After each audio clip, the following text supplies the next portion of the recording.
Showtime in 60 seconds.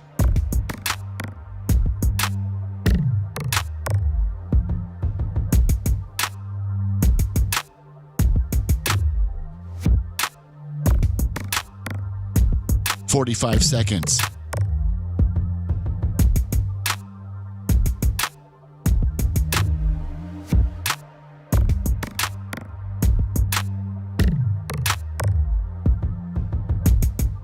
"30 seconds.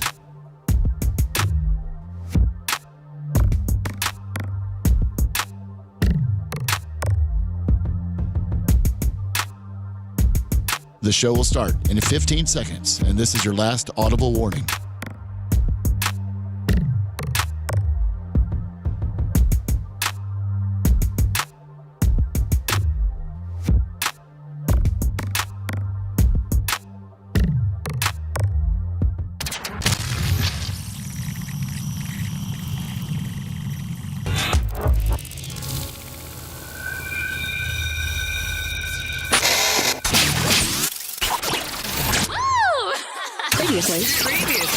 Previously on the Bubba the Love Sponge show. It's a racing deal. It's a racing deal. And that's why CK saying that Dan's bedside manner is holding him back from laughing, that's why that should apply. When Rube Goldberg says this is the Cabana idea all over again, that shouldn't apply because it's a racing deal, Bubba, and not everybody gets that. Yeah, it looks like Odor's doing a celebration of life on September 7th.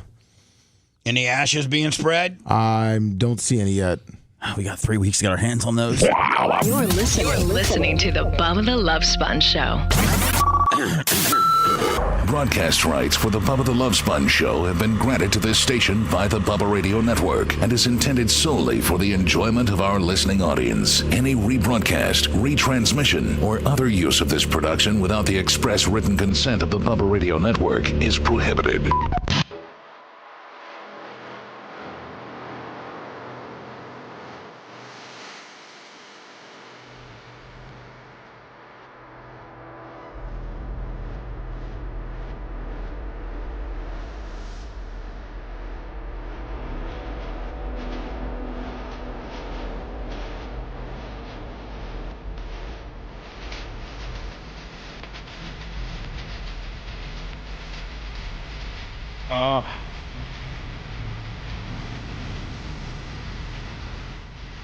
See, Lummy, I'm learning to be a little more tolerable.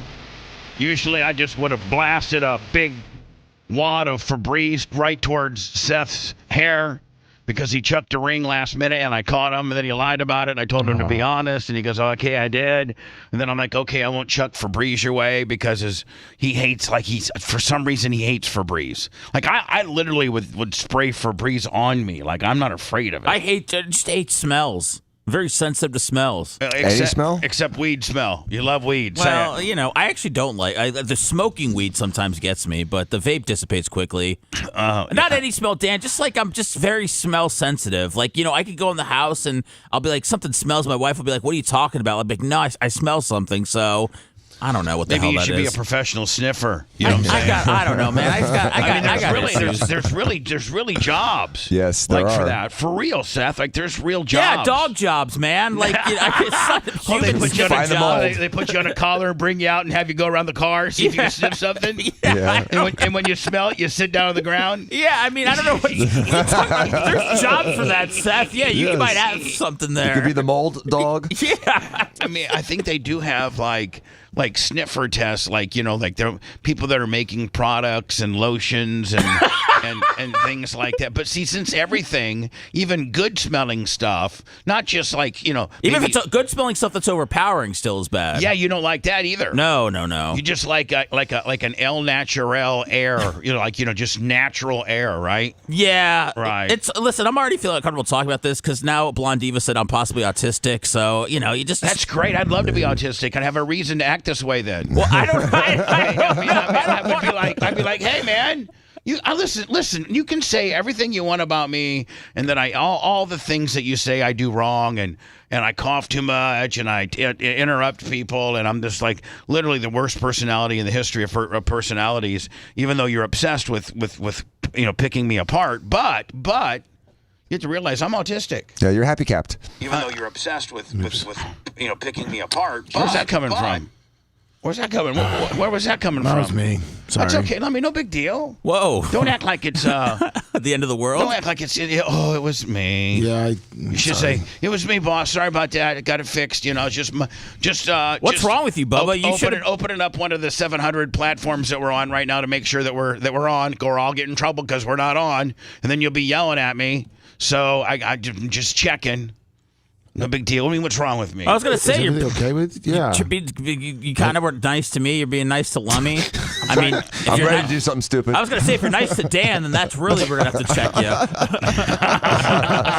Well, Dan hasn't irritated me yet. He's perfect. He hasn't said hardly 2 words. Yeah, you didn't even say good morning hardly either. Yeah, well, I see, Dan, we're trying to get away from the good morning deal because that then kind of earmarks the show that it's a morning show, whereas people listen to the show like, a lot of people won't listen to the show live. They'll go back and watch it later today, and it may not be their morning. It may be like 4 in the afternoon.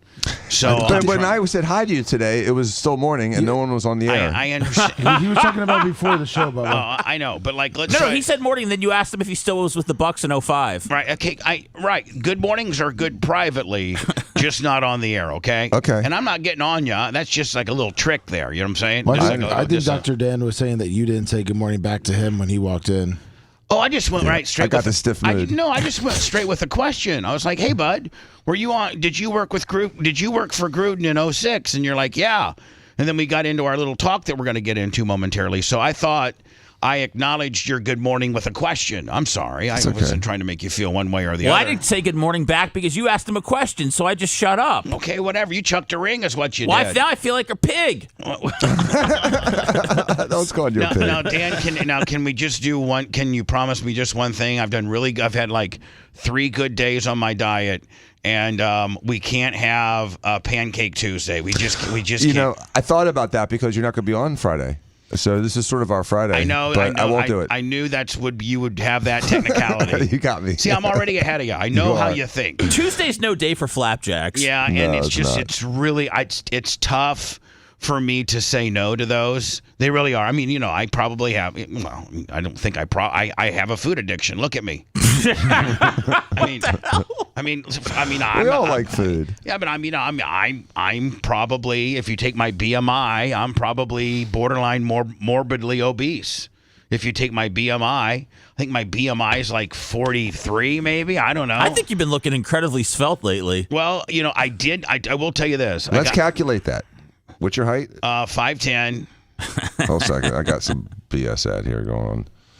5'10". Yeah. And I got heavy, and so I'm working it back down. I was 288 today. Actually, 288.9. We'll call it 288. Well, no, let's call it 289. Let's just like not that way. None of the trolls can be like Bubba, put in an extra 10th. Yeah. Cheating, and once a cheater, always a cheater. He was 288.9. That's 290. I mean, 288.9. That's 289, bitch. 9/10 of a pound cheater. So Dan, I'm call it 5'10", 289. 41.46. So that's probably, I think anything over 40 is morbidly obese. Well, it doesn't say morbidly. It just says obese. Okay, well, I'm obese, and when you're obese, you have an eating problem. Sometimes. And so, could be a thyroid or hormone problem. I don't have any of those. You know those. You see my blood work. So let's just be honest and shoot them straight. Let's do a really good show today that nobody can bitch about. Chief Charlie 215, $20. What's up, Wizzy? It's the first time I've seen Wizzy in chat in a while. Kenny Powers, my girl Dawn, Brian Baker. There's Lummy BTS. Lummy. Yes. Lummy. Yes. I just told you that we're not. By the way, I'm not getting on you. I'm giving you some constructive criticism. Not to use good morning. Hello, everybody. Something a little bit more. In chat, in the morning chat. In chat too? Yes. You got to live your life as if people might be watching this show all hours of the day. I'm trying to get away from mornings. I'm trying to quit. I'm trying to retire from terrestrial radio. So the chat, you don't want, if they're watching our video, you don't want live chat that's going on right now to say good morning when they're all saying good morning? Not when they're saying good morning. What if they're in England and it's the afternoon? Just say, hello, everybody. Good day, mate. Hello, everybody. Let me checking in. Hi, everybody. Like I just put good day, everybody. That works, right? Sure, good day. Good day. We just want to stick away from, absolutely pigeonholing ourselves into a particular day part for when people rewatch this later day. It's not really a big deal. Do what you want. Just a suggestion, okay? Lummy? If I'm going to ask Dan to audibly not say good morning, then maybe, written wise the same. But Lummy, if good morning, see, I look at you. You're scoffing as if I'm not scoffing. Yeah, I'm Scoffer. yeah, sorry. You're scoffing as if you don't agree with me. No, I'm just trying to. And honest to God, like you've never said, very rarely, because I got you so Stockholmed, and I never intended to Stockholm you, buddy. I just didn't know that the chat replays on the replay. I'm sorry. Well, you know what? Your problem. No, you can watch the live chat. Not on Rumble. No, it's true. All right, let me listen. I'm sorry, Bubba. I'll just say good day. No, listen, let me. Here's the thing. You do what you want, okay, buddy? No. I don't want. Am I catching any heat? No, everyone's learning. Is this like Happy Holidays? Am I catching any heat from laying? Easy. The Jews are not involved in this one, okay? We're not taking away Merry Christmas. Let me. Am I catching any heat on laying in the chair? Trevor Fisher, 25 on the Venmo. Thank you. No, you're everyone's saying good day. But even when we do even if we eventually end up doing like a midday show, Bubba, it'll still be morning when we start. Yeah. I mean, you're right, but just whatever. It may not be morning when somebody is rewatching it. What if Buzzy Bob's on mile marker? 894? He doesn't know what the hell he's doing. I hope he's not driving and watching chat. I mean, a good example. Whatever. Yeah, I got you. You guys do whatever you want. I don't really care.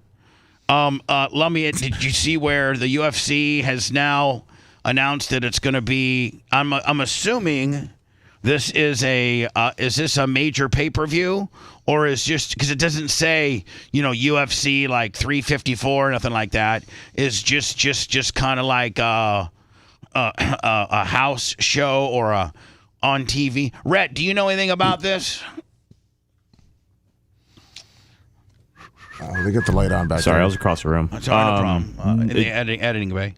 Not the one in particular, no. This one right here. They said this event will take place a week after UFC 310. All right, so we're the rebound from the pay-per-view. Yes, it looks like it's going to be a rematch between two top strawweight contenders. So All right. another fight night.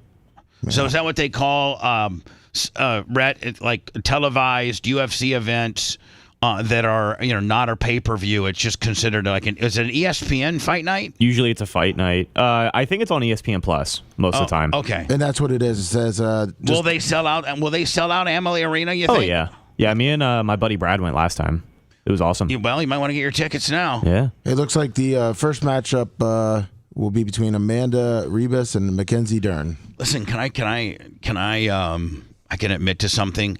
I don't like UFC nearly as much unless there's a couple of girl fights on the card. I really like girl fights because they don't see like you get a lot of times in the UFC you get a couple of the bigger dudes like Chuck Liddell and stuff like back in the day, and they just sit there and even maybe like the light heavyweights or like only it seems like Lummy only the small guys really go at it. Yes. The big guys just kind of lumble up there and kind of lay some punches, but the girls, man, they always go straight to the ground and they bloody the hell out of each other. The girls have way more action than the boys in UFC. I love women fighting in the UFC. A lot of times I'll be watching a UFC pay-per-view and it's like I'll look at what's left on the card and there's no girls and I'll be like, Would you date a girl that was a fighter? no, hell no. Whip my ass. Hell no. You don't think they'd take it?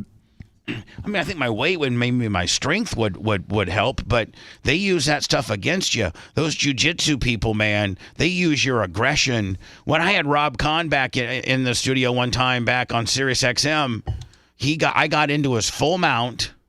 Right?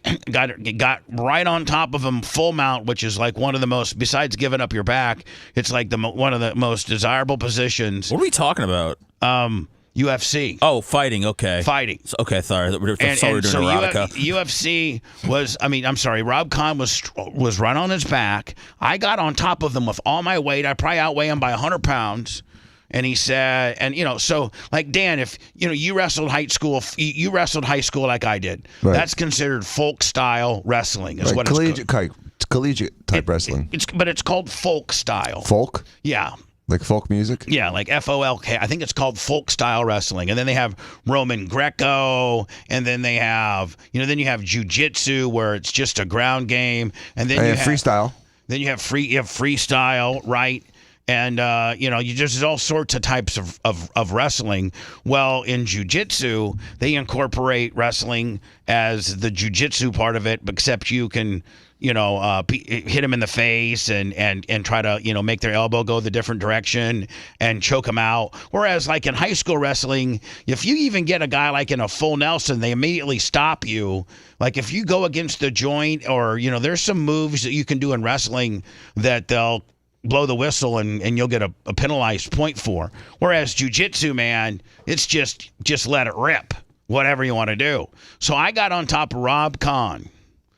And I outweigh him by 100 pounds. And Lummy, he said I couldn't last 30 seconds with him. Well, I'm thinking, I'm in the upright position.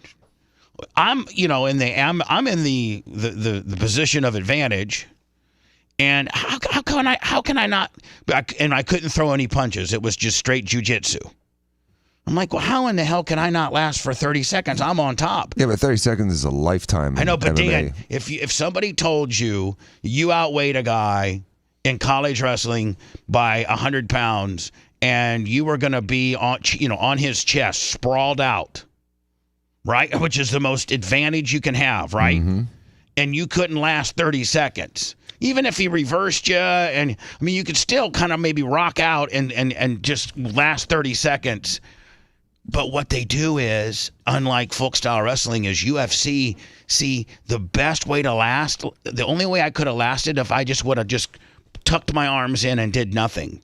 But immediately we blow the whistle and I try to get his arm and get his neck. And I'm trying to do something. Well, what they do, these really good, the really good ones, guys that are black belts like Rob, is they use your offense against you.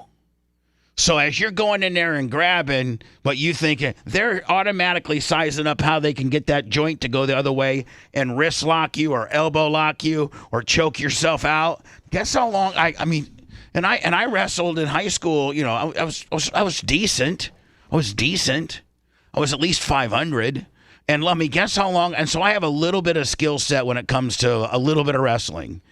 Guess how long I lasted? 16 seconds. 9. Oh. 9? 9. Single digits? 9.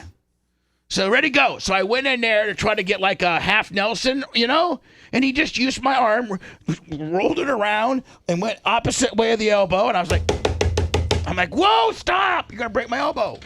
9 seconds. Jeez. Either I'm the biggest pussy or he's a 45-degree black belt or somewhere in between. Bro. So anyway, Lummy, I'm good day, just whatever. Just do whatever, buddy. No big deal. Yes, sir. I'm so proud of my good friend Randy, of course, his assistant Maria. They, obviously Randy, you hear me talk about Randy. He is the CEO of SCAG. SCAG is only a subsidiary of Metalcraft of Mayville. Metalcraft of Mayville, Wisconsin is the parent company that builds SCAG mowers. But they also build, they build robotics, they build parts for military things. Like if you went to Metalcraft, maybe you can send me the website, Lummy, Metalcraft of Mayville. And Randy, obviously is the CEO of that company as well. Lummy, I think the Favre deal is an ixnay on the Favre deal. Oh no. Yeah. So let's just not bring it up, okay? Definitely not. So anyway, I sent you Metalcraft to Mayville. Oh, you did? Yes. Okay, I'm gonna go right now. Yes, I did. Thank you so much.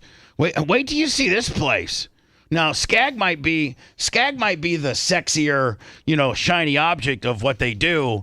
But this is SCAG might be the most maybe pop culturally popular thing that Metalcraft of Mayville does. But look at everything they do. I mean, let me see. I'll tell you everything they do. They do they build automation. They do agricultural, complete commercial lawn care. They build things, for mining, industrial, military, mining, power generation. I mean, Dan, Wow. is that not a hell of a portfolio that you're in all these spaces, building parts or components for all of that? That's amazing. Yeah. And so Randy, congratulations. You picked up a Wally this weekend. If you win an NHRA event, people don't really realize how tough. Dan, you know a little bit about racing. Wally. And like most racing and the formats that you and I are familiar with is you have qualifying. Well, first of all, you'd have practice, right? Mm-hmm. And then you'd have qualifying. Right. And then qualifying will either set you for the main race or on Saturday night racing, at my track, qualifying will set you up for the heat. And then how you perform in the heat is how you stack up in the feature. Things like F1 and NASCAR and some of the bigger ones, qualifying's everything. How you qualify is where you start the race. But there's only 2 or 3 things, right? Mm-hmm. Well, not on NHRA. You run I think I don't know if it starts on Thursday or Friday. Most NHRA matches or most NHRA races, but you qualify I think 8 times. So Dan, your first 8, I think your first 6 or 8 passes, you're really not even going against the guy beside you. You're just going for time. So it's literally 6 or 8 engines you got to build. Well, yeah. Oh no. Listen. For the weekend, is it 10 engines? Oh no. How many rebuilds? Yeah. I mean, I don't. Each one's a rebuild. Yes. Every time that dragster goes down, makes a run. I heard it was $65,000 was the cost, and that's if nothing blows up, nothing goes wrong. And they have 50 minutes, Dan, to take it down to the block. They take it down to the block, and if they have a catastrophic thing, they have to put a whole new motor in there. But they take it down to the block. They put new heads, new pistons, new crank, new cam, everything's brand new. And they do it in 52 minutes. But, you have to run 6 or 8 times all day Friday and all day Saturday. You're up there racing, Lummy, going up there I think maybe 3 times each day. And then that sets you for Sunday's finals. And then it's 1 versus 16 because only the top 16 cars make it. So it's 1, 16, 2, 15, 3, 14. You guys get it, right? How many cars normally obviously enter on a Thursday? Oh, there'll be 18 to 20 cars. Oh, okay. So there'll be 2 to 4 cars that go home. And so here's the fun. And when you finally have gone through all the qualifications and found out what your seed's going to be, I think Justin Ashley, who drives for Randy in the Skag Nitro Dragster, I think he qualified 3rd for this event. And so, finally Sunday, so if there's 16, Dan, if there's 16 race cars, that means one after one run, it takes it down to 8, right? Just like a tournament? Yeah. Yeah. So after one run, it takes it down to 8. So on Sunday, your first run, we'll see if you'll make top 8. Then your second run, see if you win, you hit top 4, right? Which is, I would say, probably considered the semifinals. Then on your third run, that puts you top 2. So you're running 4 times, Lummy, on Sunday, on the final day of the meet. You're running 4 times in one day. Wow. So, and then if you win, you get what is called a Wally, the trophy that the NHRA gives out, and it's very coveted because you got to think about. I mean, you had to win 4 times in a row on Sunday, and hopefully get some decent seeds. So here's the finals, Lummy. Here's the finals for the NHR. I think they are at Brainerd. I forget. Is it Brainerd, Pennsylvania or New Jersey? I don't know where Brainerd is. That's one of my favorite tracks, though, Bubba. Oh, Brainerd? Yep. Yeah. Is it on your bucket list right next to Fenway? The way the asphalt just flies. The way yeah. it grips. It's just such a turn on. You're big on the grip? Huge. Do you like the smell? Yeah, I love the smell of asphalt. And Seth, if I took you to an NHRA, now you got to understand, like Randy is like right here. I think this might be Randy. It's in Minnesota. That's right. It's in Minnesota. I knew that. Brainerd, Minnesota. I knew that. Like this is where this is probably Randy right here. That's how close to the car you are. Holy cow. Now, mind you, this motor right here produces about 12,000 horsepower. And if you stand right here, Seth, you would have an anxiety attack. You would throw up. Why? Because of the smoke exhaust? Just because of the exhaust. First of all, the nitros burn in your eyes. Oh, no. And secondly, it's like literally the most violent thing you've ever been that close to. What's worse, that or shooting a 50 caliber? Oh, I'd shoot 50 calibers like Yosemite Sam on both arms and compared to this. Is that much more violent than a 50? Yes. Because the 50 is violent. I mean, it shakes the ground. No, nothing like this. Picture 1,050 millimeter. Wow.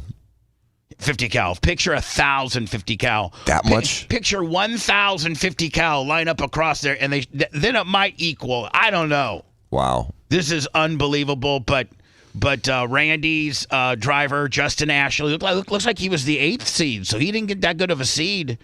Came up through the 8th seed. This is the finals Sunday in Brainerd, and anytime my buddy Randy can win a Wally, it's a big deal. Ashley was out first, and he gets there first, 374. And here's the deal, man. What you guys don't realize is I think it's 4 or 5 G's on the takeoff, but it's 7 or 8 G's when they throw the chutes. Like so, Dan, your eyeballs want to come out your face. Yeah, they have their head so. They have like a Super Hans system in there, so so their head really can't move much at all. Because I think 8 G's is a lot to stop, ain't it? It sure is. It's 8 times the gravity that we normally experience. Or 5 at 329 miles an hour for Sean Langdon, a slowing 402 at 261. How good of a driver do you have to be to drive straight for half a second? Oh my God! It's that last. It's the very beginning, and then as it gets faster and faster, there's no room for error. Send me funny car. In car. Okay. There's one from Ron Capps. And Seth, you tell me, because Seth, you're afraid to go over 80. Well, I'm not afraid. I just don't want to get. I don't want to get a ticket. I don't want the repercussions. Okay. But if I could go 80, they don't give tickets on the racetrack. Okay. Well, then I'm going to let it eat, big boy. A racetrack is completely opposite of life. They want you to go as fast as you. They want you to break the speed limit by as much as you can. I will. This year, Justin Ashley is your top fuel. And I've met this guy 3 or 4 times. His dad was a legendary driver. What a great guy. And congratulations, Randy. Congratulations, Maria. Metalcraft, Skag Mowers. Hell, love me. I spent 8 hours on my Skag this past weekend. Oh, man. Champion that's awesome. Justin. Can we claim his ashes, Bubba? What? Can we claim his ashes in case anything ever happens? We're not getting into any of that, okay? I sent you the in-car funny car. We're not getting into any of that. That's a story in That's itself. a no-go already? I had to take all that down. That's on the no-go list? Oh, really? Yeah, like the racing community completely did not see my vision. And they're like, I thought I was trying to be selfish. And meanwhile, listen to this. I wouldn't even be a qualifier for it because Scott Bloomquist has never won at my track. So it's not selfish at all. So it's just a truly interesting idea. Right, and how I broke down the NTSB report and that I insinuated that Scott committed suicide made me the bad guy, and the racing community has completely flipped out on me. So I took it all down. Yeah, but But it did look like he committed suicide. He did. You just can't say it? You're just not supposed to say it. So I'm not going to say it. Come on. This is another world event that you're not allowed to talk about. Yeah. I'm so tired of this. Just settle down, buddy. It's the racing community. And I got them as they're my customers. Okay. So I got to just say, you know what? I probably shouldn't have talked about it, and I should just keep my mouth shut. And listen, the day before, Lummy, I did when we found out about it on Friday, I put a little picture of me and Scott together with me, Larry Plummer, Scott, and Bella. I put a little picture and said, rest in peace, Yes. So we're just going to leave it at that, okay? slump for you guys. You started off fast, went through a slump, and it looks like you're peaking at the right time. You left first, you outran them. Does it get any better than that? Justin Ashley, driver of the Skag, Metalcraft of Mayville, nitrous dragster owned by my boy Randy. No, it doesn't. This was fantastic. What an incredible weekend. You know, the first burnout we did on this new chassis, on this new car that we have, was Q1 here this weekend, and I think right now we're hitting our stride. For us, it's all about the countdown and preparing for Indy, which is... Does it me, or do the dragster guys seem a little more intellectual than like the NASCAR? Let me tell you something. Guy put a fender on me, I'm going to go and... Like, it sounds like the NASCAR guy, the Nitro guys are a little bit more, I don't know, little bit more refined. Which the next one, and this was an all-team Toyota final, but to be able to put this car specifically that has all the touches from everybody Metalcraft of Mayville right into the winner's circle is just... So maybe Randy's building parts out of Metalcraft now for the dragster too, right? It, yeah. Should be. Feels so good. I guarantee you Randy took a warehouse, built another warehouse, and is doing nothing but R&D, metal crafting for how to make his parts even more better on the dragster. Well, it would make sense if Metal Crafting was doing all their fabricating. I mean, that makes perfect sense. No, I'm saying, Skag doesn't have the infrastructure. No, but I'm saying like everybody in racing pretty much buys the same chassis, the same canopies, the same side rails. Oh, it's not all like bespoke individual? Yeah. It's standard? It's all, well, just there's like 4 or 5 manufacturers for about everything in the sport. Oh. But if you had your own CNC and R&D and you do metal, you work with metal for a living, building various parts for the mining industry and the agriculture industry, you could be looking at some of your parts on your dragster and be like, I could make that better. I could make that slicker or sleeker. You know what I'm saying? If you own Metalcraft, not everything. Not if you own Jim's Tire Shop, right. But if you own Metalcraft and you're already prefabricating metal parts, wouldn't you look at every metal part on your dragster and say, I might be able to make that roll cage so that it's a little bit, thinner and thicker and more aerodynamic and better? I think Justin kind of says here that maybe they're building some of the parts back in Mayville. I think he says it. Metalcraft of Mayville right into... Yeah, hold on. I think he says that. Yes. All the touches from everybody Metalcraft of Mayville right into the winner's circle. So he's saying, I think that maybe they tweaked it. They're taking a few little parts and Randy's putting his little Mayville spin on it. It just feels so good. Mike, Tommy, and the guys, this is because of them. They work incredibly hard. They put this... By the way, man, like whether you're Aaron from Average Joe Tampa or whether you're my buddy Creatine Travis Lummy, who went to Mike's Lawnmower of Ocala, the #1 Skag dealer, I gotta find Lummy like where the nearest. Can you Lummy find me the Tampa and Clearwater based Skag dealers? Yes. Yeah, I need to talk to those people. Car together. Tell them that when people roll up in there at Bubba Army, I'm going to tell them Randy, the CEO, says give him 10% off. Short notice. I recently read a book called The Formula about Formula One racing and how it's kind of evolved over the last 30, 40 years. And the science and the engineering behind racing is so interesting to me. It would be so cool to be... And here's what they do in Formula One is they take a part and then they try to make it as light as they can, and then they try to send it to one of their fabricators to make it better. Like everything. I mean, everything from the lug nuts to the steering wheel, Formula One is always trying to get an advantage. Every time. And the team that is dominating is the team that got that advantage during the offseason.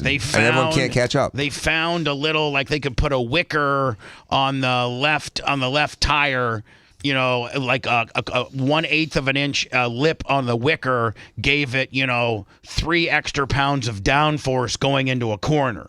Exactly. And so, it's these tiny little tweaks that make massive differences. And you make 40 of those tiny little tweaks. It's 2 little seconds. Here, little there. No, it's a half a second. But that half a second for 35 laps is like a minute. That half a second for qualifying gets you on the pole. Right. And clean air wins usually. Yeah. When you got clean air, I'm just saying that's just the way it is. Money got so bad in NASCAR that they had to limit the people that have wind tunnels like Hendricks and and Penske and those guys who have wind tunnels, and then there were some teams like Trackhouse and other teams, because wind tunnels are like $25 million. Maybe even more. And they did it in Formula One as well. They limited the wind tunnel you can time. only have. Here's the deal: if you have a wind tunnel in NASCAR, I think the rule is you can only wind tunnel like 6 times a year. And if another team in NASCAR doesn't have a wind tunnel, you have to provide them with. Like if Trackhouse didn't have a wind tunnel, Hendrick have to give him 3, and Tony would have to give him 3. So he's on the same opportunity. Right, has the same opportunity to put his car. I don't disagree with that. I don't disagree with the teams having the same opportunity as long as you're not making the teams have the same outcomes. And so NASCAR, that's the difference between equality and equity. NASCAR is horrible. And NHRA, man, it's all about, there's hardly any rules. Like NHRA is just bolt on whatever it takes to go faster. Like there are no rules. I mean, there's no displacement rules. There's no, if you could find maybe a nozzle or an injector to put maybe even more fuel in there and you could somehow burn it. And it just, Big Daddy just 50 miles, 70 miles up the road, Lummy, one of the greatest NHRA innovators of all time, Big Daddy Don Garlitz, who was the first guy to take dragsters back in the day when Big Daddy drove them, where the motors were in the front. But Big Daddy had a catastrophic motor blow up and blew off half of his foot. Oh, really? Yeah, Wow. and so then he started saying, well, if the engines are behind us, he started that? Yes, Big Daddy Don Garlitz. Really? Yeah. Because that was transformative. Bubba Clem for the win on the trivia. Let me look it up. Who started rear engine nitrous dragsters? And so Big Daddy he came, and again, Dan, there are no rules where you put the motor back in the day. It's like just show up. And so Big Daddy one race showed up with a big ass motor behind him, and everybody thought he literally was like, an alien, because you had 20 other dragsters that, the motors were up front, and then Big Daddy came in here. He might have debuted at the Gator Nationals with a rear engine car, and it's never been the same. Incredible. I think Cooper was the first one to do it in Formula One. And they don't even do cars in Formula One anymore. And people have no idea how transformative that was in auto racing. And I do know that there are rules in NHRA, but they also are all about creating more horsepower, getting an advantage. I know there's rules of NHRA, just not nearly. They don't have nearly the rules that NASCAR does. And give it to Bubba for the win. Hold on. Go ahead and read the article, please. Don Garlitz is credited with inventing the first successful rear-engine top-fuel dragster for drag racing. And for all you haters out there, bitch, S my D. Bitch. Hey, Maria, everybody at Medical. Hold on. He thinks my boy Randy and Maria. Those are Randy's the prez and Maria's the glue. She's what keeps it all together. Randy runs around like 100 miles an hour, man, meeting dealers, making sure everybody's happy, just the most hospitable. He's probably the most hospitable, nicest CEO in the world. Like, Dan, he'd meet you one time. I could take you up to the Gator Nationals. He'd meet you one time, and then next year at the Gator Nationals, he would text me and said, hey, you bringing you and Dan coming up this year? Like, he would completely remember who the hell you are. He's just unbelievable when it comes to marketing and motivating people and innovation. Those types of people make great CEOs and politicians. Yeah. Together on short notice. And Randy, Maria, everybody at Metalcraft of Mayville, thank you guys for everything that you do. Mac Tools, Lucas Oil to Lucas Oil Race, Impact, Cotto, the list goes on and on. It's because of them that we're out here doing what we do. Great job, team. Thank you to all our Skag Power Equipment dealers and distributors out here this weekend. Yeah, see, Randy, Dan, uses each drag race as an opportunity to bring all of his dealers from his Skag, places into the race and get up and close and get like a pit pass and get like in the hospitality suite where they feed you. So it's a way to give back and to build relationships. Yes.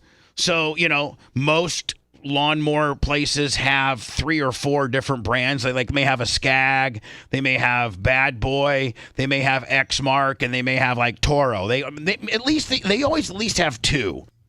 But sometimes 3 different lines, right?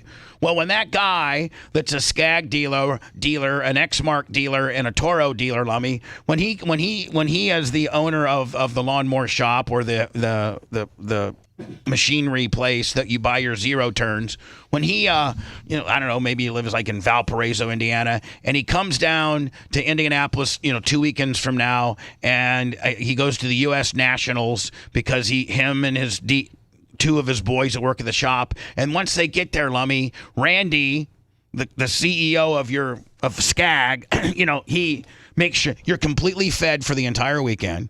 Nice. Like they serve 2 meals a day, lunch and dinner at the hospitality suite. You get a VIP starting line pass, so you and Randy and 30 or 40 other dealers are right there behind the car. You can't get any more closer. And so when you've had that experience with the guy who owns Skag, and Dan Diaco walks in and says, "Hey, I'm looking for a nice zero-turn mower." Well, did the guy from X-Mark do anything? And did the guy from Toro do anything? Or did they just come and visit you every once in a while and maybe bring you some donuts or something? But meanwhile, Randy from Skag just brought you down to a full-blown VIP hospitality suite, launch starting line deal at an NHRA event. You're a dude. Chances are you're into that stuff. What are you going to say? That you're going to say, you know what, Dan? You could spend that $4,400 on that X-Mark, but it's not near. You could go $300 or $400 more and get a machine that's much more rugged. It's the Skag Turf Tiger. It's way more rugged than any of the two I got, and I got to tell you, man, it's a really good company. I just met the CEO, and it's a really good company. They're made out of made in America, Wisconsin.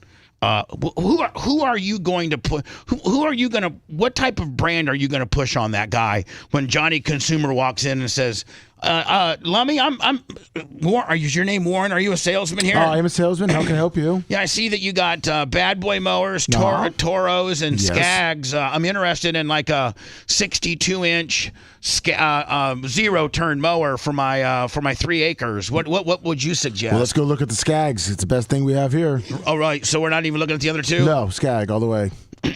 We have those just for show. The other ones are for show? Yep. Now, see, Skag looks like it might be a little bit more, but it seems like it's so much more well made. Well, do you want to come in every year with a broken down lawnmower? No. Okay, well then you want to go with Skag. Is it American made? Sure is. Where's it made? It's made up in Wisconsin. Oh, really? Yes, it is. Oh, I'm a big Packer fan. Oh, there you go. Go Pack, go. If you love that segment, then check out BubbaArmyHQ.com and do a deep dive on past shows. Wow. The Bubba the Love Sponge Show will be right back.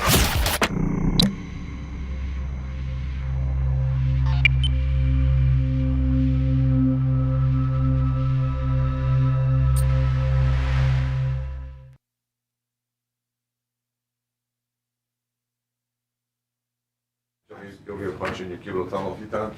Yeah, so. When you get your test? Today, Tuesday. Next Tuesday? Yeah.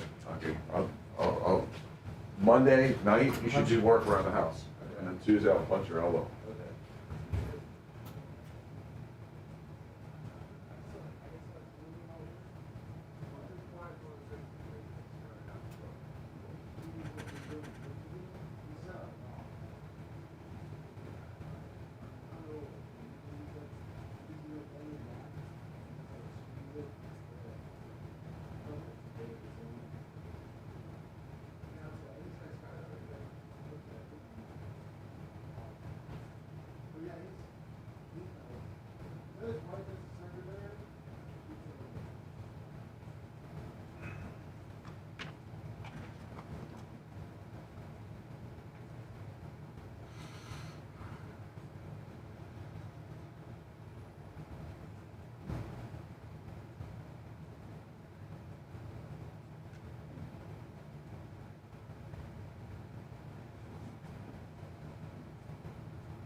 Seth, you got your email?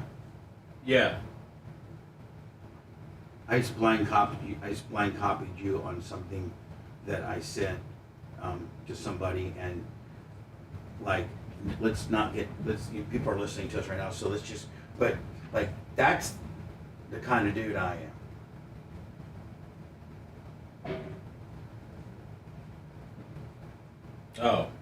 Like, not a lot of motherfuckers do that for you. They're not doing that for you, fucking cocks or anything like that. Fucking taking care of it. Just say, I'll take care of it. Yeah, that's a pretty nice thing to do. So.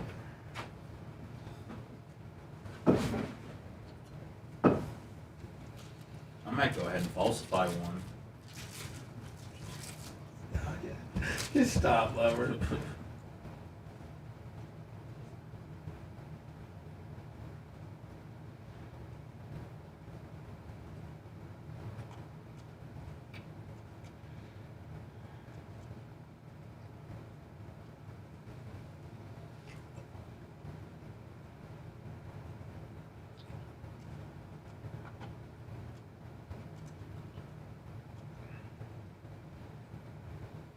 So good blows.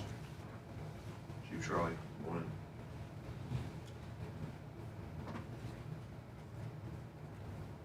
The gun guy. Chief Charlie.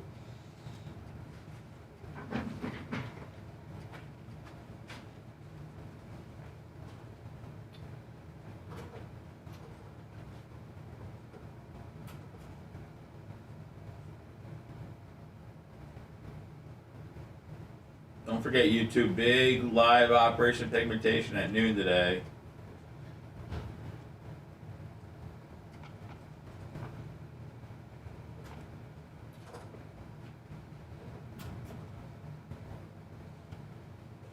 Everybody's been asking for it, which means nobody will show up. We'll go back to doing it just podcast style.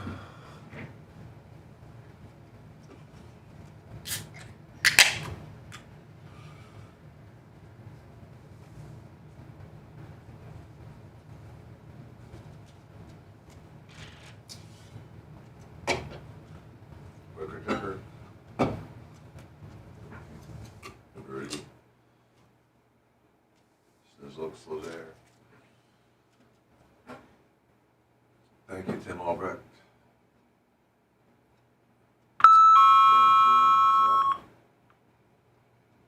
Big Buck.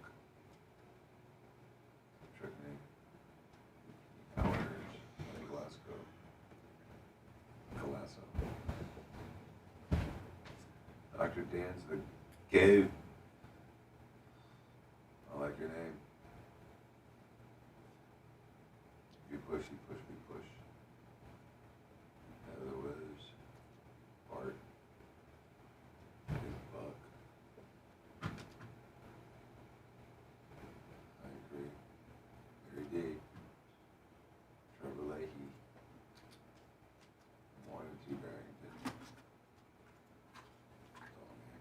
Yinzer.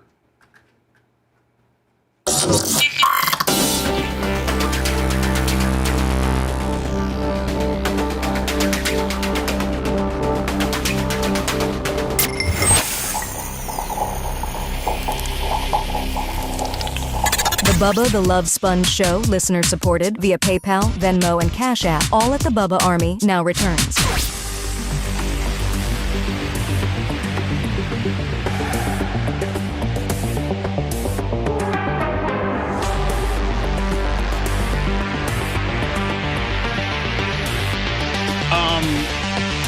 Don't forget to go to BTLS. That's BTLS. BTLS, which stands for Bubba the Love Sponge.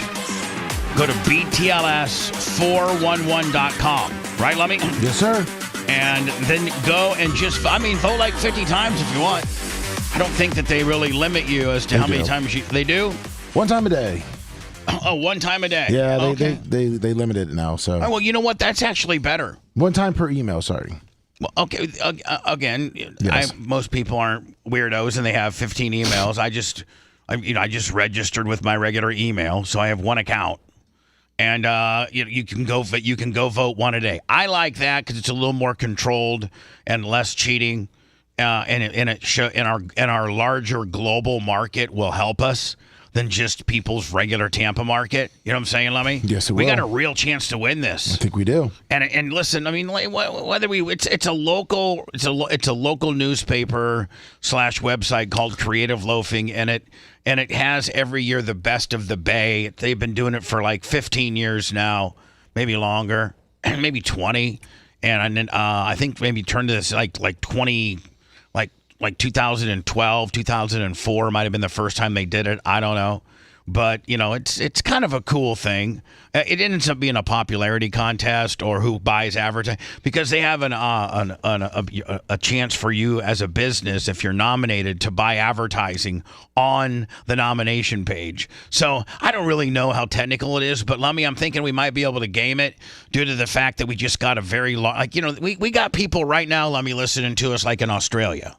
Yes, we do. Like Australia is like our fourth or third best country. UK, Canada, Australia. We have people everywhere in our delivery mechanism. So go to BTLS411.com. It would just be so cool to win some of these awards. Like Dan being the best Bay Area plastic surgeon. Dan, that would be kind of cool to hang up in your office, would it not? It'd be awesome, yes. I mean, you'd probably hang that in the waiting room somewhere. Mm-hmm. And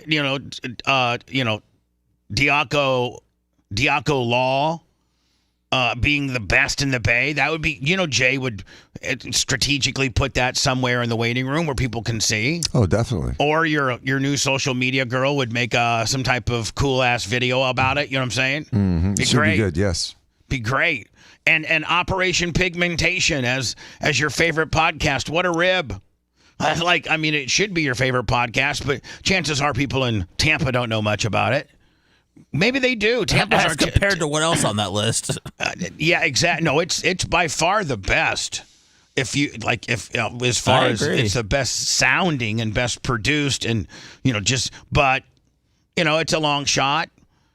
Best black owned business. I won best podcast before, Bubba. I don't think it's that oh, far really? off. Yeah. Okay, perfect. Me and the Merch Crick best couple. We're not even married.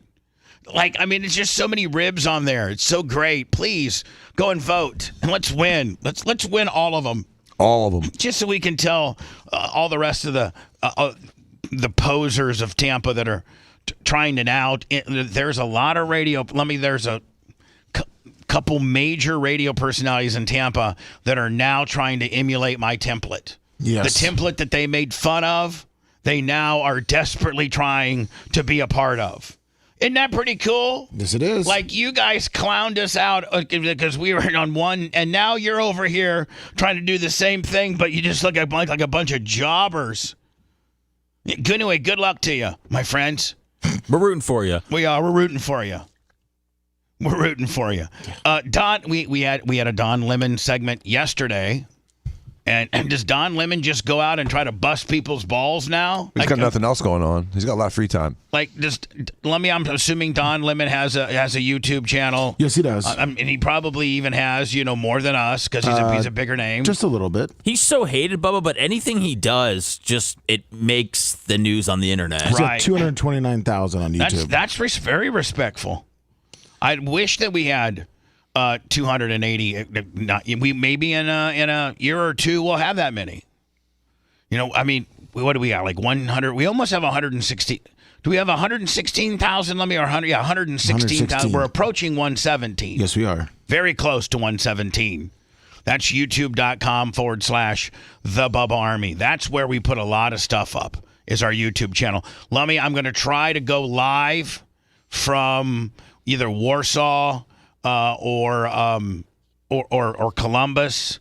Now, when I get to Columbus on Saturday, Sumo's got a big go-kart race in his number. I don't know what number it is, but he's how he's got like that $30,000 unlimited go-kart. Yes. Is he racing? No, he's got a driver. He's the owner. Now, Dan, you know the kind of horsepower that those little motors that your kid drove, right? Right. I think Sumo's motor makes 85 horsepower. Jesus. Wow. You can't even hold on to it. You can't even hold on to the go-kart. Tony Stewart drove it one time and be like, man, next to a fork, this is one of the most violent things I've ever driven.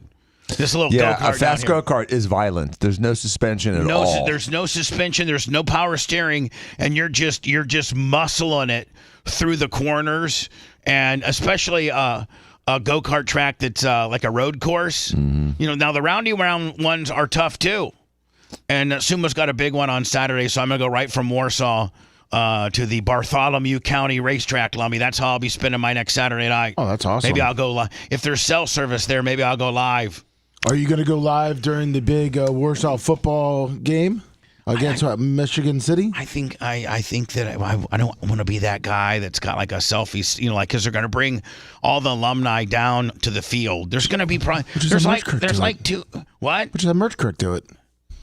Oh, she'll look normal. Is she going? They're going to be. They don't announce they don't announce your name or nothing. They just line you all up on the field and go, "Ladies and gentlemen, here are." Did you say there's going to be 200? Oh, probably at least. What the hell? I guarantee they'll announce your name. Hold but on. What about watching the game? They're not going to announce my name, Lummy. They're Not not. if there's 200. It'll take too long. Right, they're not. They're going to say, "Ladies and gentlemen, please look towards the field," and you'll see lined up from goal line to goal line. Men that have played Warsaw Tiger football, and they'll find like whoever the oldest guy is. But direct your attention to number 66, Bubba the Love Sponge Club. No. What if they surprisingly put you in the Hall of Fame? I'm not. I didn't have a Hall of Fame career. You did have a pick against a future NFL player. People like Rick Fox and those guys go in the Hall of Fame. Not me. You guys, did they give a jacket? I got a leather jacket. No, a Hall of Fame jacket. I don't know what the Warsaw Sports Hall of Fame is all about. I really don't. I'm going up there, Lummy, and then so Thursday morning, Larry and I go to see Warsaw High. They do, how Lummy on Thursdays, if you've played high school football, Thursday was always walkthrough day. Yeah. You hit on Saturday was film day. Sunday was off. Monday you hit. Tuesday you hit. Wednesday you hit. And then Thursday was just shorts and shoes and your jersey, and it was walkthrough. You did the walkthrough on I'd be like kickoff, and then kickoff would all run out to the field. And they'd kick one. Be like, okay, kickoff return would run out there. Okay, field goal.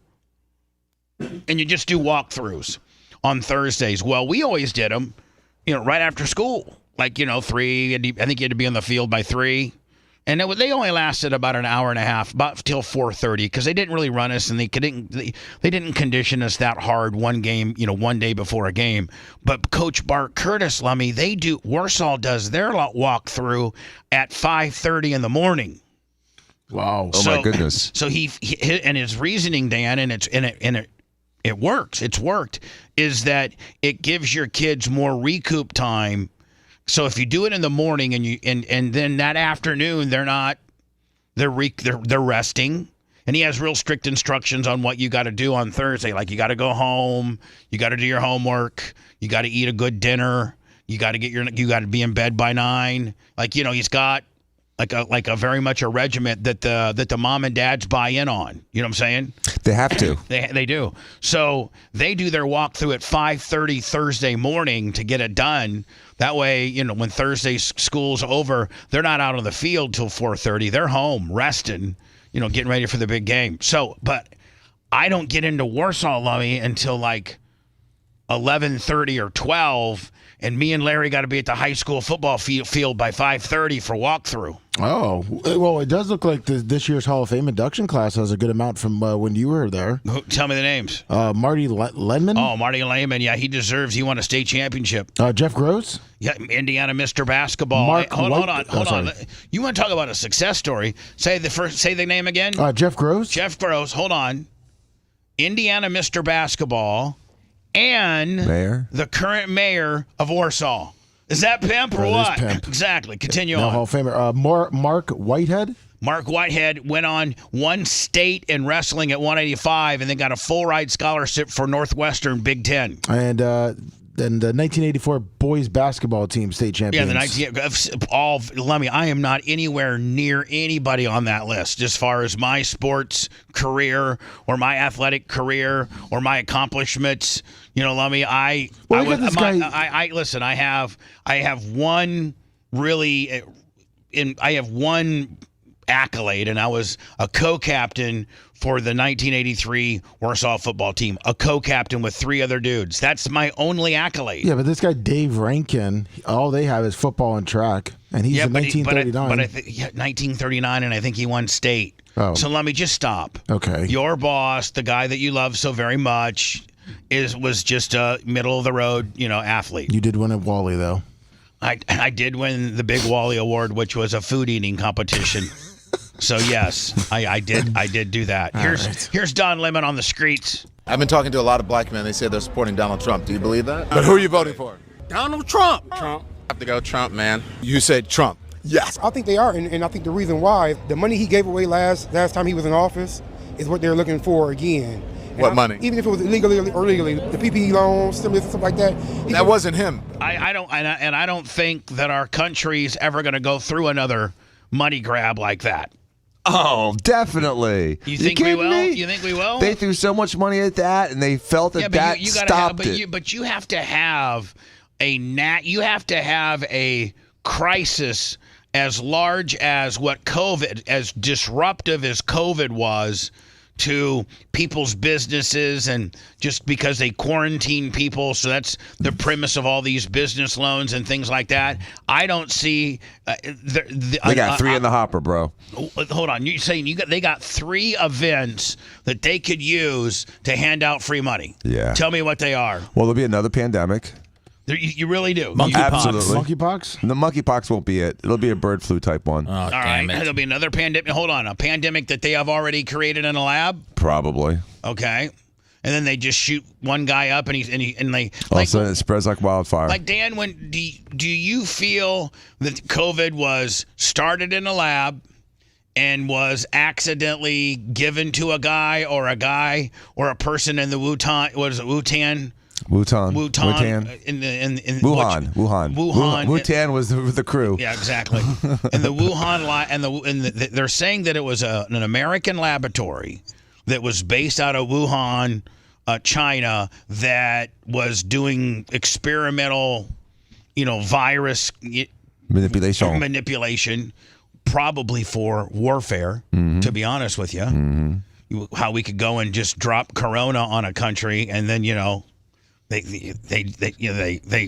probably wanted to kill their own people.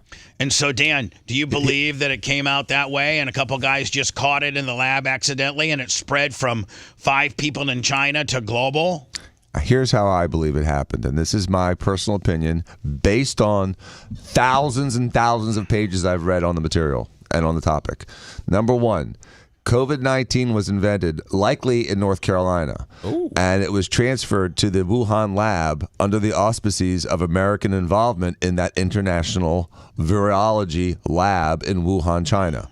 Then, because of the gross incompetence... Now, how would they transport something like that, like in a test tube, Yeah. highly wrapped up, right. Something like that? Mm-hmm. And would it be like some liquid or some culture? Some culture media that's frozen. And then probably kept on dry ice. Okay. And then military planed over there? Military planed over there, or not necessarily military plane, but private planed over there. Right. So you're saying... So they had the virus. There's no question they had the virus there. They were working on that exact virus. There's not a question in the world. People like to argue and say, no, this wasn't proven. Yeah, it was. It was proven. They had the virus. Now, here's what happened.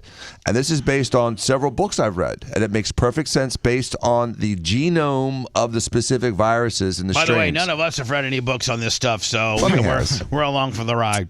Lummy doesn't read books. No. So he has a Kindle that talks to him. Yes, exactly. Listen to the books. I think Lummy will sign on this one. I think that there was an accidental leak at the lab because of ineptitude. In Wuhan? At Wuhan. And then to cover it up, they purposefully put it back out at the market like a month or two later. So you're saying it was double. We got a small little leak, right? And we can't control it, right? And so since we can't control it, let's wide open it and blame it on the pangolins at the wet market, right? So they released it. They released it a second. The first release was accidental.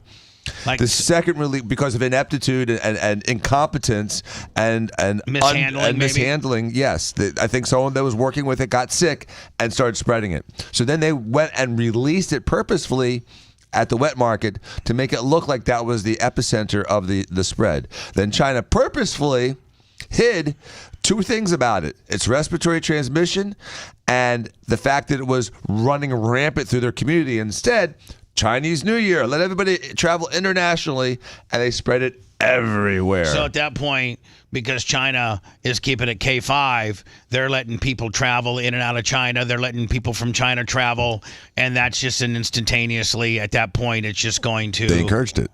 Well, I think in the first one with the 2 lab techs or whatever that went out to their city, they tried to lock that city down, but at that point it was too already, late. Yeah, you can't lock it down. A new variant comes out. It's the whole world Now, gets it in 3 weeks. So are you saying that same North Carolina lab, which might be Pfizer, Moderna, military, I don't know, do you think that they're already working on, for lack of a better term, COVID-2? So No, because we're not allowed to do that in America anymore. So that's the reason they had to ship it out, because laws were made that we can't do that in America. So they ship it out.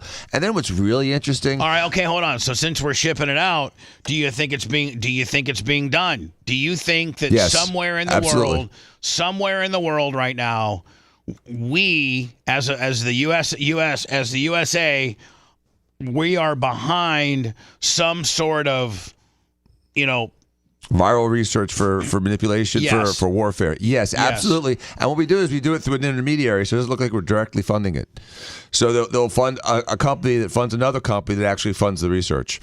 So two more things about They're this. that shady about it? Oh, dude, They'll so fund shady. a company that funds the other company for the research company. Yeah. As a subsidiary of 1, 2, and 3. So it's not direct funding, and they can say, well, we didn't really fund the research. We funded this company, and this company funded this company, and then this money, some of it went to research. So Right.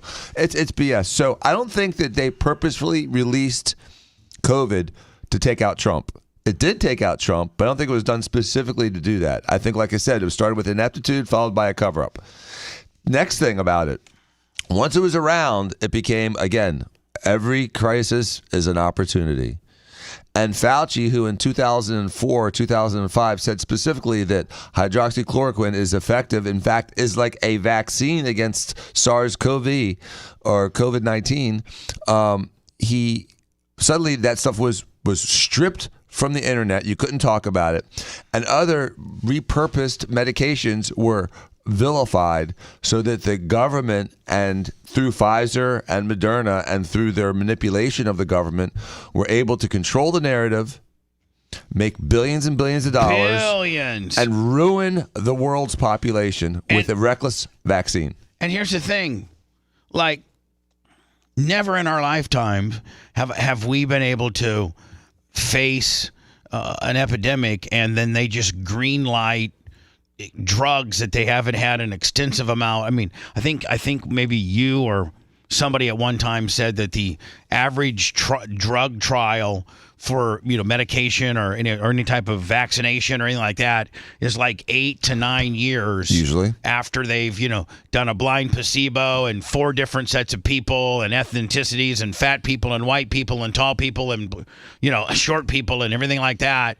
8 years worth of clinicals for them to have the data as to how that vaccine works against the problem. Mm-hmm. And it's my understanding that we actually signed documents to these pharmaceutical companies saying that we will not hold you liable if later on down the road we find out that the vaccinations that you guys gave us and makes you more at risk for a cardiac situation or just straight ass kills you, that you're not liable. We are giving you didn't the government give the drug makers like a kind of a blanket immunity? Yeah. Blanket immunity. So that means like even in the court, if you try it, the court system's like, no, it's gonna get shot. The court won't even hear a case. The only time you can pierce it is with fraud, and arguably there was a lot of fraud. I mean, to say that a vaccine is safe and effective after testing it on 6 mice is disingenuous, and for anyone to say that that's reasonable, that would have to take a law firm like Morgan & Morgan. That might be. It takes a law firm that big. It's going to take a law firm that big with that much infrastructure. That's probably the guy that does it. Right. Get a vaccine. Call Pound Law.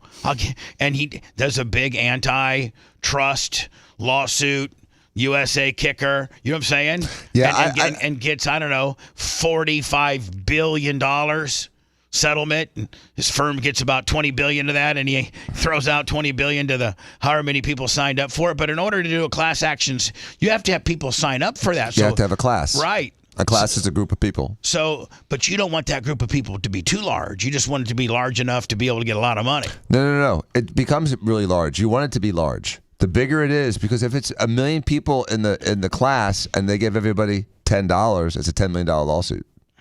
Does that make sense? Oh. So, it depends. You want that class to be as big as possible. So, yeah. So it goes amount of people and then a damage amount, and then uses a multiplier for the total deal. Right. And then you're going to get usually probably a third of that if you're Morgan & Morgan. Right, or 40%. Maybe, yeah. It depends. You probably negotiate it on the class. Back with Don Lemon. I don't know how we got off of Don Lemon and onto the virus, but free money. Yeah, free money. So Dan, you say they got 3 or 4 in the hopper. One is the next Corona. Right. The second one is World War. Okay, an actual war. And how does that look? Who do we get? What's the next World War? Who are the players? It's going to be the EU and Israel against Russia, China, and the Middle East. Ooh, that's scary. That's the World War that we've been waiting for 60 years. And who are we with? We're with the EU. We're with EU and Israel, right? China will probably attack Taiwan, and then Russia's obviously attacking Ukraine, and the Middle East is attacking Israel. What about India? Do they stay out of it? What about Italy? India and Pakistan will go at it with each other because they hate each other. They're looking for a reason to fight. What about Italy? Italy ain't gonna do nothing, dude. They got nothing. It's like France. Yeah, Italy's useless. So is France. They're useless countries right I now. thought France has a good navy or something. Oh, France, whatever. dude. Don't bust me on the French Navy. They're good at bending over. But listen, the French got these real fancy yachts. That's what they send over. These big multi-million-dollar, wine drinking, Louis Vuitton having, yachts, and they get blown right out of the water. Yeah, other railings are padded so you can get bent over. France has a couple of nuclear bombs. Italy has, I think, 3. They don't really have devastating militaries. It's the EU as a group, almost like a group of states forming a big country, has as a group a lot of firepower. But again, all the nukes are. The Z Morning Zoo on Z100. Dan, it took me the padding over the rails so they could get bent over. I mean, that was a little. I thought Bubba liked it. That's why he didn't hit it. No, I was trying to find it.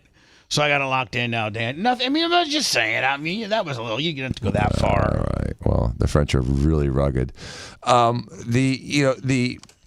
The problem is that there's so many treaties that once a couple people get into a conflict, everyone else gets pulled in, like in World War I. All right, so we got the new Corona, we got World War III, then what do we got?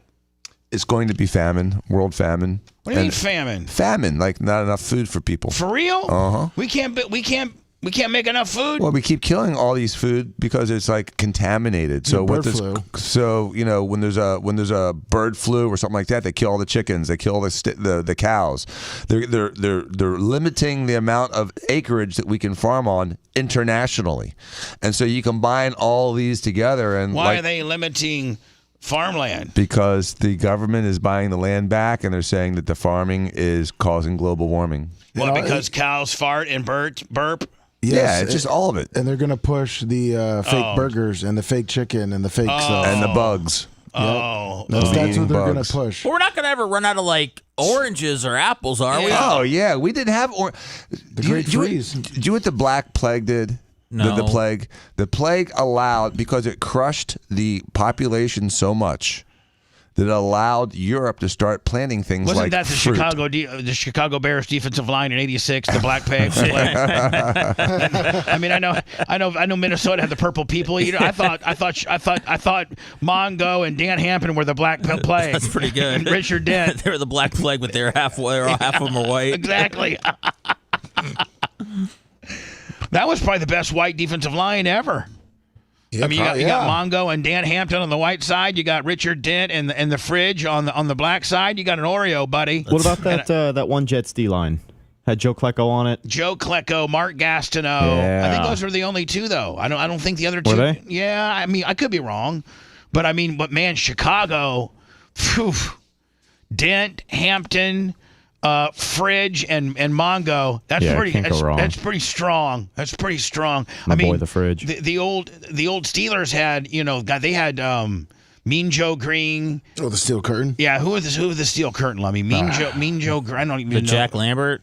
Yeah, but he was a linebacker. I don't know. I mean, maybe Mean Joe Green was Is the curtain just the line? Yeah, the Steel Curtain was just a line. I thought it was the whole defense. No, yeah, it was just a defensive LT line. Greenwood, Dwight White, and Ernie Holmes. Yeah, that's not near like the 85 or 6 Bears. No, sorry. The Black Plague wins. And they don't even know that their name is the Black Plague. But that would have been a good one, wouldn't it, Seth? Oh, sure thing, man. Steel Curtain won 4 Super Bowl titles. I know the names aren't as big. I know. Steel Curtain. Yes. I think they are, and I think the reason why, the money he gave away last time he was in So, office. Dan, you gave us 3. Did you say there was 4? Or are you sticking with 3? I said 3. For us to take us down. Yeah. The Corona 2.0, World War III, or famine. Is that going to be in our lifetime, Dan? Or is that yeah. Gonna be, No, we're going to see this over the next 5 or 10 years. Planning it. Yeah, with China buying all the land. So hold on, you're saying like... Wait, you knew about this too? I mean, you didn't tell us we were going to be starving? Oh, it's a deep state, man. I mean, look. Can you believe that, Bubba? The guy buying the most You and I farmland is sitting the over guy here creating just fake trying meat. to, have... What's that, Lemmy? The guy buying the most farmland is also the guy creating the fake meat. Bill Gates.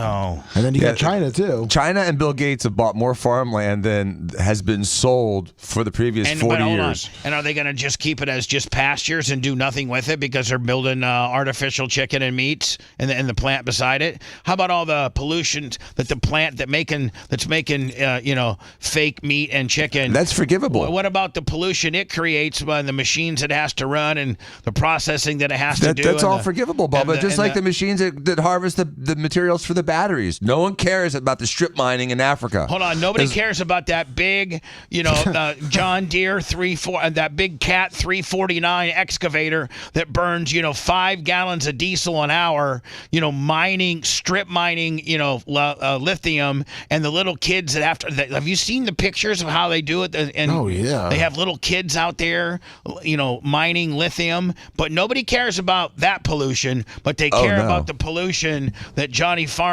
is going to make while he has 85,000 head of cow somewhere in a 10,000 acre plot of Montana. Kind of like Yellowstone, right? Yeah, exactly. You got Johnny Yellowstone out there. They're trying to kick him out of the business so they can build a plan on Johnny Yellowstone's property that creates more pollution and making fake stuff, right? Yes, sir. Should we start hoarding snacks now, or is it too early? If you want 24/7 on-demand Bubba and the crew, go to BubbaArmyHQ.com. Right now. The Bubba the Love Sponge Show will be back after this.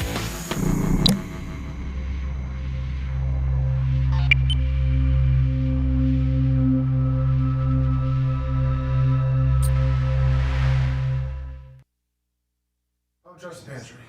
It's time to get those, We got to get those military. those doomsday. The space meals? Those doomsday things. Space meals. The powder meals? That's like like 50 meals in a box. Oh, yeah. That kind of shit. What's the space like powdered? Like, and the ice cream. It's just all the water's out of it. Should we load up on Toblerones too? Toblerones. Those don't last a good 8 years. I found some from high school. Pickles will last a few years. I know that. Pickles and chocolate. Everything I hate.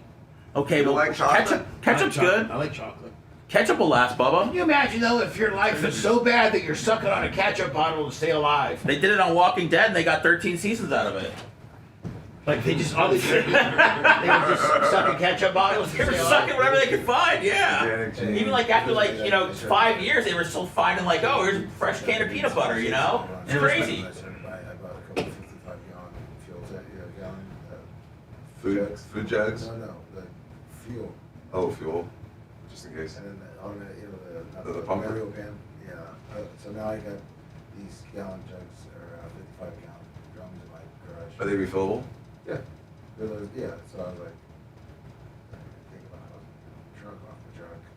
They're heavy as balls, aren't they? 55 gallons, 400 pounds. I actually looked at that shit. I was like, you're going to be happy when When we had gas for our generator, so Yeah. I can't watch TV because Washington was blown up. But we had like a 15-gallon with wheels that we would roll out to the dock to fill jet skis. Yeah. But then the axle gets locked up, and They're real cheap, and you got in order to buy a real one, you got to buy one that have kind of bigger balloon tires and a stiffer axle on it. yeah, because the axle's just kind of like pressed into Right, the it's plastic. just it's really just the whole 15-gallon toter deal is a real cheaply made thing. Yeah, so And you if find you- a better one. We trashed it, so Yeah, I mean, 2 Phillips and the fucking those little plastic tires and shit are. yeah, they don't. So, they, but- they but- drag. They don't even roll. But if you do your research and get a little, they make little beefier ones that same premise with a handle. Just don't buy the cheapest one. Just buy a better one. Buy one that's got a beefier, like fat, but like beach tire balloon, like I bigger. understand. Well, I saw the better one where they have the metal tire, like the metal. Like a metal rings. hub? Yeah. You buy those. Where do you find those? Amazon. I also have one of those. I also have one of those. I have one of those at the track for us to just to slap a little bit of gas. So, yeah, if the skid steer needs like 5 gallons to finish what I'm doing, Gotcha. other than that, usually I gotta take it all the way up to we have a refilling station and get off of it. Is it diesel? Yeah. Let's vote ER. Big liar. Do you guys have any of those prepper meals? Yeah. I tried them. Pretty bad. I never have to use one. Pretty bad. Bubba, I grabbed some food for us out there. I got a rock, a piece of mulch, and one of these little things right here. Is this going to be like those food for the Jews in Israel that need them? I have this What? carrot. What's that? What? I have this carrot that I ate half. I mean, I didn't get yesterday any and heat half with your tomorrow. wife or spud you, did I? No, sir. Mommy, can you put that on the grill for me? And it wouldn't have been as bad of a spud had the chair been the right chair. Oh, of course. It wasn't your fault, though. What? Ashley was mad? No. Did Walker watch it? Or you don't want to show him that kind of stuff yet? No, Or do you want Hands to? up, you can come to the house. Have you called the Federation and say that you need to have a little input in your creative, where they're taking your character? Of course. Okay.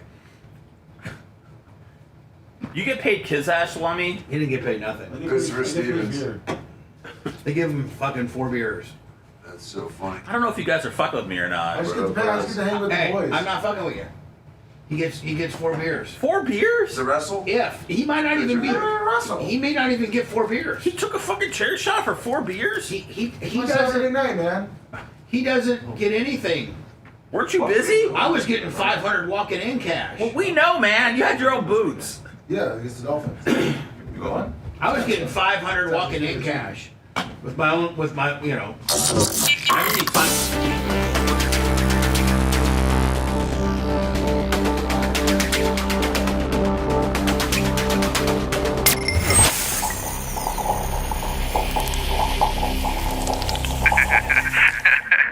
The Bubba the Love Sponge Show, listener supported via PayPal, Venmo, and Cash App. All at the Bubba Army. Now returns. Bubba Army merch, Bubba Army store, BubbaArmyShop.com.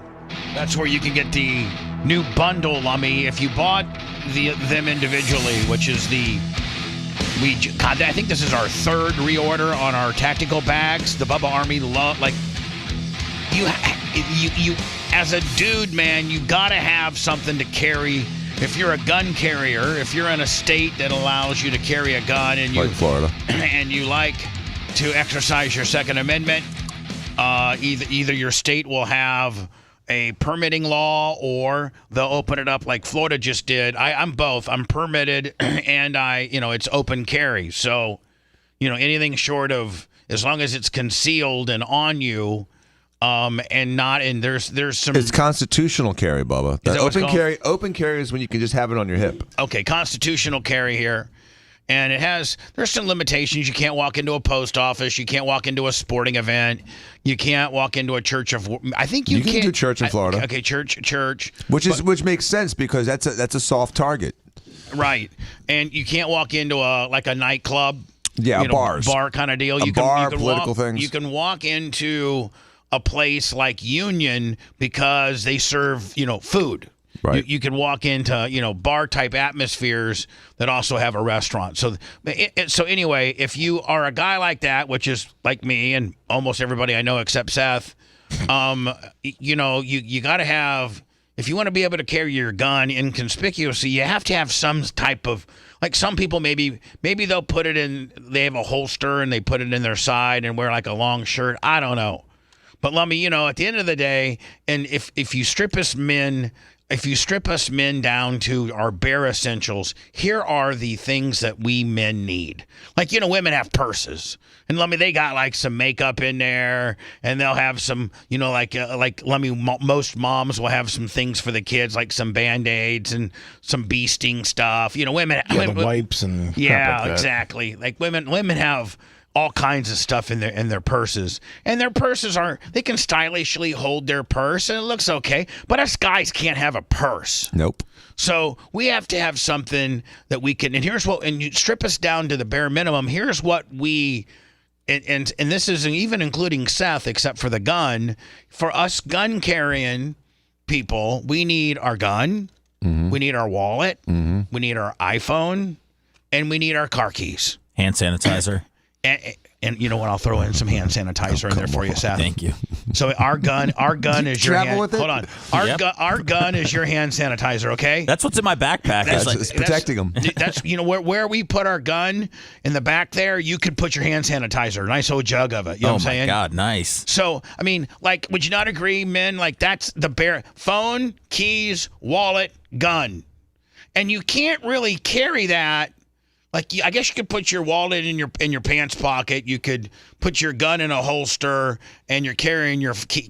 I guess you could put your keys in your other pocket, and you're carrying your phone. But man, that's really bulking up your pockets, isn't it? Like, I don't like a lot of things in my pocket. No. I'll just put like a business card, or like I don't carry things in my pocket. Sometimes I'll carry my phone. Let me if I'm on the grader in my pocket, just because I don't want it. There's nowhere to put it. Yeah. You don't have to fall out. But if you have elastic pants on, too much weight in your pockets, and all of a sudden your pants are at your ankles. Yeah, and elastic's my best friend. So you need something to carry all this nonsense, and I have a Bubba Army tactical bag that slings over your shoulder that, man, we've sold out 2 times. This is our 3rd reorder on it. Go get it. But instead of just getting it individually, and maybe you'd want to also get that brand new, $41 backpack, Lummy, which, Seth, do you use your Bubba Army backpack, or do you use another one? Yeah, no, I use a different backpack for every day, but last time I traveled, when I went to Pittsburgh, I used the Bubba Army backpack. You did? Yeah, and I told you it was so big, I lost stuff in there. So, like, what I'm saying is, like, you're kind of, out of all the guys that we have here, you're kind of Johnny Backpack guy. Yeah, I love a backpack. How would you rate our backpack? I would rate it incredibly spacious with many compartments. Yeah, and with the USB capabilities. I didn't even know that had that. Yeah, I didn't even know that was a thing. USB capabilities, and we have the back. It was a little tough. I'm not gonna lie. It was a little tough to put under my my Spirit airline. Because you had it jammed full. Yeah, well, it was full of everything. So that was tough. But you throw it in the overhead, you're good to go. I'm thinking with my new Bubba Army backpack, I don't even have to have a carry-on to go to Warsaw. No. Because here's the deal, Mary Lou Plummer, Mary Lou Plummer is anal about laundry, and so is Sumo. So literally, as soon as I get, like that, my first night will be next Wednesday night. Mary Lou would already have my clothes that I wore that day washed. Oh wow! And ready to go. That's pretty sweet. So you only got to bring like three shirts. 3 pairs of underwear, because Lummy, like Sumo and Mary Lou, they wash every day. Like Sumo's obsessed with it. Even if it's just 3 shirts and 2 pairs of underwear, Sumo's washing it. Sumo's also obsessed with watching that Space Odyssey stripping channel. He's doing laundry and working on his go-kart. Watching 2001 and watching 2001live.com. Yes, but Bubba Army merch, Bubba Army store, Bubba Army shop has that cool backpack, has that tactical bag. And then what's the third item, Lummy, that you get in the bundle? It was regularly $105. Was it the tumbler? Stanley inspired tumbler. The 40-ounce Stanley-inspired Bubba Army tumbler. It's got the Bubba Army insignia there, my autograph in the back, and this comes with the straw. A straw that actually has a seal to it. Yes, it does. So the straw's actually sealed, has, like these little bit of rubber. It goes ping, ping, ping, ping, and it keeps, so the straw just doesn't sit in there willy-nilly. It's actually held in there, Lummy, so that if it would spill over, like it doesn't even come out the straw side. Correct. It's a lot better than all three of those. If you would buy them individually, would be $105. I've made them into a bundle for $89, saving you a little bit of something. So go pick up those while you can. Merchandise, people don't realize, but merchandise is a major part of our business.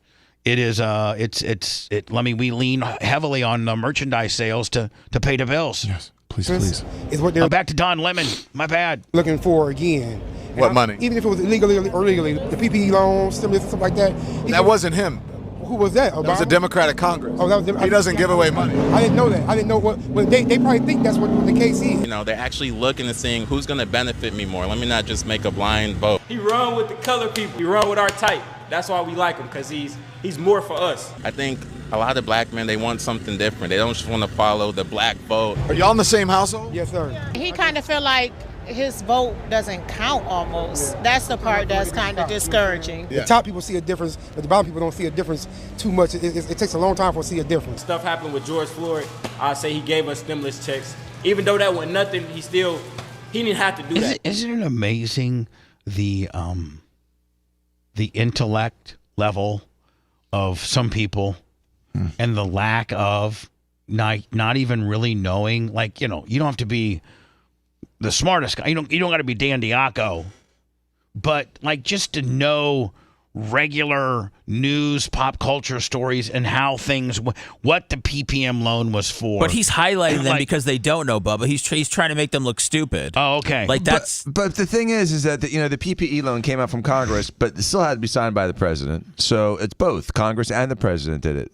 He still blessed us with stimulus checks. He didn't do the stimulus checks. He didn't want to do it. That was a Democratic Congress. He only held it up to get his name on the check. Okay, well, now hold on. But if his name's on the check, it's his check. That means he voted. Hold on. It means he voted for it. He may not have wanted it, but he voted. He approved it. He didn't. Hold on. Let's just say this: he didn't veto it. No, he signed it into law. He had veto power, so that nobody got him. But by him not vetoing it, and then. And didn't Trump kind of pull a narcissistic move in the fact that usually the Department of Treasury signs the check or something like that, usually not the president, but he had, I guess inevitably the president can sign the check, but most presidents just let their Secretary of Treasury sign the checks. And Ron, it was my understanding that Trump had to fill out some kind of form or have some kind of hearing or tell the Department of Treasury, I'm signing the checks. And he had the ability to make that call. But, that's how Trump rolls, is not only am I going to give people money, but I'm also going to make sure that my name is on the check. So when they can't. So, it fooled this guy, right? He's like the guy's name on the check. That was nothing. He didn't have to do that. He still blessed us with stimulus checks. He didn't do the stimulus checks. He didn't want to do it. That was a Democratic Congress. He only held it up to get his name on the check. So hold on, Don Lemon. That's you're talking in circles there. I know his reasoning is circuitous. You're saying he didn't have to do it. He didn't want to do it, and the only reason he did it, and his name was on the check. Well, if his name's on the check, that means that he approved it. He may not have liked it, but he approved it, he had veto power on it, didn't veto it. So your argument doesn't even make sense, right? Have to do that. He still blessed us with stimulus checks. He didn't do the stimulus checks. He didn't want to do it. That was a Democratic Congress. He didn't do the stimulus checks. He didn't want to do it. It was a Democratic Congress. He only did it so he could put his name on the check. Held it up to get his name on the check. I did not know that. F Trump, man. I don't like Trump no more. F Trump. And again, so now this guy, this is how uneducated we are, which really should come back and bite Don Lemon in the ass, and the fact that the people that you're interviewing are so stupid, you've chose to interview them, and that you can, with one bit of word salad, exactly. You can, with one bit of word salad that there's no truth to, that you can get an impressionable, hardworking African American. I applaud this guy. He's got a job. He thinks he knows what time it is, and you can flip flop him. That you can flip flop him just based on your not very intellectually honest word salad. You think this kid's actually going to vote? No, hell, this can't. He can't. He's got a record. Kamala Harris. Kamala for president. Kamala for president. Yes, this validates, Don, the intellect of the people you're it's not you making the people look bad, it's that you're picking stupid people. Only stupid people want to talk to you. You only attract stupid people because you're stupid. Do the stimulus checks. I would love to argue. I'd love to interview him in studio. Oh, God. He didn't want to do it. That was a Democratic Congress. He only held it up to get his name on the check. Like, are you the Sarah Palin of reporting, where you just and with a Kamala kicker, where you just throw in a bunch of word salads? He thinks he can convince one thug at a time to vote for Kamala, and it's not paying off because he's looking like a fool. F Trump, man. I don't like Trump no more. F Trump. Kamala Harris. Kamala for president. Kamala for president. I feel like they're brainwashed, honestly. He's not for us. He can't denounce white supremacy, setting rappers free, pardoning rappers to try to get their, try to get the sympathy vote from black people, and they fall for it. I mean that's how it ends. I mean, that's what he wants you to. That's where he didn't defend the white supremacy thing because Trump didn't say that. Yeah, but you just but you throw it out there, man. You throw white supremacy to a black guy, he instantaneously gravitates to that, and he hates that person, no matter what the real truth is or not. You can just wrap that on. You can wrap that on a white guy. The media can wrap that on a white guy and suffer no consequences. But if the media was to wrap that on a black guy, oh my God, all hell would break loose, right? It seems to be it's not really fair going both ways. When I return, man, I love me some Shannon Sharp. Club Shay Shay, his podcast is one of the top performing podcasts. He's got the it factor. Hall of Fame tight end, brother of Sterling Sharp. I love the guy. Wasn't it the what's the one podcast he did that put him over with the comedian? Williams? Cat Williams. Yeah, that was a good podcast. Seth, wasn't that kind of the one that really got him some traction? Yeah, Cat Williams was on for like 3 hours, and he's predicted everything that's happened, in the last 4 months. Really? Oh, yeah. Yeah. And probably not airable. Probably the language is probably one that we can't use, or could we play it? Yeah, some of it's terrible. Yeah, but we have to pick and choose which ones. Could you give me an excerpt from it so I could set it up? And if you can't, you can't. Yeah, I'll try to. See what you can do. Okay. All right, thanks. Want to listen to the show on demand and on the go? Enlist today at BubbaArmyHQ.com. Sign up and start listening. The Bubba the Love Sponge Show will be back after this.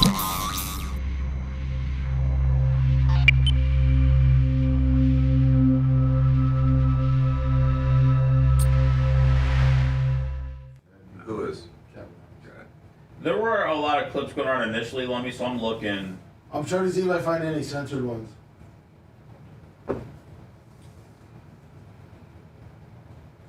Because, there's a lot of clips. I just was saying about the uncensored. Why don't we invite Don Lemon for an interview? Lummy, can you do that? Let me reach out to Don Lemon. All right. See if he'll go on. Please make it a Monday, Tuesday, or Thursday, or Friday. Not Thursday. No, not Thursday. Ryan and him on a suck-off session.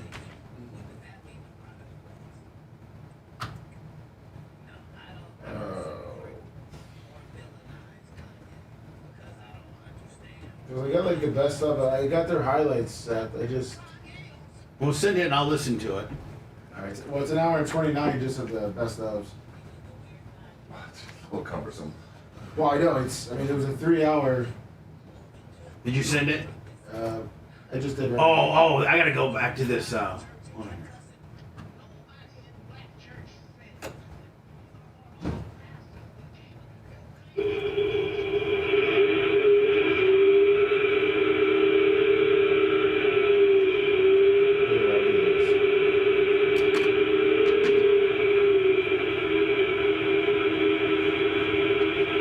think I got it to where.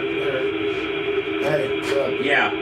So they're not censored, but it was just good. So the link I just sent Bubba, underneath it, the hours where I meant, they had it's through that. You can read it and all that right down. Oh, okay. All you have to do is scroll down, and then you just click on it. That's something he put out. Shane Sharp. Yeah, it's there, guys. That's good. It's just on the But if he clicks on the Bubba, if you click on the one link I just sent you. Okay. Okay, this one right here. If you're watching now, if you scroll down, that's all like the little clips. 4 minutes, 5 minutes, 2 minutes. Perfect. It breaks down the whole thing. Thank you. No problem. Thank you.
Vroom, vroom.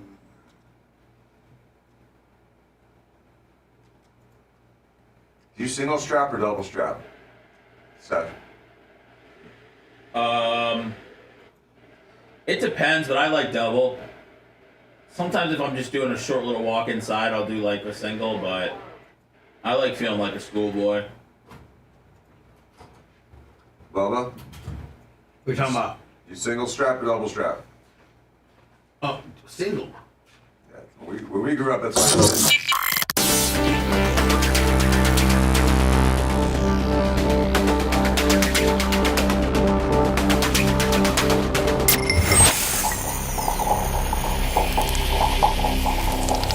He makes miracles happen every day with a scalpel, silicone, and saline. But you're gonna like it, mister. He's a doctor, he's a lawyer, he's also the king of tookies. Dr. Dan Diaco is guest hosting today. So please, for the love of the all things Dan, show your support via PayPal, Venmo, or Cash App, all at the Bubba Army. The BTLS show now returns. That's right. PayPal, Venmo, Cash App. Love ya. Throw a little something, something. Tomorrow is our Friday. Lummy, I gotta. As soon as I get out of here today, the reason why I can't do Klim Kush is because I gotta get up to the track and do like just a bunch of pre-grading and some clay mixture to get the track so that it's perfect when David Markham comes on Saturday and gets, I got it pretty much done. So I'm headed back up to Ocala today. It's just been probably till about 7 o'clock. I know it's 2 months from now, but is it very difficult? Because we're definitely going. The monster trucks that you guys do up there, do you have to do all that dirt work? Yes. Oh. You build the ramps? I don't build the ramps, but I go get the material on our property for them to use. So I have to excavate because we have this one little clay honey hole. We have this one little honey hole, Lummy, that's got clay in it.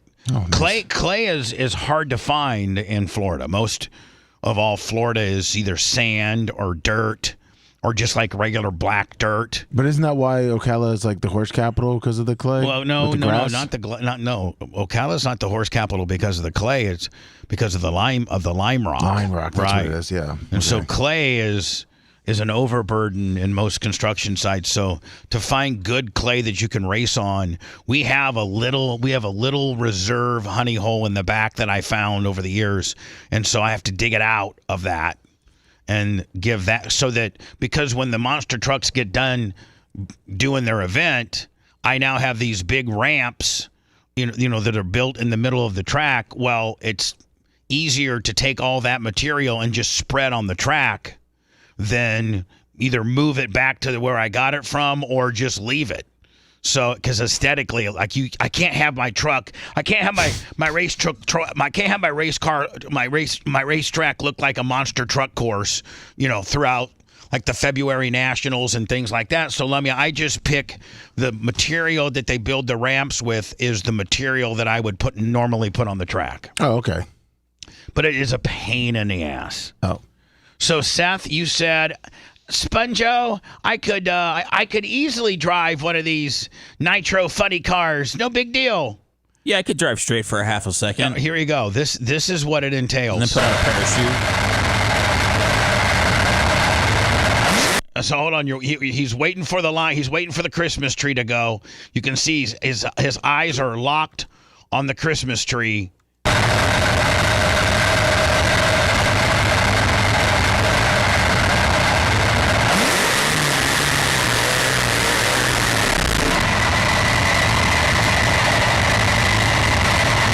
That might have just been the burnout. I think that was just the burnout. Holy cow. That was just, hold on. This is just the burnout. So he's warming his tires, right? Or hold on. This is just.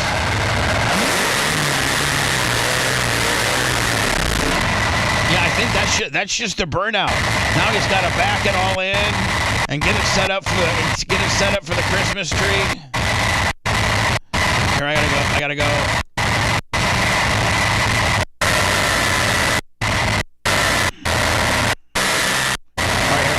Here you go, Seth. So you had to do your burnout as if you wouldn't mess that up. Right. Of course. You just keep going on the track but they put a throttle linkage adjuster on there so you can only push the gas down so much. Okay. So that you can't, kill yourself. So now here's what a nitrous funny car driver goes through. And as you could say, oh yeah, Sponjo, I could drive one of those for a half a second. Here you go. Look how violent this is. I mean, you throw up, just over there. Yeah, I'm a pussy. I couldn't do it already. I mean, I haven't even seen it.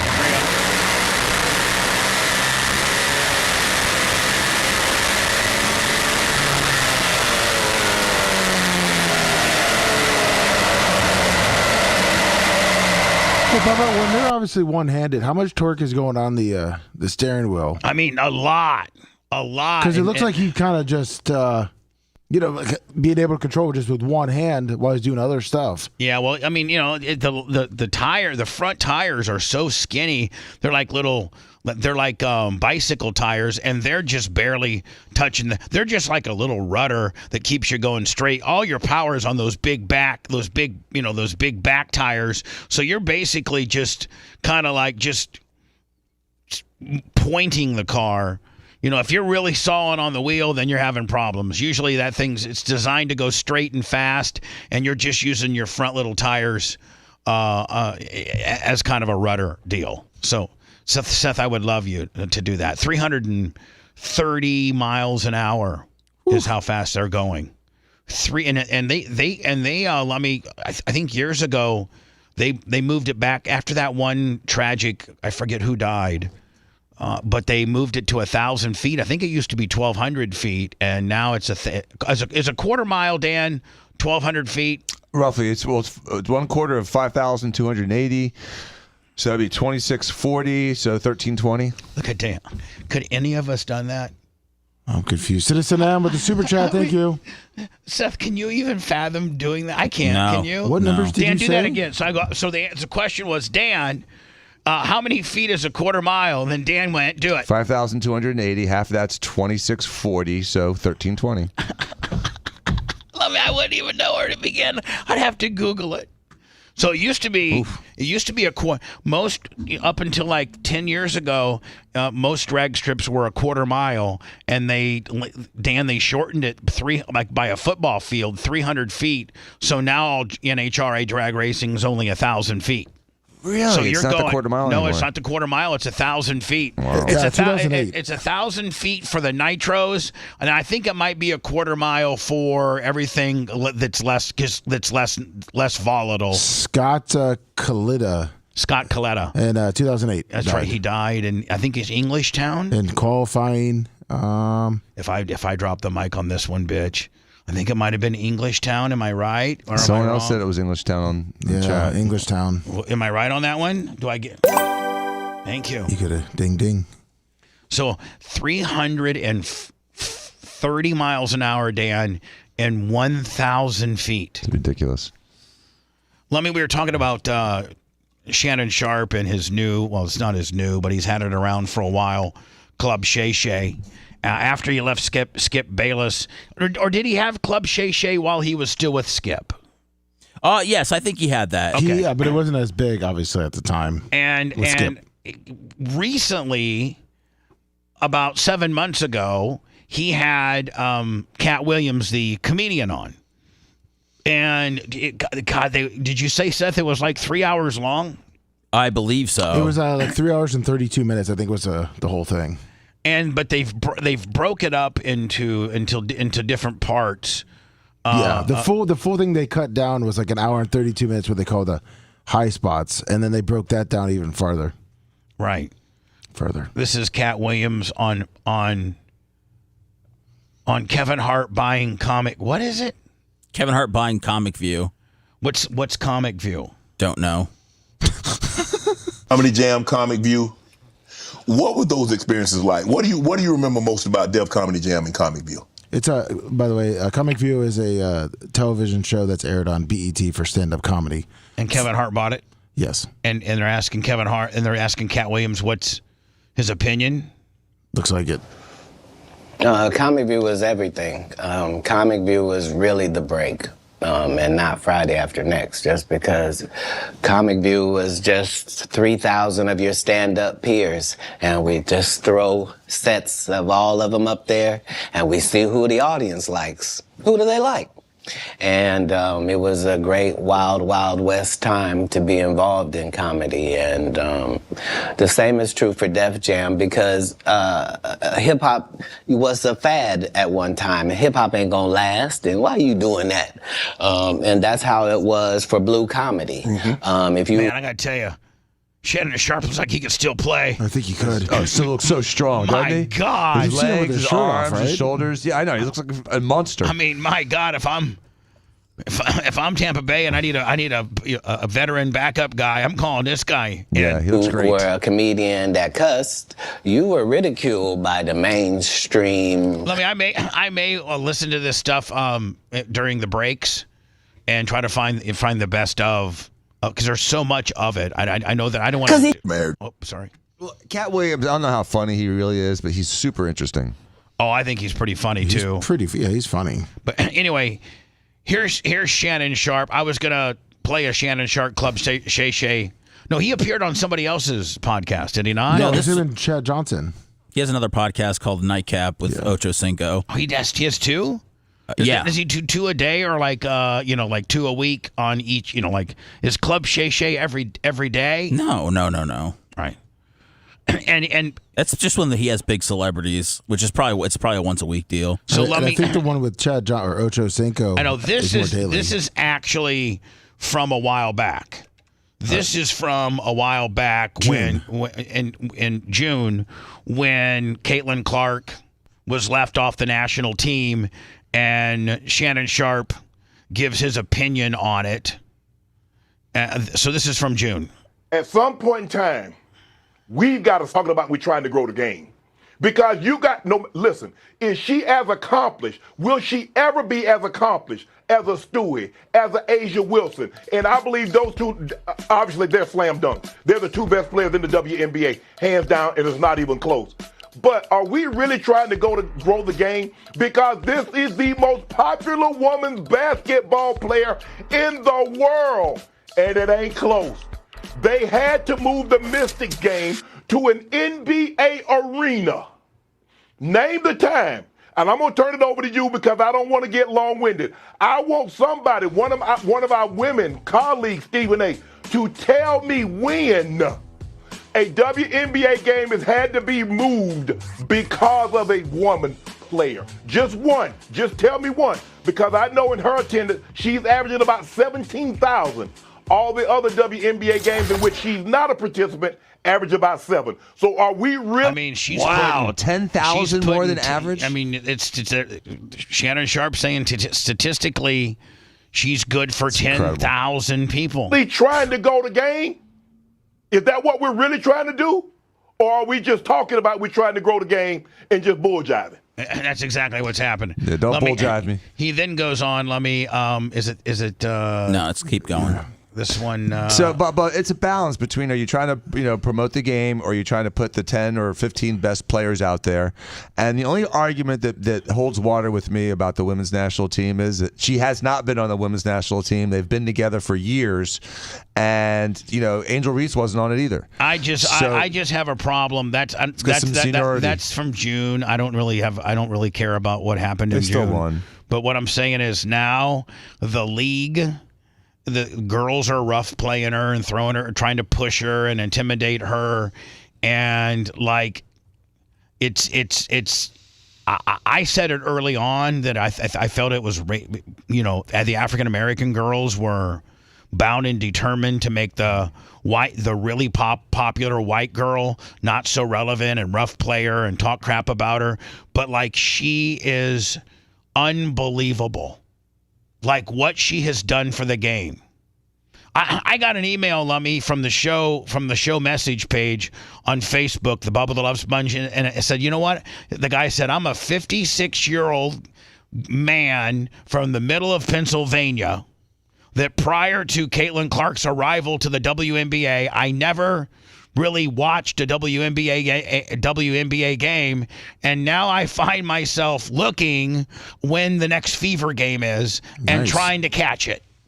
She is just niched herself as like the Larry Bird of WNBA, and I mean, I'm not saying that she's saving the NBA, but she is certainly making the NBA a lot of money. Mm-hmm. Just like Tiger Woods did for golfing. It was disruptive.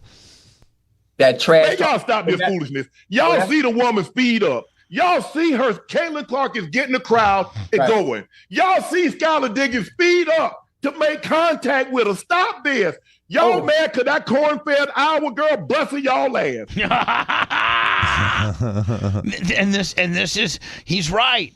And corn-fed is kind of a racist dig on white people. It is, but you can say it if you're black and you're Club Shay Shay. Yeah. To make contact with her. Stop this. Y'all mad because that corn-fed Iowa girl busted y'all ass. Y'all said she too weak. She can't do this. She lead the WNBA in assists. She cooking. Let her cook. Let her cook. Oh, man, stop triggering. Whew. But it's just like, man, everybody is and it seems to be an African American thing. Like, God forbid that a white girl come in and just be the absolute star, instantaneous star that has elevated the game, not just based on her play and her statistics, but based on the amount of people that want to watch her. But they're really going to hate her when she starts accomplishing more. Oh yeah, she starts getting better. Oh, you know, I mean, like getting, and she's just the team. I mean, the team has improved so much. Right. She, like I say, she's just learning her teammates, and her teammates are just learning how.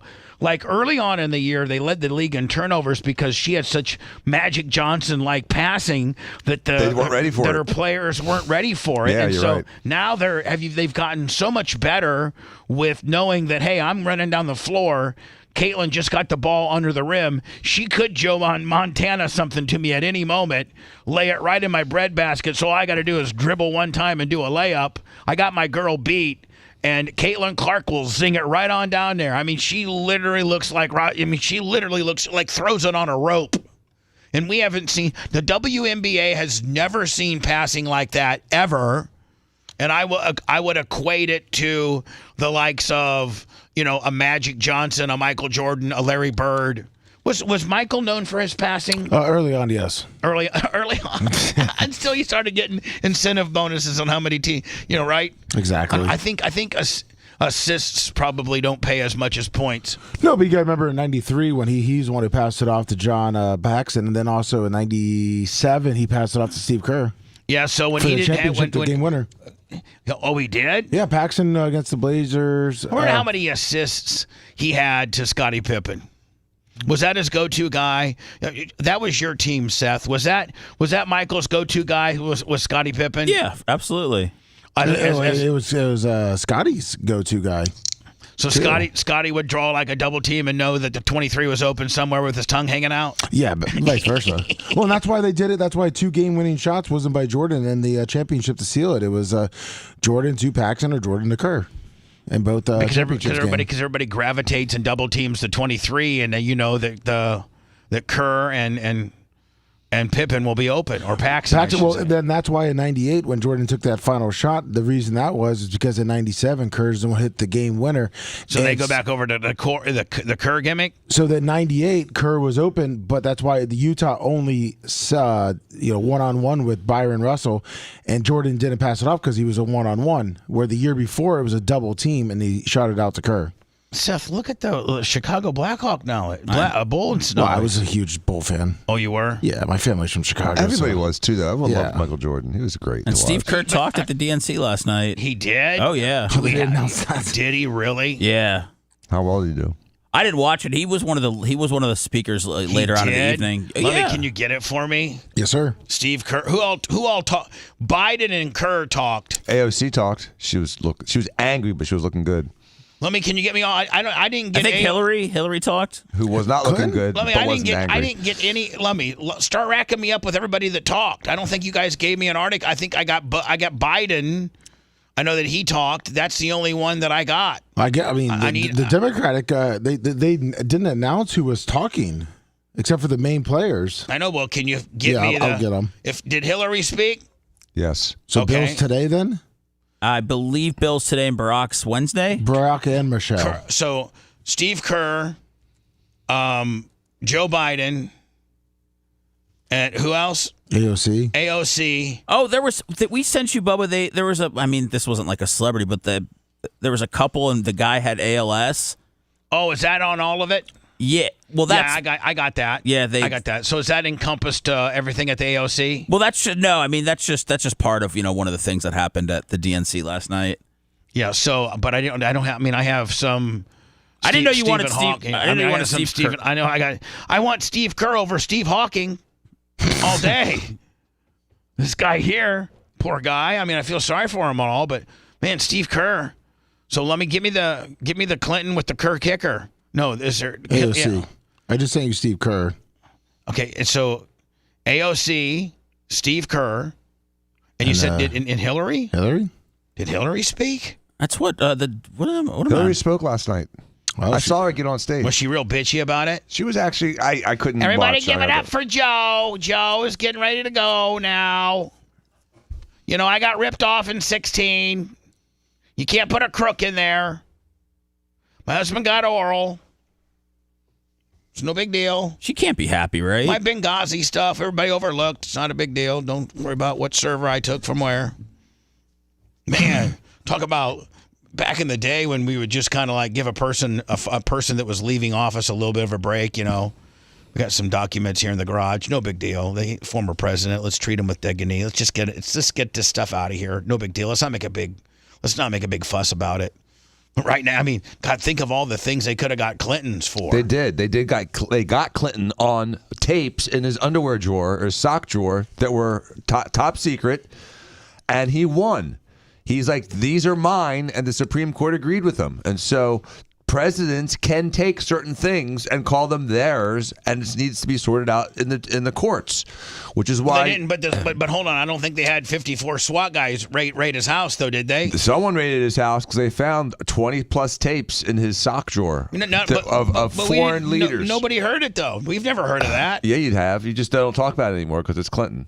Oh, but it's actual case law, and it's what really made Trump's allegations ridiculous, because Clinton had the same kind of argument and won. So that property is the president's property until he decides otherwise. We're going to go through the DNC. We'll start breaking the DNC down. I mean, I know, it's political and everything, but how do you not? It's an absolute. The protesters are really. It's a circus up there. The protesters, they'll break one wall down, and then they'll be in this no man's area where the cops are still on the other side of another barrier, and they're like just jumping around the kids that got left outside the playground. Mm-hmm.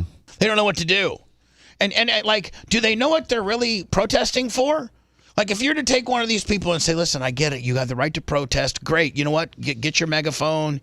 Yell whatever you want, but what are you, like, can you give me the particular reason why you're here protesting?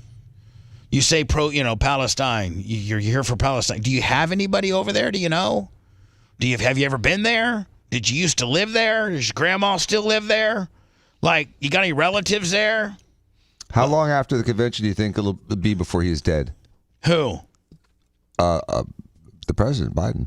Oh, I'm not making that prediction. I guarantee. Here's my prediction. I guarantee Kamala will be president before the election. So, geez, before November? You're gonna say she's going to go into the election as a standing president, as a sitting president. And do you say it's like a shady deal?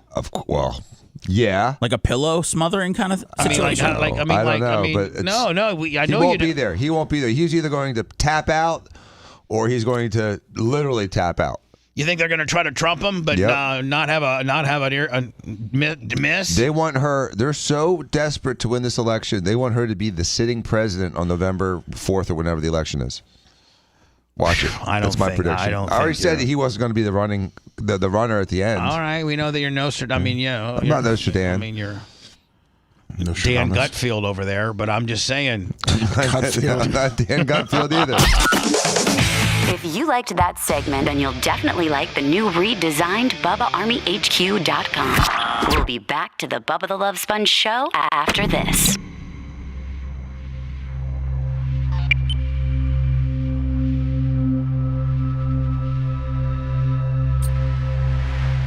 And you made a video. I sent you all three of the DNC. First one's Kerr, second one is AOC, third one's Clinton.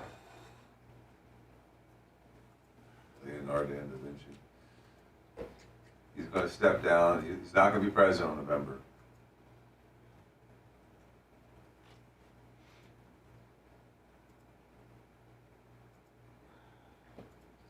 All right, and then Seth, what did you send me, buddy?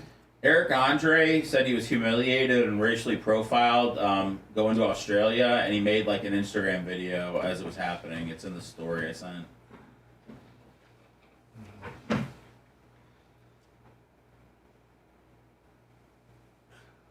Yeah, that one up there. So is it this video right here? Yeah. This is a video? Yeah. Okay. Yeah. So I've been on planes for over 25 hours.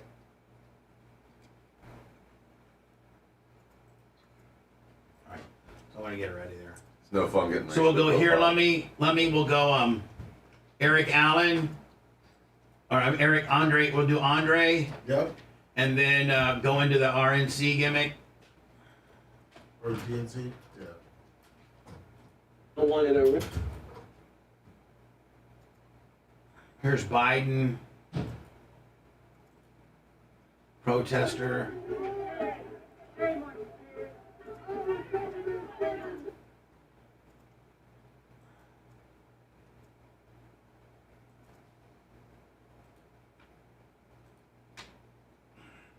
You want to know the real fucking thing from last night?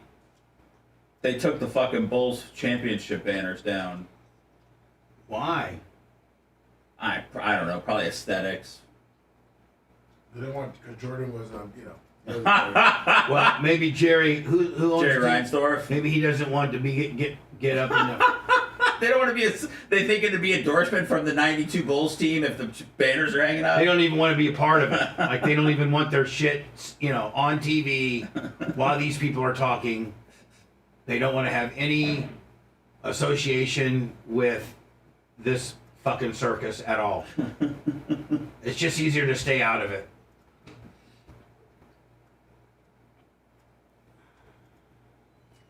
I don't know, man. I think it's kind of dicked up.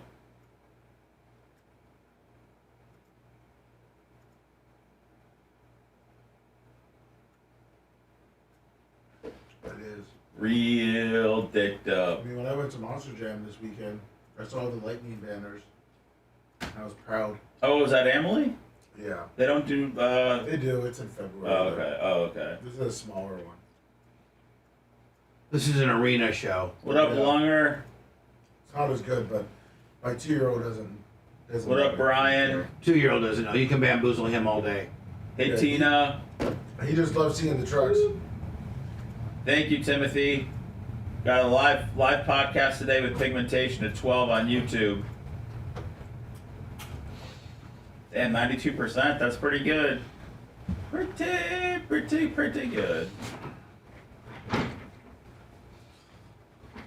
Really love that SpongeBob water, huh?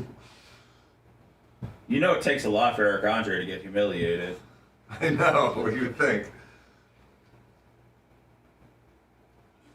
What's up, Hoss? Grouper Lips. It tastes better than.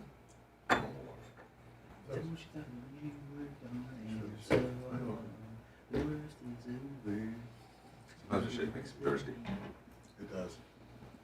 Kind of leaves that back of the throat kind of dryness. Too much, they put a little too much whey protein in there or whatever they put. It's different today, yeah. Plant protein, It almost tastes like little particles of the protein. Hey, Bubba, how long does it take to make that hydrogenated water? Oh, like 2 minutes, 3 minutes. What's up, eat more coleslaw? Like you put it in, hit the button in like a minute, maybe a minute. Here, I'll tell you right now. I got the timer going. You making me some? Yeah, I'm making it. A lot of times I'll just hit it again, like you can hit it as many times as you fucking want. So just in case, like maybe it fizzled out while I'm gonna tell you how long it takes. Holy shit. Fucking $400 to go see Hillary Clinton talk at the Straz. Are you serious? $660 for center orchestra. Are you going? Temperature is warmer. I gotta wait.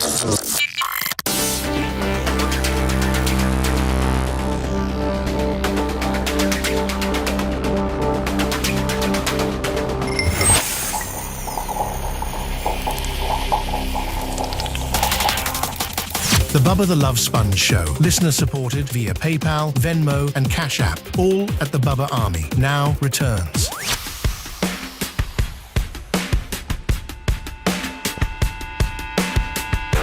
I'll do Clem and Kush tomorrow with Seth. My plane doesn't leave till later that night. So I can, right after the show, do a Clem and Kush. I got to run up to the track as fast as I can get there today. I already got the merch crick. She's got my Crown Vic fully loaded with fuel and a couple things I got to take up to the track in the Crown Vic. And literally, I got my work boots on. You ready to go? Got my work boots on. I got a work shirt in the car. I got my sunglasses, my sunscreen, and I'm gonna go up there and work. Probably. See, like if you go to Ocala and you plan on coming back to Tampa, you got to do it a couple different ways. One, you either have to leave at 2:30 because it's an hour and 20 minutes door to door.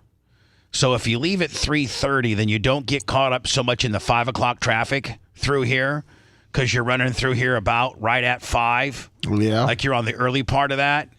Or you stay until 4:30 And then you get the 6:30 stuff, which is usually more manageable than the 4:35 stuff coming back in. You know what I'm saying? Like 275 and I-4 is an absolute it sucks anytime from like 3:30 to 5:30.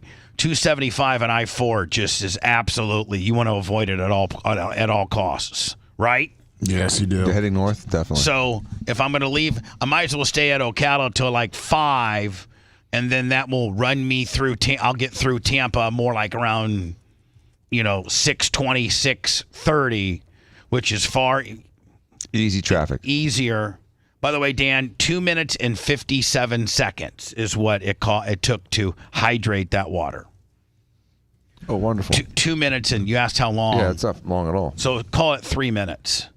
So probably going to be up there till 4:30, Lummy, because, I don't want to. I hate traffic more than anything. Oh, it's horrible, especially going to Ocala. Rick Scott had an opportunity to build more infrastructure. If you think about it, man, in Florida, not to be too local, but there's only two ways. I think we're, the third or fourth most populated state in the country? I think we're maybe fourth. I think we're fourth. That's his Zerpies, $10. I think it's like New York, maybe California, Texas. And us, I think. And think about it, there's only 2 major highways that run north-south in the fourth most populated state. And there's really only 3 that run east and west, and that is I-10, I-4, and then the Turnpike. Oh, we're number 3 now. We're number 3. So we realistically only have 5 major highways for us to travel around. We have 75 and 95, both, northbound in and out of the state.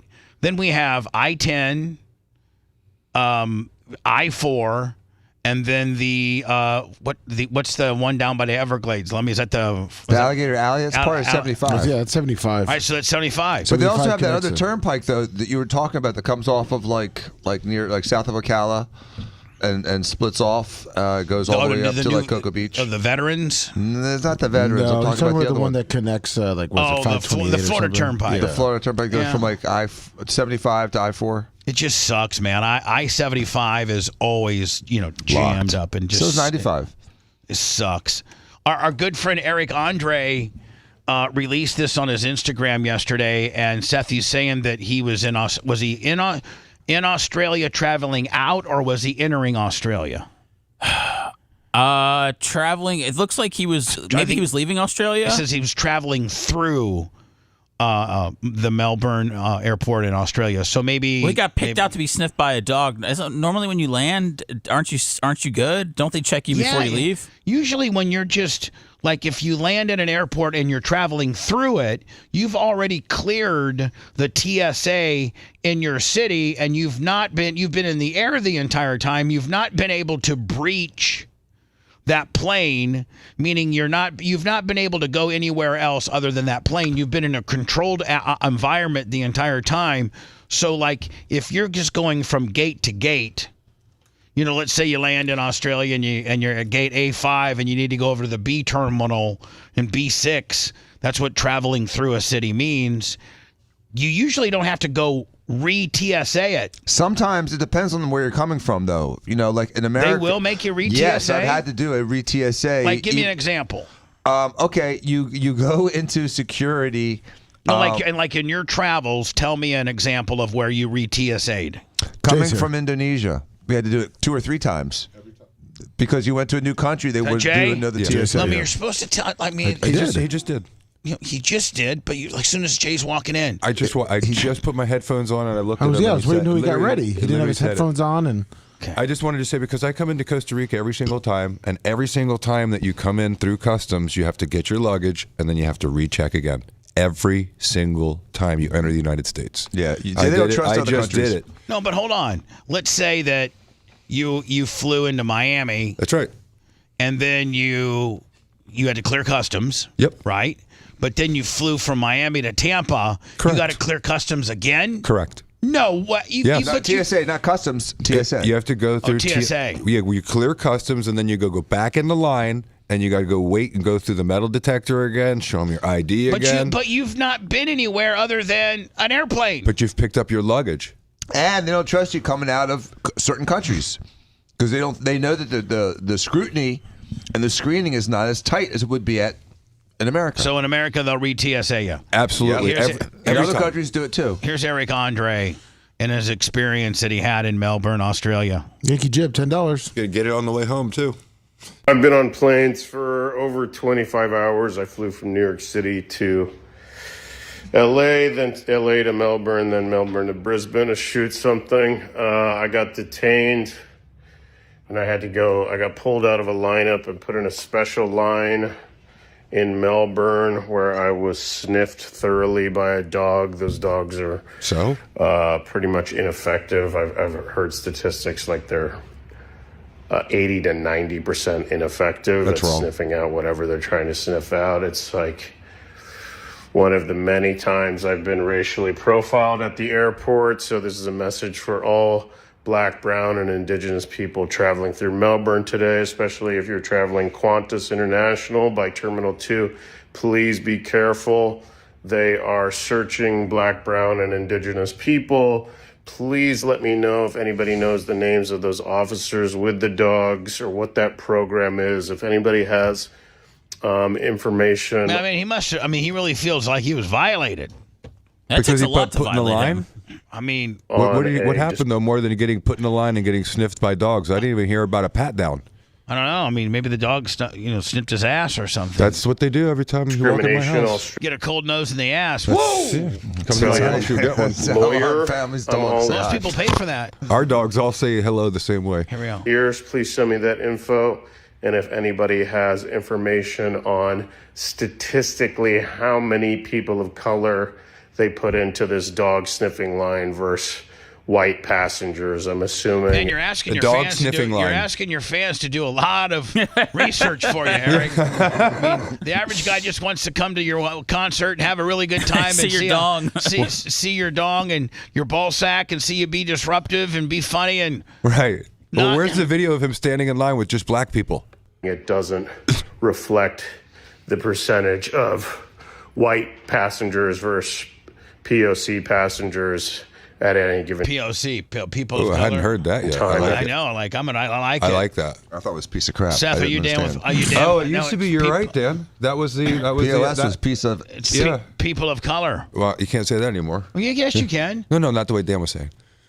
Seth, I'm down with POC. How about you? Oh, absolutely. That airport. And anybody hiring me to work in Australia going forward, whether it's a production or a tour, please don't make me go through the Melbourne airport alone. Please provide a police escort or some type of security escort for me, or have me fly into Brisbane or Sydney directly. I do not feel safe in the Melbourne airport. I do not want to be humiliated or racially discriminated. I will tell you this. That's a big hotel room he's walking around. I'll tell you that. Every time, I don't know. I've not had any surgeries or anything like that. But for the last 2 years, it just started happening about 2 years ago. When you walk in that machine where you put your hands above your head and they go, and then I think they look at your ween. I think they can get a picture of your ween. They got a good image of it. Yeah. So I'm going to make sure I kind of maybe, fluff up. Get fluffed up. Yeah, get fluffed up. But for the last 2 years, man, every time I go through there, they say it's indicating metal in your left testicle, like crotch area. Really? Metal. And so they take it, and then they go like, listen, we have to take the back of our hand and pat it against the area in question. And, they basically are, like kind of tapping your balls a little bit. Do you have a metal nudicle? No. I don't even know what a medical nudicle is. A testicle that's replaced by a dog gets them, but they're usually like silicone, not metal. No, I don't have I don't have anything. I don't think I have anything metal. Rob Adams did that once in his dog. Do you have a metal clip from your vasectomy? That would do it. Maybe I do. Because a lot of the clips are metal because the other stuff would dissolve. You want a metal clip. Well, yeah, but they cauterized it. They didn't clip it. They just cauterized. Sometimes they'll clip and cauterize. No, mine was just a straight cauterization. Oh. They tied off and cauterized. So I don't think I have. Maybe I got a medical clip in my balls, and I should just say, hey, I just want to let you know before I go here, I got a metal clip in my left ball sack. So, if it comes up on the screen, it's what it is. If you have to feel it, I guess you can, but I do got a metal. So, Dan, if you tell them that before you go in... They're still going to do the whole... Well, they put you in a different line. They put you in a different line. Like, if I have to get that Inspire for my sleep apnea, then if you have a medical device of any kind or metal, you have to let them know, and they'll put you in a different line. The POC line. The people of color or the piece of shiz line. The dog against anymore at these airports. I don't want to cut my hair and wear a three-piece suit so that I'm treated like a first-class citizen.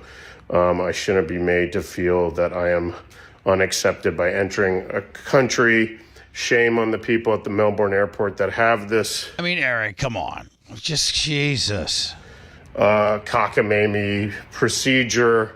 I doubt it yields any safer world for anybody in Melbourne or Australia. I mean, I'm not going to do a tutorial every time my left testicle gets grabbed, and it's been like at least probably 6 times in the last 2 years that I've had the back of a man's hand against my left testy. I mean, I was like, go ahead, buddy. I get pulled out of line all the time when you're coming back from a foreign country. You got surfboards, you got random stuff, man. This happens all the time.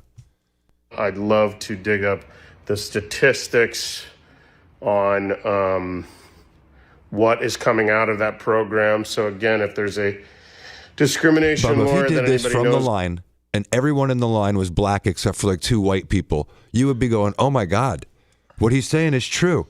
But he's walking around a 3,000 square foot hotel room bitching like he just got, I mean, does it sound like he got more than he went in a sniff line? I don't know. I mean, did he get strip searched? I don't know if Stephen got strip searched in Israel almost. What? Like literally he got pulled. He was representing Demetrius Hill, Demet Hook, who used to play at University of Florida. Right. When Stephen was going to be a sports agent. And so he flies to Israel with Demetrius Hill, and they pull Stephen aside. And Stephen, if you say, where is your address? He forgets it. And so they say, where are you staying? The next thing you know, they have him in a room with people with M16s, and they're literally questioning him. How long was he there? Like an hour? I mean, it was scary, frightening. And without Krista, he's helpless. Krista was nowhere near him. That's what I'm saying. And he didn't Steve's say, I'm helpless. here He because can't do I was nothing. representing a black guy. Now, if he would have had Krista there, man, there would have been no problem. She would have had it all sorted out. For sure. in Australia or anything like that. I mean, he's practically inept without Krista. I'm just saying. For those scoring at home. Please send me that information, and if anybody knows any information about this dog sniffing program. Oh my God! I mean, is this a continual loop, or this Giuliani stop and frisk esque nonsense program? Please hit me up, DM me, because this Jesus, God, you're my friend. Wrap it up, buddy. I don't want it to happen to anybody, but that seems a little different than not safe. It's providing a less safe experience for Black, Brown, Indigenous, and immigrant passengers. It has nothing to do with safety. It has everything to do with racial harassment. So please get back to me if you know any information about this program at the Melbourne Airport by Qantas International. I'm assuming it's around T1. Man, if I hadn't done his show. You'd be killing him? No, I'd walk out as a TSA agent.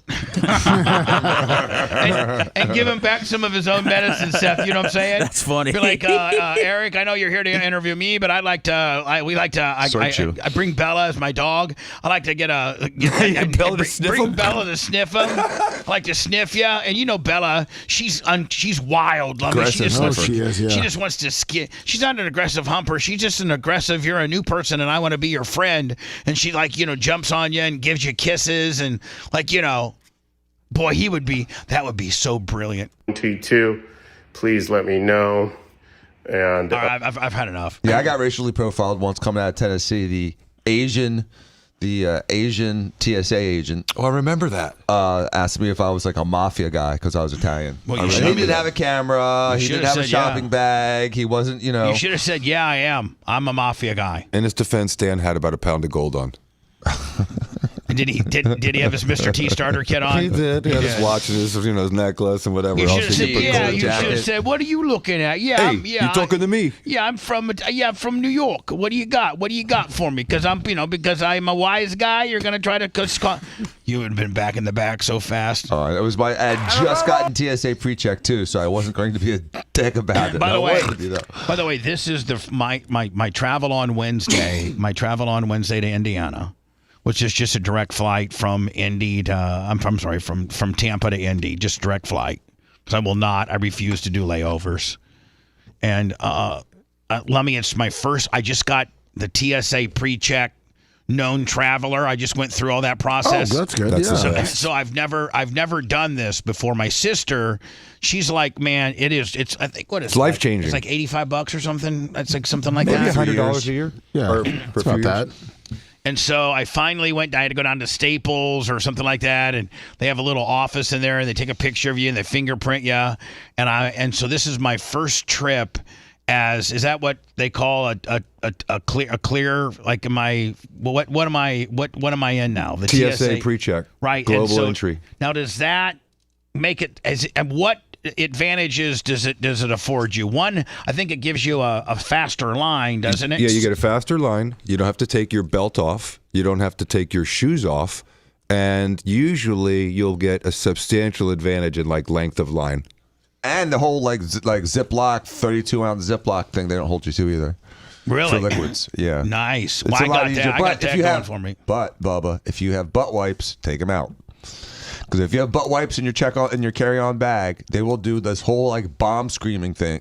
Oh, because of the density of it, it's like I don't know weird, what looks like it a is. block It's or whatever. They don't like it. For some reason, they take it out, and they wipe it down, and they show the everyone your ass wipes. Yeah, the preparation H with witch hazel. Yes, they don't. For some reason, It's it comes up like a bomb. which, by the way, is so good for your butt. Oh, it's like a peppermint patty for your rear end. Oh, it is a peppermint patty for your rear end. It makes that rosebud feel so much nicer. Nice. So don't bring those. No, you can bring them, but just take them out of your bag and put them in that little round thing with your wallet and everything else. Now your cell everybody's phone. like, "Oh, look at Mr. Ass Wiper here." I know. Yeah. Actually, I'd be like, "Man, that guy's a real clean dude. He's even got ass wipes." Yeah, but if you can take it out, discreetly before the And metal kind detector, of put it by the carry-on there. right? Yeah, and put your wallet on top of it, and your cell phone on top of it to Yeah. kind of hide it. It's different than if you run it through. Then they're like, "Hold on, we got to check here in aisle 2," and they take it out and they show everybody, and then they wipe it down and they put the swabs in the machine, and you got to wait. And it's a disaster. And above all. So anyway, last night DNC. Yeah. Sleepy Joe was there. It was so late. It went beyond the time that they expected. He was supposed to do prime time. He went on at like 11:40 and went through midnight. We need you to beat Donald Trump. Who in the hell does he think he is? Who does he think he is? Man, they had him. If this was near 11 o'clock, they had him hopped. Oh no! Wow, he probably As we're won't losing. sleep today. He's the loser. He's dead wrong. Never thought I'd stand before a crowd of Democrats and refer to a president as a liar so many times. No, I'm not trying to be funny. It's sad. Where does this energy a month go? Where does this energy 3 weeks ago when he dropped out like a little bitch? He hasn't done anything for 3 weeks. He's been resting up. Yeah, well, I will tell you, in his defense, man, if he would have been this guy the day after the debate, or he would have been this guy at the debate, I think we might be having a different situation. You're right. And you know what he said about an hour after the because- speech? He because said that exact thing. He said, I think I still could have won. That's the real story about yesterday. Here's the thing, man. Yesterday, from all the things that I'm seeing so far, these are just the highlights, but he looks very present, very engaging, hasn't slurred yet. I mean, if that guy had showed up to the debate, we might not be having that Kamala. It feels like, Bubba, it's almost impossible not to catch the energy of the crowd. Yeah. You know, the debate, I mean, a lot of times he was speaking, you know, they made fun of his, you know, audiences and crowd size, but I feel like when you're in front of, I don't know, 15, 20,000 people, you got to get a little boost just from being in the room. Right. Oh, right. Just a little bit of just like a little bit of surrounding juice. Well, he's got this many thousand people cheering for him. I mean, like, that's got to give you some zip. It's better than doing it at the VW in Milwaukee. It's got to be an adrenaline rush. Yes. Or they've had him literally like it in VFWs that Exactly. had a capacity of like 82 people. VFW number 115. And they crop it real tight. So this crowd, I mean, like, this crowd needed to show up for him when he was rallying across America. It might have helped him. You're right. You're absolutely right about that. Thank you. He hasn't said thank you that fast in 5 years. There's no place in America for political violence. None. Look outside the convention. You cannot say you love your country only when you win. Now, we do have 500 cops that are keeping these mad people from coming in, these very buildings. He said those people have a point outside. He said what? He said they have a point outside. Oh, that's nice. They have a right, too. Yeah, that's nice. Now it's summer. The winter has passed.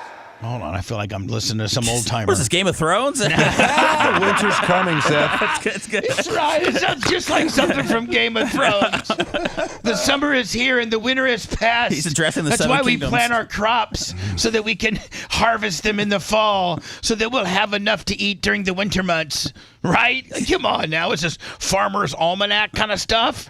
And with a grateful heart, I stand before you now on this August night to report that democracy has prevailed. It has? By them making you drop out of the race? Democracy has delivered.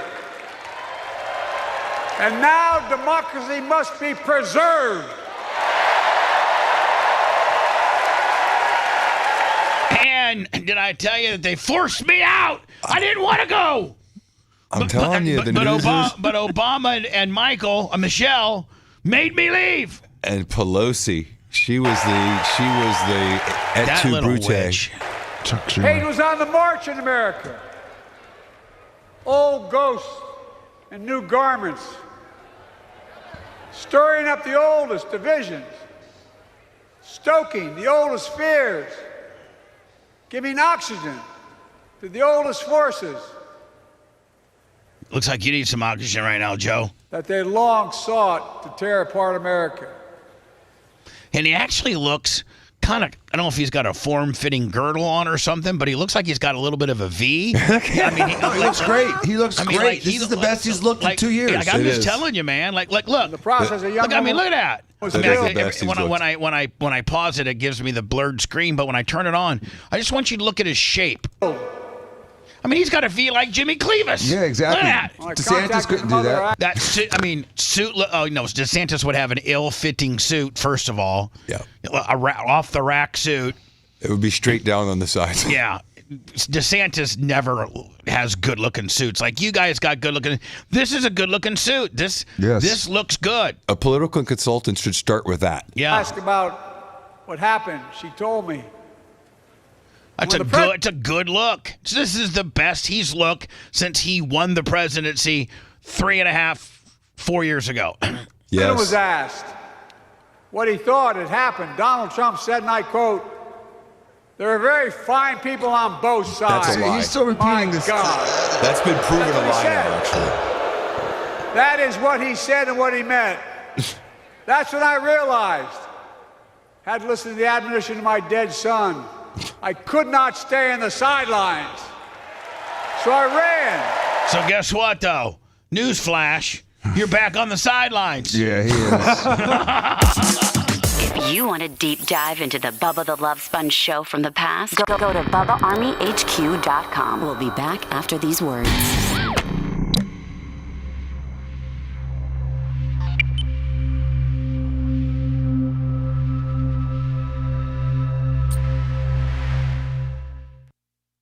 For sure.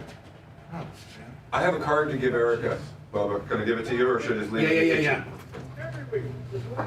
I'm just trying to find some high spots here. No worries, Never build a damn thing.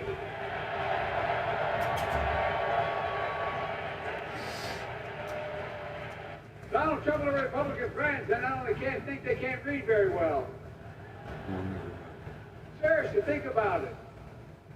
Look at their project 2025. Want to do away with the Department of Education. But during the pandemic, Kamala helped states and cities get back their schools back open. And we gave public school teachers a raise.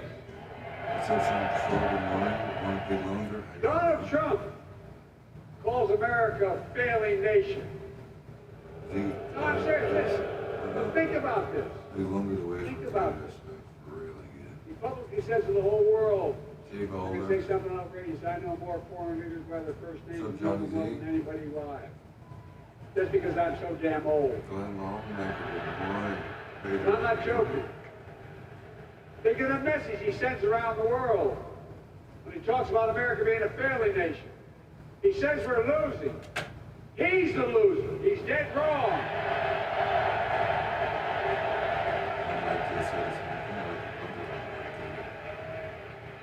More died from a bullet than cancer, accidents, or anything else in the United States of America. My God. That's why Kamala and I are proud. We beat the NRA when we passed the first major bipartisan taxation around 30 years.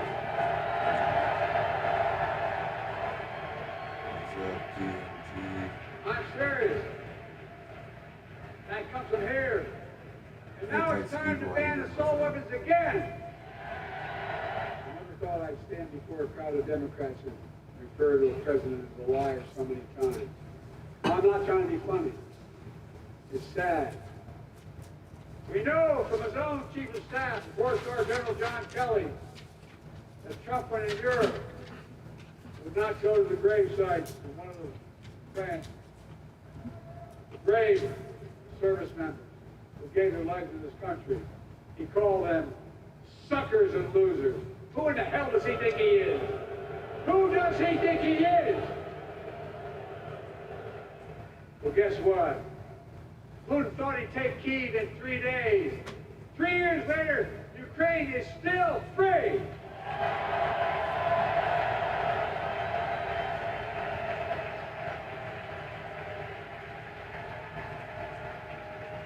When I came to office, the conventional wisdom was that China would inevitably surpass the United States. They haven't noticed. No one's saying that now. Surge humanitarian health and food assistance into Gaza now. And the civilian suffering of the Palestinian people. And finally deliver a ceasefire and end this war. It's a big shot, Betsy. I don't know if that many highlights. No, I know. I like Steve Kerr. Yeah. Those protesters out in the street, they have a point. A lot of innocent people are being killed. Both sides. Selecting Kamala was the very first decision I made when I became our nominee. It was the best decision I made my whole career. A month ago, they said it was the worst decision you ever made. Literally, CNN said that. That the worst decision you ever made was picking Kamala as his running mate. Harris and Walls can't have ever seen. I know, but you just said the exact opposite. I know, for a month. I would have been too young to be in the Senate because I wasn't 30 yet, and too old to stay as president. But I hope you know how grateful I am to all of you. I know. I can honestly say, and I mean this from the bottom, give me my word as a Biden, I can honestly say I'm more optimistic about the future than I was when I was elected as a 29-year-old United States Senator. I mean it. Folks, we just have to remember who we are. We're the United States.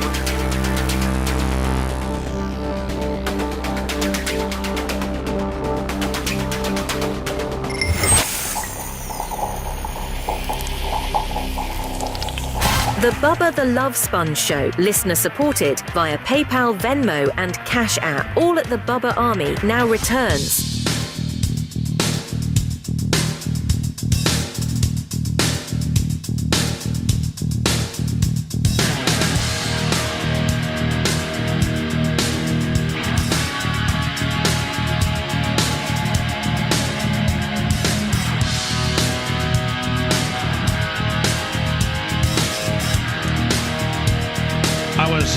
Watching the highlights of the Joe Biden. President Joe Biden, sir. I'm sorry, President Joe Biden's speech last night at the DNC. Here's kind of the wrap up deal. I mean, he was full get off my lawn grandpa mode last night, was he not? Mad as hell. For sure. This country's in shambles. He wants to talk to whoever's in charge.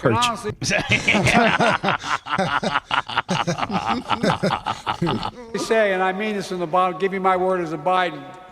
I can honestly say I'm What does more that mean? optimistic about the future Can't trust it. than I was when I was elected as a 29-year-old United States Senator. I mean it. Folks, we just have to remember who we are. We're the United States of America.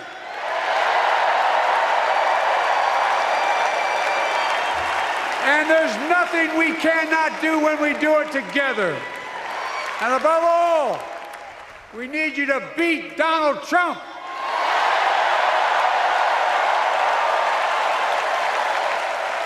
And elect Kamala and Tim. Look at her. Damn I know, right. and you know, Look all at of a her. sudden she's out every night like Trump was. No one's ever done that before. So now they have a little section for her to sit and watch. Yeah, she's out every night just looking, saying, No one Grandpa, ever did that. I got you out. Just had to tell Barack and Michelle to get you out. I got you, Grandpa. Look at her sitting back like the cat ate the Smug look, isn't it? like the cat ate the canary. Look at this. Kamala and Tim. Watch. I got you, baby. I got you, Gramps. And put you away. Get the hell out of here. After tonight, don't you dare step a foot on one of my stages ever again. And we're going to switch offices immediately. Yeah, that's right. Exactly. And according to Dan, I'm taking over next week. And Vice President of the United States of America. I will tell you, she looks attractive there. She looks good there. She's an attractive person. They There's nothing, they got her. I mean, I've seen some bad pictures of her. They got her looking pretty damn good. They did her right. President and Vice President of the United States of America. God bless you all. I'd like to have a threesome with her and Melania. That'd be kind of hot. And may God protect our troops.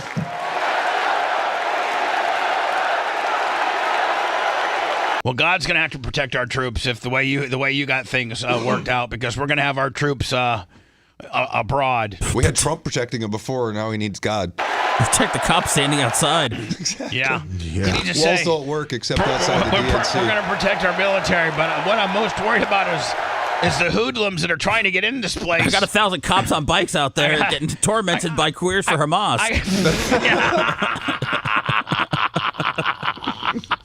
I got 1,000 Chicago guys doing overtime. They're getting greased by queers for Hamas. Oh, man. You shouldn't have to have a voter ID or require an ID to get in to vote, but you had to there. Well, I mean, you had to. Of course you should. They're making all kinds of rules on what you need or don't need to vote. I think you can walk up and say, I want to vote. What's your name? Fred Smith. Come on in. Fred, Come on in. Fred, are you from here? Yep. That's it. See? Okay, Fred, here's a ballot. Fred, can you sign your name? See? Fred, just hit D, okay? C. D. C. There's the pass. I mean, That's way cooler. I do like the setup. I like the Bulls. They brought Steve Kerr out. I like it. I think it's well produced. I really do. As much as we want to sit here and this is done right. This looks good. This is good. Can I just say one thing before we just switch? Just about the Joe Biden thing. Do you remember after Trump's, they had 20 or 30 lies he told? Where's the fact checker on him? There's not a single article today, not one fact checker has said a single thing about what he said in his speech. I think this is because that's hypocrisy. I think because the speech went till 12:30 in the morning. They're probably Everyone's catching up. sleeping. They're probably catching up to it this now. Trump's went long. You remember they couldn't stop talking about it? Yeah. Oh, he was unifying for half an hour, and then he was the same old thing. So I don't know. It's just an observation that they don't hold him to the same standards as no anyone one else. cares what Joe says. I mean, let's be honest. Right. They're getting kind of a pass based on it because it's just Joe. Yeah, let Joe have his time. Let's put him on Monday. He Oh, can be Kamala done. too. You know, they're not asking her any questions. We got Steve Kerr hitting that game winner right there. Ask him about the vaccine and masking up. Please welcome 9-time NBA champion and coach of the 2024 Olympic gold-winning men's basketball team. He's not triggered by all the flags Steve around? Kerr.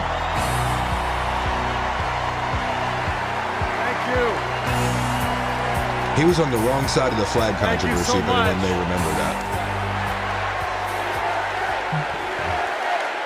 Thank you. I got to be honest with you. If I am the owner of the Sacramento Golden State Warriors, the Golden State Warriors, if I'm the owner of that, I don't know if I want my head coach participating in not only on either. You know what I'm saying? Like, you know, he's always been outspoken though, Bubba. I mean, he's always whenever there's something that happens, whenever there's a shooting, so he's got that rap. Like him and Greg Popovich in the NBA are two like very outspoken guys. You know, for what 10 years, Seth? At least I would say. Yeah, it's been a while. Yeah. All right, so he's in that little niche. Yeah, I mean, yeah. All right. And I will tell you, he was a hell of a ball player. He looks pretty good. And he's a hell of a coach. Yes, he is. I mean, he's really. I was thinking about it last night. Played with Jordan, coached Steph Curry. Right. To championships. I mean, probably on the lineage of maybe a Phil Jackson or a Pat Riley. Would you say? Would you say headed towards that status? He's a first ballot Hall of Famer. Well, for yeah, sure. I know, but I mean, Phil Jackson probably, arguably the greatest NBA coach ever. For sure. How many did he win as a player? 4. Yeah. With the Spurs. So, I mean, he was under Popovich. I mean, he even played with Shaq. I mean, he played with a lot of good players. Who? Steve Kerr. No, I'm talking about Phil Jackson. Oh. I mean, I would think if just being a fan of the sport and not knowing basketball as well as I know football, but no, I would think that John Wooden obviously, but he never coached pro. He was just he went like 11 in a row at UCLA as something like that as a college coach. You know, if you look at Nick Saban, arguably the greatest college football coach in the history of college football. Any argument there? I mean, I know you have your Bear Bryans and you have your Joe Bobby Paternos, Bowden. You got your Joe Bidens. I mean, they're your 50-year guys. But I mean, some people say Nick Saban, I think, is the college guy. Yeah. Who's the greatest Who's the greatest pro football Bill coach of all time? Belichick at this probably point? probably Bill Belichick. Yes, is in that conversation. You know, you probably could have an argument for Walsh from San Francisco. Yes. Chuck Noll from Roger, Tom Landry, Vince Lombardi, George Halas. You know, if you want to go old school. And then if you look at basketball and the greatest coach of all time, it almost has to be Phil Jackson. Well, some people will probably argue with the old school Red Auerbach. Yeah. I know that obviously Celtics, but he did win 9 championships. Okay, but I still just maybe in our era, Phil Jackson, Pat Riley, and I think Steve Kerr's right there on the cusp of that right there, in my opinion. Yeah. I mean, but you got to think Auerbach was an executive for the Boston and won 7, so he technically has 16 total titles. Didn't Red Auerbach, or is he just a general manager, or did he own the Celtics? I don't know. I know he's the GM. Look that up. Okay. It is so fun to be back here in the United Center. And as you guys know, a lot of good stuff has happened in this building, especially in the 90s. You young people, Google Michael Jordan and you can read all about it, okay? Remember Jordan punched him in the face? Yeah. But don't put him the one that he punched me in the face. Man, I don't know of any. I mean, I'm sure we could probably think. We could probably think of a dominant player that really ran the team. Michael Jordan, I think, might be the most dominant player that literally ran the team. Like Oh, Kobe. Yeah, Kobe's up there, too. You think was Kobe noted for that, too? Oh, my God. Yeah, Kobe, there were guys that were wearing Kobe shoes, like his brand shoes, and he said that they needed to take them off and not wear them because they were playing so bad. Oh, my God. Yeah. But Michael, man, I mean, he ran the. Him and Phil knew him, and Phil knew how much power to give him, and that's why they worked so well, because Phil was so zen. And so, let Michael's power just take over and craft this team into what it is. It just was a perfect combination. And then Phil went on to L.A. and had, God, how many did he won? What, 4? How many did Phil win in Chicago? 6. 6. And then how many did he win in L.A.? 3, right? 3 or 4. Yeah, I think so. So there was. How many has Kerr won? 3. Well, let me said 9. Total, yeah. No. They said 9. He won 9 total. 9 total. 6 as a player and 3 as a coach. I think 4 as a coach. 4. Vibe in this building back in those days, and I feel that same winning spirit here tonight. Yeah, do you? Do you really feel that winning spirit? Because I guarantee you, when you played in that building back in the 90s, there weren't 3,000 protesters trying to break in. There might have been 3,000 Guidos trying to scalp some tickets, but there weren't 3,000. There weren't 3,000 thugs that are trying to get in and just wreak havoc. I promise you, the streets of Chicago were safe. The city was alive. You were champions. The Bulls were had the it factor, and the United Center didn't have to be protected by the entire Chicago police force for the event that was happening inside. By other Democrats. Do you think he messed up by not wearing his gold medal that they just won 2 weeks ago? Might have been a pretty good look, because I don't think that they put that in as the intro, did they? No. And they should have said, and gold winning, because that's they did say it underneath it. It said 2024 coach of the gold winning Olympic champions. They did say it. So but you're right. He was in only the 7th. Phil Jackson's only the 7th winningest coach, but here's why he's probably the best coach. He's the most successful coach in modern-day NBA history. Won 11 championships, 6 with the Bulls, 5 with the Lakers. He had the honor of coaching Michael Jordan. Plus, he was having sex with Jeannie Buss. For sure. Right? Okay, yeah, Coach Michael Jordan, Kobe Bryant. He won 2 3-peats with the Bulls and another 3-peat with Shaq and Kobe with the Lakers. Yeah, I mean, he was the bomb. And he was blasting Jeannie Buss. And he invented the triangle offense. Just forget about his stint with the Knicks. Yeah, exactly. Yeah. That was on the way. That was just that was a money grab. That's all right. Yeah, they tried. You gotta get one last check. Now, Steve Kerr, you should have. If you would have had everybody that played on your team freshly golded up, that's impressive. That's a gangster move. 9 days ago, some of the best players on earth, 12 incredible American men, came together to win Olympic gold. And the next night, I was back in that same building. And quite frankly, it wouldn't matter if I was the coach or not. There was so much talent. I could have coached that team. LeBron could have just ran the team like he did anyway and put people in that he wanted, and we still would have won. So my presence had nothing to do. Watching 12 more of the best players on earth.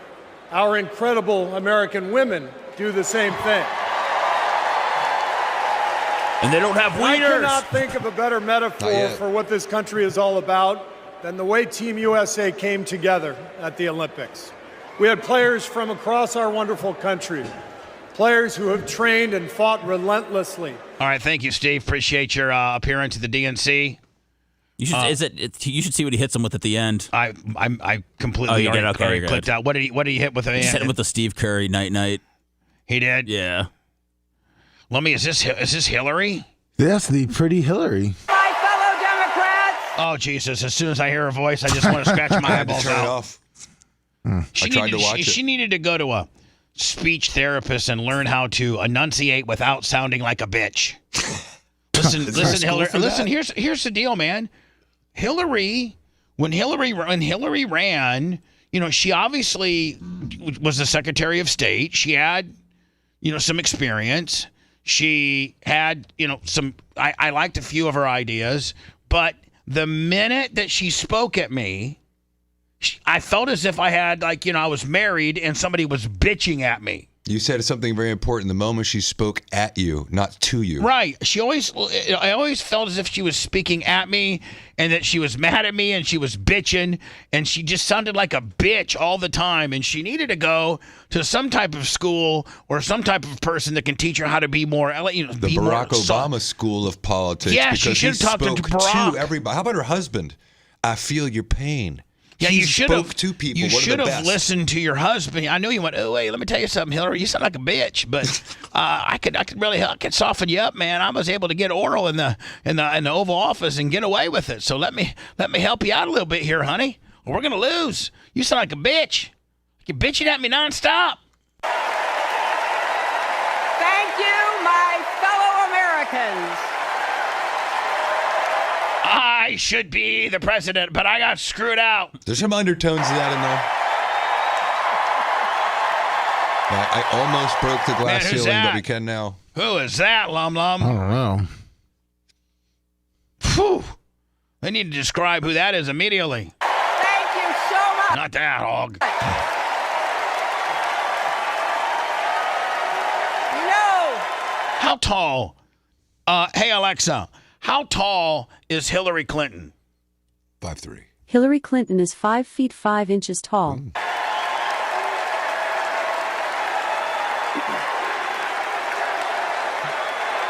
you all. Let's get into some meat here, Hillary. Enough of the thinking. Oh, Jesus. Thank you. And let me tell you something. There's one woman that's older and bitchier than me, and she's sitting right down there. Put your hands together for Nancy Pelosi, who's single-handedly offed Joe. She's the one that got Joe out. Thank you. I will tell you this. Pelosi's 84, and she still has a ton of... I watched, they were interviewing her earlier before Lummy, and she really is not lost a step. She's still mentally sharp. She's still, as wild, mean. She didn't let Jake tap her. No, hell no. Mess her up. Give her tap, she's tap mean. it. She's mean. She's mean as a feral cat. She is mean as hell. Thank you so much. Wow. Wow. All right, here we go. What? There's a lot of energy in this room, just like. But hold on. But there's more outside that we're trying to keep out. It's bad. It's real bad outside. There is across the country. No. Across the street. Ew. Wow. Ronald McDonald called, wants his face back. Oh.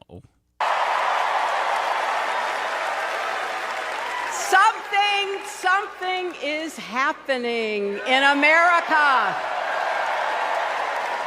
You can feel. Yeah, something's happening in America.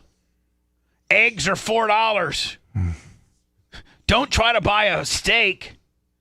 And milk is $3. I don't even know, man. Yeah. Steak's I don't go to the 20 grocery store. I send the merch crick, and she brings me back the bill. I'm like, $210 for what? Every Sunday, it's more depressing. Every week, it goes up. Something we've worked for and dreamed of. And Dan says we're going to die of the big three: COVID, 2, a war, or famine. For a long time. First, though, let's salute President Biden. Because he finally listened and bowed out.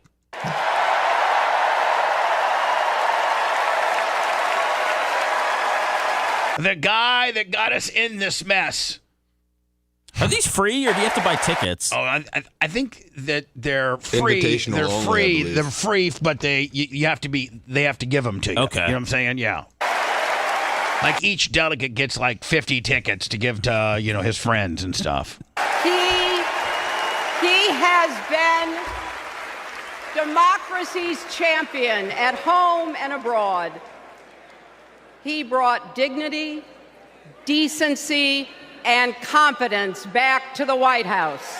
You didn't hear her say competence. It was confidence. because he's not competent. Well, then hold on. If he did such a damn good job, why did you guys force him out? Because he stepped down, Bubba. Oh, just saying. He knew it was time. And he showed what it means to be a true patriot. Thank you, Joe Biden, for your lifetime of service and leadership. It's like a lifetime achievement award at the Emmys for someone who's dead. It's like a post, what's it, posthumously. Thank you, Jib. $10. One you, lawmaker's mother, a widow who read 3 newspapers a day, sent a letter to her son. No more delays, she wrote. Give us the vote. And since that day, every generation has carried the torch forward. In 1972, a fearless black congresswoman named Shirley Chisholm. All right, I've heard enough. Oh, there we go. It's painful, right? I mean, I don't know if it's painful. Well, her voice. I just when she talks. Whoa, Bubba! Don't forget about AOC, though. I mean, I got her coming up next. I got better. Kamala. I got AOC with a Kamala kicker. Oh, next. Figure. Kamala, she gets up and talks, does she not? No, that's Thursday. She just appeared last night. She Yeah. came out on stage. She didn't talk. No, she just sits there. But we got AOC. Yes. Any other guests? Oh, the guy that doesn't talk. Oh yeah, the guy that was like 7 Yeah, with ALS. years Yeah. ago, I was diagnosed with what do you get? What do you have? ALS. ALS. And they said I was going to live 5 months, and that was 7 years ago. Man, you could have anybody fake it. Oh, well. I hope he's not faking it. Yeah. No, he's not faking Seems it. somewhat legit. Yeah, I know. We supposed to feel sorry for him? Like what? Well, I'm assuming. What'd they bring him out for? Like He said why? 7 years ago, I mean, did the America Democrats was come up better. with the Trump's hold fault on. he's got ALS. Did the Democrats come out for Did the Democrats come up with an ALS vaccine? I don't know. Why do you bring Johnny Why do you bring John? I'm just asking for a friend. Why do you bring Johnny ALS out there? For what? Barack Obama tweeted that they had an incredible story. I don't know. I didn't really get past him just talking on stage. So, I mean, if you didn't know, you thought it was Stephen Hawking's young brother. All he needed was one of those speak and spell deals where you hit. They couldn't get Jimmy Carter, I guess. Did they roll Jimmy Carter? Now see No, that they got his grandson coming to talk. I know, but man, if they would roll Jimmy Carter out on it like in a hospital bed, now that's something I'm watching. His grandson's 70. Lummy, guess what's on the DNC? What's on tonight? What is? They're rolling Jimmy Carter out on his bed with a hospital bed. They're rolling him out there. He's got like a spit rag and everything, and he's gonna go give like a little speech. I can't watch that fast He's gonna enough. be like, I just want to tell you, the only guy that's was thank God Joe Biden. Thank God I'm still alive because Joe Biden's still not the worst president in the history. I still got that one. But the minute that I die, Joe goes to first. So they're keeping me alive so they can't say that Joe was the worst president in the history of our country. I was the worst president in our country. And as long as I stay alive, Joe's number 2. And you know what? Democrats can rally around having the second worst president better than the first. But the first one's still alive. I'm 109, by the way. But I was a hardworking peanut farmer. That's what's kept me alive so long. 2 months ago, there's an article that says he doesn't wake up every day. What? It says no longer wakes up every day. Funeral plans are unrevealed in his final days. So like he just wakes up like, It says he. Wait, you're supposed to just sit Tuesdays, there. Wednesdays, and You're supposed Fridays. to just sit there and wait for him to wake up if you got something to say to him? Yeah, I guess that's why they pronounced him dead. Because Seth, you tweeted that, right? Yeah, we broke the news a couple months ago that he died when he false Twitter report. But he maybe just didn't wake up. He that didn't day. wake up that day. He was asleep for 48 Man, I want hours. that gig. Hey, man, it's Tuesday. He might get up Thursday. I don't know, noon or something. Well, that might be an excuse. They might have asked him to come talk at the DNC, and maybe he's like, I don't wake up on Tuesdays so much as on Thursdays. You're fired. Get out of here. You're fired. You're listening to the Bubba the Love Sponge Show. If you want 24/7 on-demand Bubba and the crew, go to BubbaArmyHQ.com. The Bubba the Love Sponge Show will be back after this.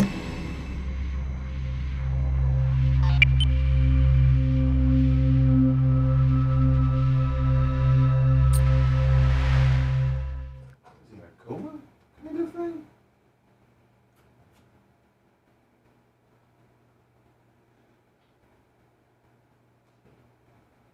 Jeez.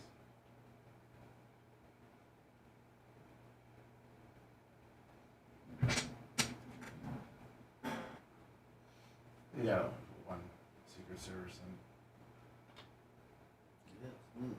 Carter. Fuck. I need a fucking lens wipe, man. Fuck me.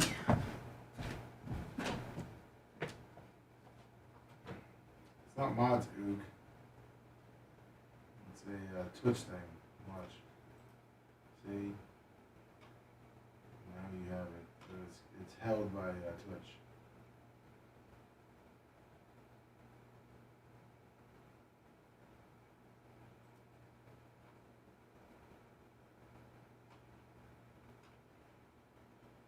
Certain words you can't use.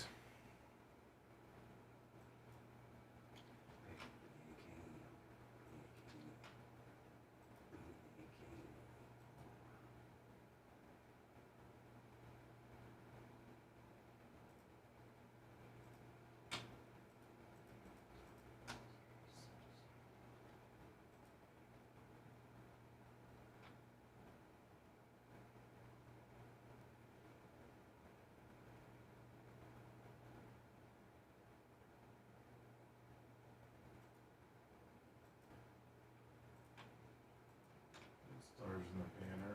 You chose Bubba fan.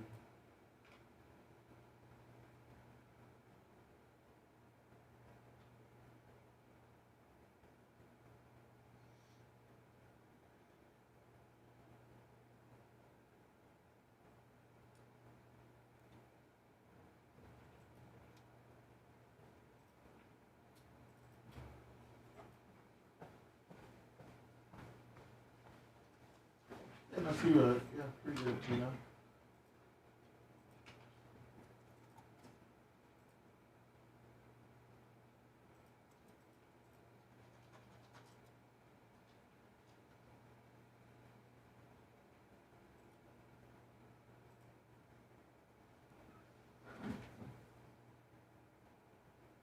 You know, Ned's Hizzards? I don't know. I don't think I saw that. Good morning, Nick. How are you, buddy? Got my favorite glass with me today. Sure, thank you. TNT. That's right, see the Garfield, man. I kept trying to turn it on. It was so hard to watch. What's up, Group of Lips? How you doing, buddy? Berto Lopez. What up, buddy?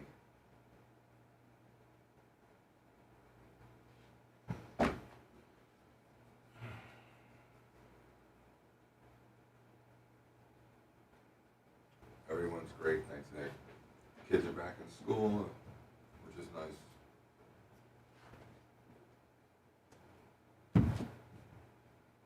What time do people start talking? Because you got to be a real jobber if they got you set up at like 9 a.m. I mean, they did roll Jesse Jackson out. Did they? Yeah. You usually hear about him. The greatest hits. They rolled him out in his wheelchair. Oh, did he? They actually rolled him out. I don't know if he talked, though. He didn't. They rolled him on and rolled him off. Oh my God. What's going on, man? Said there was no flag for Bo Williamson. That's kind of weird. They just rolled him on. I know. Well, it's like kind of Kamala went on just for a little, I heard second. that. For like 10 seconds? Yeah.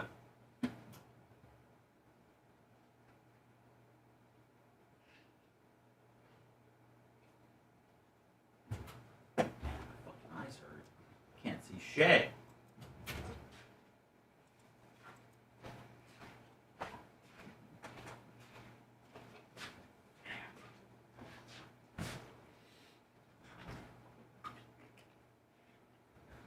Maybe I have a good sense of smell because I can't see.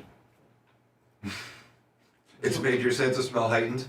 I think maybe it's just kind of the trade-off. Like, if I was just left out in the wild, I'd still be able to sniff for my food. Because I couldn't see the elk that I needed to kill.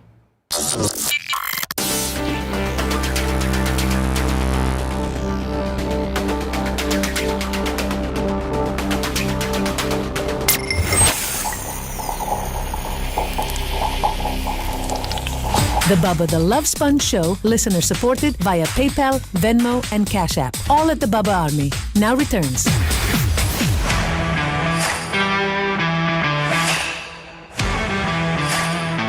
I got all kinds of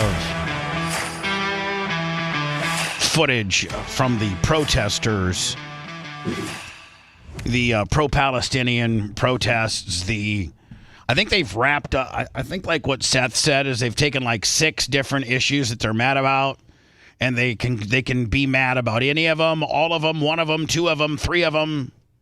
You know, like there's like six issues from abortion to pro-Palestine, and these people are now outside of the United Center, breaking through barriers. Look at everybody with the phones. It's just we've become just pathetic.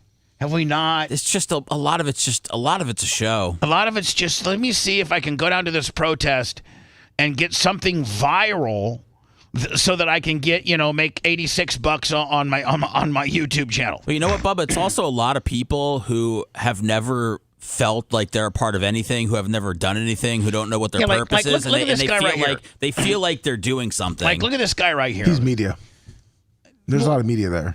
He has a camera around his neck. Like this woman here, Seth. You're right. This poor woman here, she may have never been part of anything special. Maybe she didn't play soccer. Maybe she didn't play girls basketball.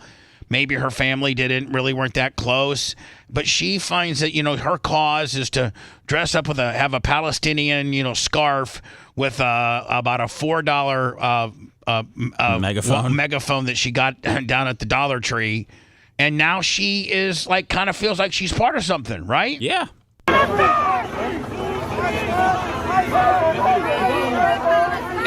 And I would say over half of the people there are not protesters, but are instead content and or media creators. Yeah. Which I don't blame them. Okay, but if you just look at this picture here, camera. I mean, camera. It looks like there might be 15 or 20 protesters in this mob and about 25 people that are trying to create content or captivate said protest. Okay, let me just back it up here because I want to really understand what they're all upset about here. I want to just give everybody a chance. End all U.S. aid to Israel. Victory to the Palestinian struggle. Okay, now that may sound good in principle for what you believe in, but do you have any dog in that fight? Or is this just, They're fighting for humanity. Really? Yeah, well, yeah. They don't have any relatives over in Israel. They don't have any relatives that are Palestinians. They've probably never been to, the West Bank or to the Gaza Strip. They've probably never, they don't know anybody over there. They don't have their grandma is a Palestinian that's, under some rubble.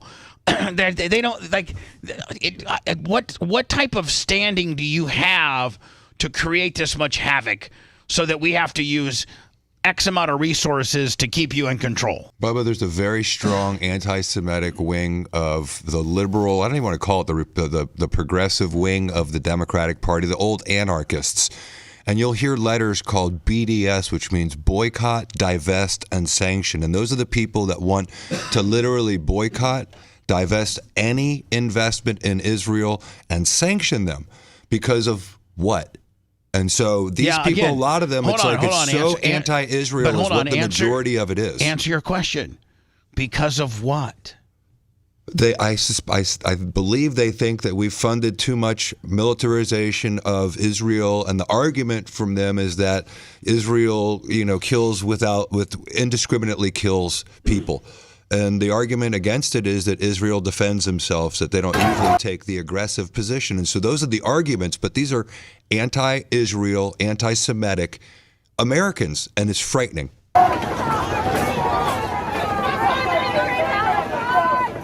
And nothing happens. And look, man, took down the first line of defense. The majority of the I see one guy, I see two people that have a sign or a flag.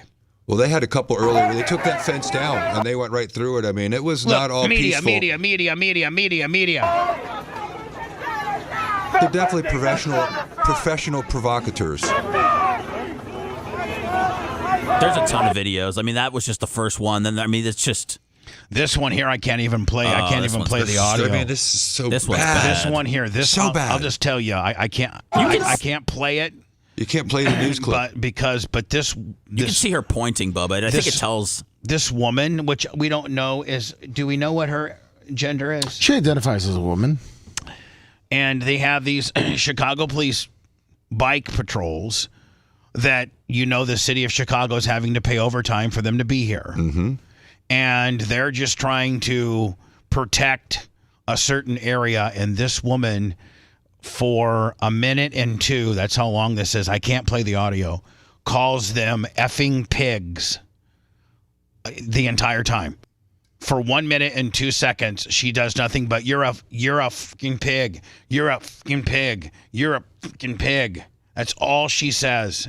She did tell him to get a job. And she gets in their face, every one of them. You can see. I mean, here's the deal. Like, what? I just like to know her background. Like, why do you feel as if you need to call police effing pigs? You're wearing a Palestinian head rag. Do you know anybody over there? Do you got any family over there? Do you got any dog in this fight? Are you just a fat Naperville Schaumburg 708 bitch that doesn't know, just doesn't have anything going on? You weren't properly parented. Your parents are actually at work, and you stay at home. Your mom and dad. That's the biggest thing, man. Yeah, your mom and dad are good people, and they're at work trying to pay the bills, and they don't know that their snotty-nosed little 22-year-old fat bitch of a daughter who's been coddled and spoiled all of her life and stays at home all day to try to find things to get irritated on. Probably only has to pay her phone bill. That's right. No, phone bill's included in the family plan. Okay. Yeah. I mean, she has to pay for, if she goes out with her fat friends on Saturday for that taco, that number 7 at Taco Bell. But like, she's probably got, some parents that are working right now that don't know that she's infused herself into this in downtown Chicago. And the entire time, effing pig, get a real job. That's what she tells us cops. Get a real job, effing pig. Look at her. And she's like, effing pig, F you pig. F you pig, get a real job. F you pig. And this poor guy here, he got it all for 30 seconds. The bike line stopped. The bike line stopped. So this guy, has to stay here for 10, 15, 18, 20 seconds until the bike line moves. And she starts telling this guy, get a real job, you pig. Get her. I don't know if I can even play it. Let me see if I can. Probably a couple F-bombs. Your face is fucked up, kid. Yeah, hold on. Yeah, Are you sure that's a woman? That guy sounded awfully masculine. That's why I said she identifies as a woman. Oh, because that doesn't sound. That's an awfully big woman. Listen to how she talks. She's mean as hell. She's mean as a rattlesnake. Oh, get a real job. God, you're fucking kid. Oh yeah. Oh my goodness. And look at this guy. He's got a great poker face. Poor guy. He's just like I just was looking for a little overtime. His name is Stoic, and he's being so stoic and traditional. Look at his shirt. My wife, she said, "Honey, if you can go pick up 10 hours of overtime, that's triple time Willie." We'll get enough money to move to Florida. We got $5,000 bonuses to be a cop down there. Honey, the way I got it figured, baby, if you do all 5 days of the DNC, we can at least get that condo down in Naples. You know what I'm saying? And spend the winters down there. because God, but honey, you don't understand. I go to work and I got people in my face calling me an effing pig, and I don't know if that condo in Naples is worth it. Bubba, I honestly don't know. Even if they're getting paid really well, I can't think of like a wife or a mom or anybody. Even if they're, even if they had sons or, would want to subject your loved one through. Yeah, that. you would just go. Can you just please take today off? Because I mean, this situation is just it's dark. I can't even. It's so bad that we've listened to it earlier. We can't play the audio because this woman, whom we think's a man, is just like, you're an effing pig. Look at your effing face. You're an effing loser. Get a real effing job, you loser, you pussy, and just nonstop. Look at nonstop. But you know what? They're getting the attention because you see all the photographers. Everybody's right around her, right. So that's everybody's. And she's probably and then Tim Cast. He actually took whoever videotaped this. Is getting a ton of hits. So it's just, you know what? Be as outrageous and as rude as you can because you might go viral. That's what the whole thing is. This woman probably, is a really nice. Well, I don't think she's a very nice woman. Let's not get too crazy. But look at the sign: globalize the intifada or the Antifada, and that's what you see all over the place. And that is actually defined as an Arabic word for rebellion or uprising or a resistance movement.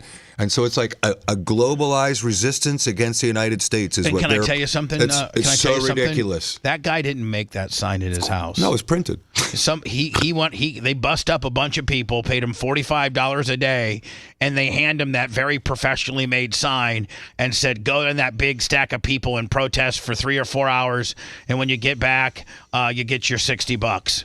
Right? Because I mean that's not a this is again, don't think that there's not a lot of that. A lot of, there's professional organizations that actually bus in these protesters. Right? I sent you a picture from Chicago. They show how all the signs laid out in a softball field for people to come pick up. Right. I mean, so that in itself is like, it's not a grassroots move. It's AstroTurf. Here. The pile of unclaimed signs at the pro-Palestinian protest march on the DNC an hour after it began. Organizers were hoping for 30 or 40,000. The crowd is maybe 1/10 that size. Crowd covering less than half of this 3 softball fields. So as you can see, they just laid all these signs out for people that that pick them up and go down there. And the participant, so it's not grassroots. Who's dumping the money into this? Soros and all this soft pack. You can basically have under the soft pack rules, you can be, I think, almost anonymous. I don't even know that you have to like disclaim who you are. Citizens United opinion 9-0 Supreme Court, and that's what you're right. The identities of the contributors are anonymous. Yeah, if you get these soft packs. Mm-hmm. And they can put $4, $5, $8, $10 million into a soft pack fund, and the people that funded that soft pack never really under new law doesn't have to be identified. It was Clinton versus Citizens United, and it was a 9-0 Supreme Court case because people called Citizens United had put together a documentary against Clinton, and she tried to sue to get their identities, and the Supreme Court said that it was a political action committee, and with political speech, there's freedom of speech and anonymity must be protected. It was 9-0. And I know that it was. Here's Nancy Pelosi looking sharp. We've recently on our Twitter, x.com/The Bubba Army. By the way, The Bubba Army everywhere, whether it's Rumble, YouTube, X, Twitch, Facebook, Instagram, TikTok, Bubba Army HQ on the app, The Bubba Army on Spotify where you get your podcast. Just The Bubba Army until your little heart's content. Preferably go and sign up on our YouTube channel. Got a lot of great stuff over there. I'll be going live from Indiana. And Lummy, I got a guy that wants to fight me already. Wait, what? In Indiana? Yeah. About what? I had a guy that went to the Bubba Raceway Park Facebook page and saw my... By the way, I've taken all my Scott Bloomquist stuff down. Oh. I caught so much crap for that. When people don't realize, they're like, oh, you're just trying to promote your own track. Do you know that Scott Bloomquist never won a race at my track? And so if my proposal where of all the racetracks that Scott Bloomquist won at, got a portion of his ashes and spread it on the start-finish line and had a Scott Bloomquist night, as a way to kind of give back to the racing community. I wasn't, as much of an idea of that as it was mine. My track could not participate in that because he never won at my track. So I was trying to do something for the betterment of dirt track racing, and everybody thought it was you're being disrespectful to the family. And even though, Lummy, the NTSB report said that he killed himself, even though I, in a very classy way, alluded to him hurting himself, I got absolutely killed on all aspects. I mean, I took it down. It was so bad. And so there's this one. You got a lot of hits too, wasn't it? Like almost 10,000 hits or something, real quick. Yeah, I mean, I saw it last night. It got a lot of hits, but it got a lot of hate. And so, Lummy, there's this guy that posted, and by the way, that lives in Columbus, Indiana. Oh. And he says his name's Kenny Baker. And Lummy, I responded to him on the Bubba the Love Sponge Facebook page. Okay. He says anybody that supports Bubba Raceway Park is just a lowlife. I've never met this guy. He's never listened to the show. He doesn't know anything about me. Anyone who supports the Bubba Raceway Park is just a lowlife, as he is after the video. I'm sorry, as a lowlife as he is after the video he just made. He's nothing but a lowlife piece of trash. I hope racers and series and fans boycott the place and it goes bankrupt. And if I ever get a chance to meet him, I'll gladly take my first ride to jail. He's a disgusting human being. Well, Lummy, Sumo's there.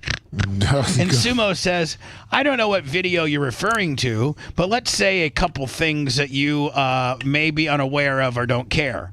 And so he gives into some Scott Bloomquist information. He said, don't go running your mouth about whipping somebody or canceling their business. You want to take a ride? Come find me and your problems, and I'm not too far from you.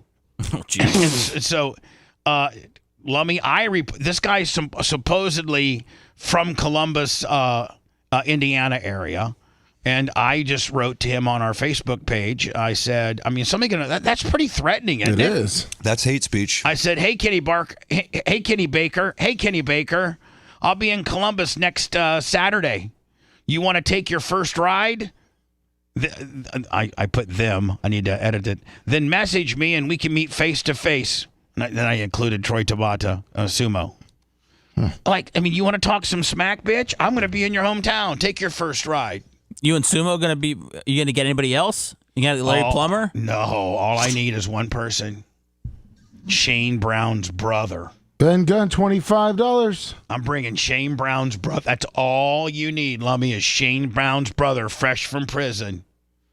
He's a bad dude. He's a bad dude. Shane Brown's brother. In Florida, you bring Fabrizi or Clevis. Both, preferably. Me too.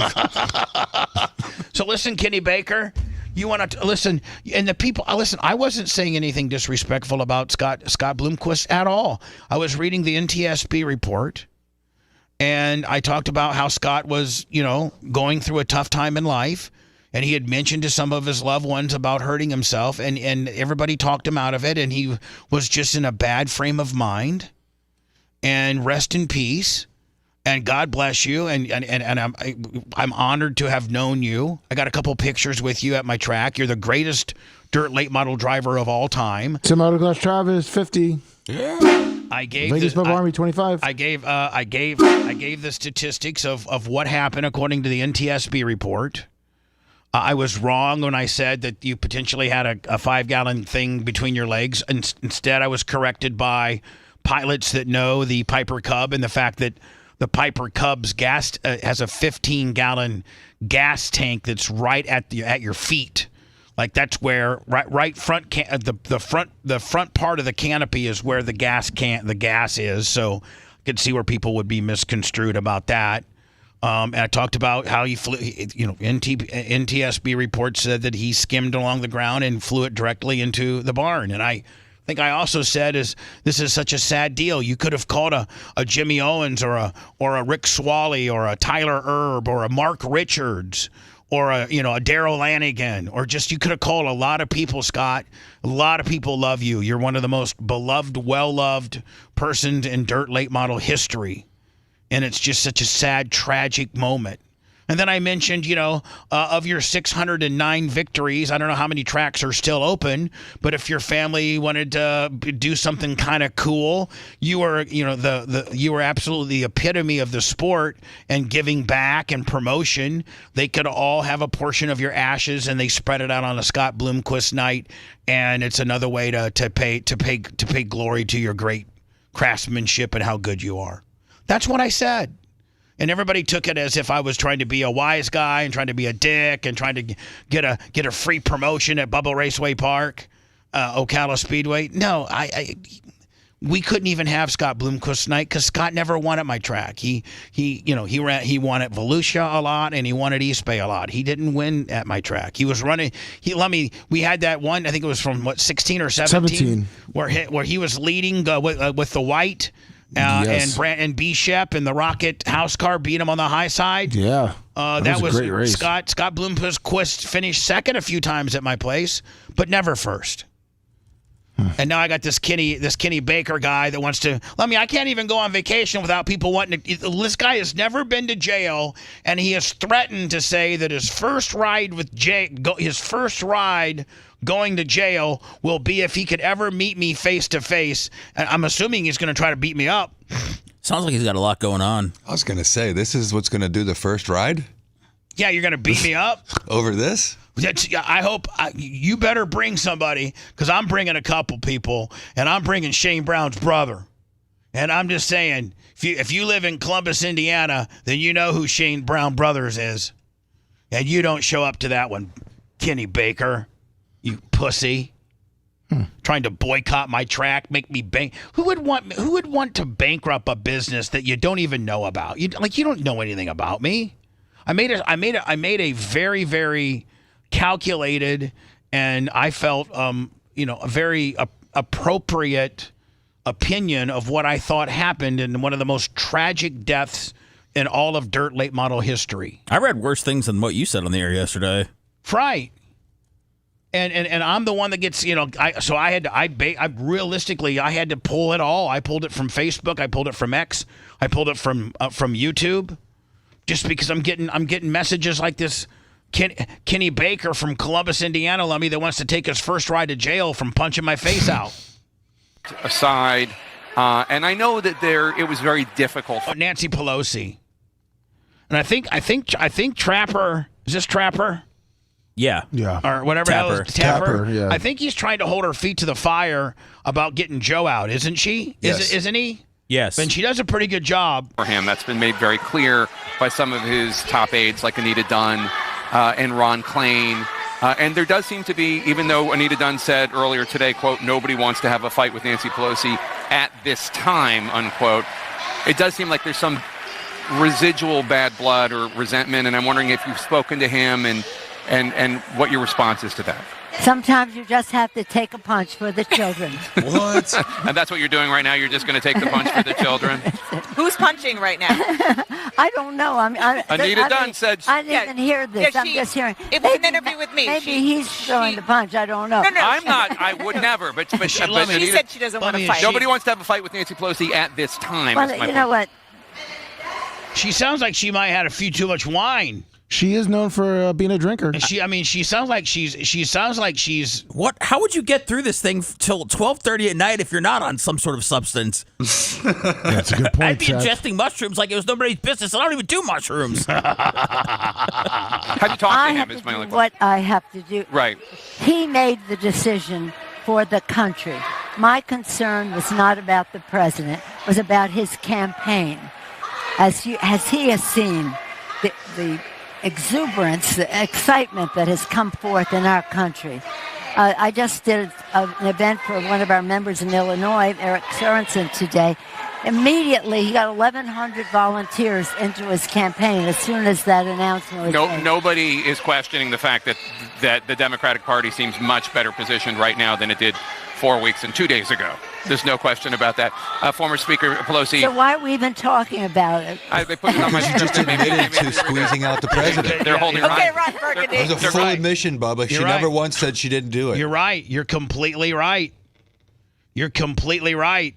We wanted to. Let's real quickly before we go into words. Let's get the big booty Latina AOC. You said Dan said that he didn't necessarily pay attention to what she was saying, but he said that she did look good as hell last night. She was angry. A lot of people said. And Dan, Dan's usually not really good with the compliments on the AOC. 6 years ago, I was taking omelet orders as a waitress in New York City.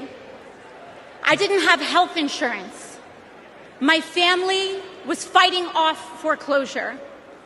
And we were struggling with. So far, Seth, we've checked all those boxes. Less making omelets. I mean, you could just throw barista in there. I mean, I was making egg and cheese croissants. That's what I'm saying. I'm right there. bills after my dad passed away unexpectedly from cancer. All of us have suffered all through that. And none of us have got on to be senators. Or, I'm sorry, representative. Like millions of Americans, we were just looking for an honest shake. And we were tired of a cynical politics that seemed blind to the realities of working people. It was then, only through the miracles of democracy and community, that the good people of the Bronx and Queens chose someone like me to elect them in Congress.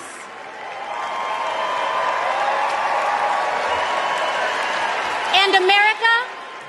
I've suckered you every minute since. In my heart, I know from that same cloth of hope and aspiration, we will also elect Kamala Harris and Tim Walz as presidents and vice presidents of the United States of America. I bet you she's a real bitchy lay. Yeah. You know what I'm saying? Nah, she's got passion. Little starfish. She's got passion. You think she talks a little slutty? Yeah, in 2 languages. Imagine having leaders in the White So she could be like Blast Me Poppy and 2 different deals? Oh, God, yeah. House who understand that. Leaders like Kamala and Tim. But Chicago? Hey, I can take Kamala. I mean, if somebody put a gun to my head and say, hey, listen, man, it's Kamala. I'll take Kamala all day over this Tim character. This guy's on the not to be trusted list. I don't like this guy at all. It seems like both parties, Republican and Democrat, really screwed the pooch on their vice president pick. Like, for real. Maybe the vice president pick's always in a bad position. No, I don't think so. I mean, had Trump come out with Nikki Haley or Tulsi Gabbard or something like that, I mean, I think that would far better. I don't like the J.D. Vance guy that much. They always say that the president, lately, the president picks someone that won't outshine them. Man, I would have loved Nikki Haley. Nikki Haley as Trump's running mate locks it in. We're not having any discussions about these swing states that are close or that various polling shows that it's a dead tie or that Harris might even be winning a little bit. Hell, Nikki Haley gets you all those undecided women voters. And you know what Donald Trump positions it like? He's like, ladies and gentlemen, I believe so much in Nikki Haley. I'm making her my vice because you know what? There's your next and your first. Because I'm giving you your first woman president. Well, under Tulsi Gabbard, right? Trump's And we need, as a country, we had our first black president. We've had our first grandpa president. I mean, I'm just saying, we've had a bunch. We need, as a country, to eventually have a woman president. We just need that as a country. And if Trump would have put Nikki Haley in there, you're pretty much locking in your first woman president. And and let's not forget, she's pretty damn good. She's pretty sharp. She's pretty fiery. She's got what it takes. Did you kick Tulsi Gabbard to the curb? No, it's just that she's a little fringe. Oh, because I really, in my opinion, I like Tulsi. I like Tulsi better than Nikki. Me too. But Nikki toes the party line a little bit better. Trump's using Tulsi Gabbard. She's out there stumping for him. Yeah, and he's using her for different speeches against Kamala. So Dan, I'm sorry. So Jay, when you're out stumping for a guy, does that usually get you a cabinet position? She certainly could. Yeah, she absolutely. That's could. what that comes with usually, right? For sure. If you're a influential person in politics and you're stumping for a president, that gets you, in the cabinet room. Well, Bubba, what I was saying about the vice president and the president's pick, I mean, what they're saying is that the president never wants to pick a vice president that would outshine him. And, correct. And if you're really against Biden and they picked Kamala. Which is why this is so funny, Bubba, because 30 days ago, Jake Tapper was literally saying that the worst decision Biden ever did was to pick Vice President Kamala Harris as his vice president candidate. But he did so because he didn't want her to overshadow him. And now, 30 days later, the entire media that was trying to push for him to be out have completely pivoted. And no one cares it's been 30 days without an interview. And that's pathetic because the reason that Nikki Haley didn't make it through, Bubba, you'll remember the primary process, she kind of crapped the bed one day. And it was a very average performance. And we all agreed. You did too. And so that's why primaries are important and why this Kamala Harris, it's basically a coronation that she's now been chosen when she hasn't been. And that's what's so frustrating for a lot of Americans is to watch the democratic process be flipped on its head. Chicago's doing. Here's the DNC. But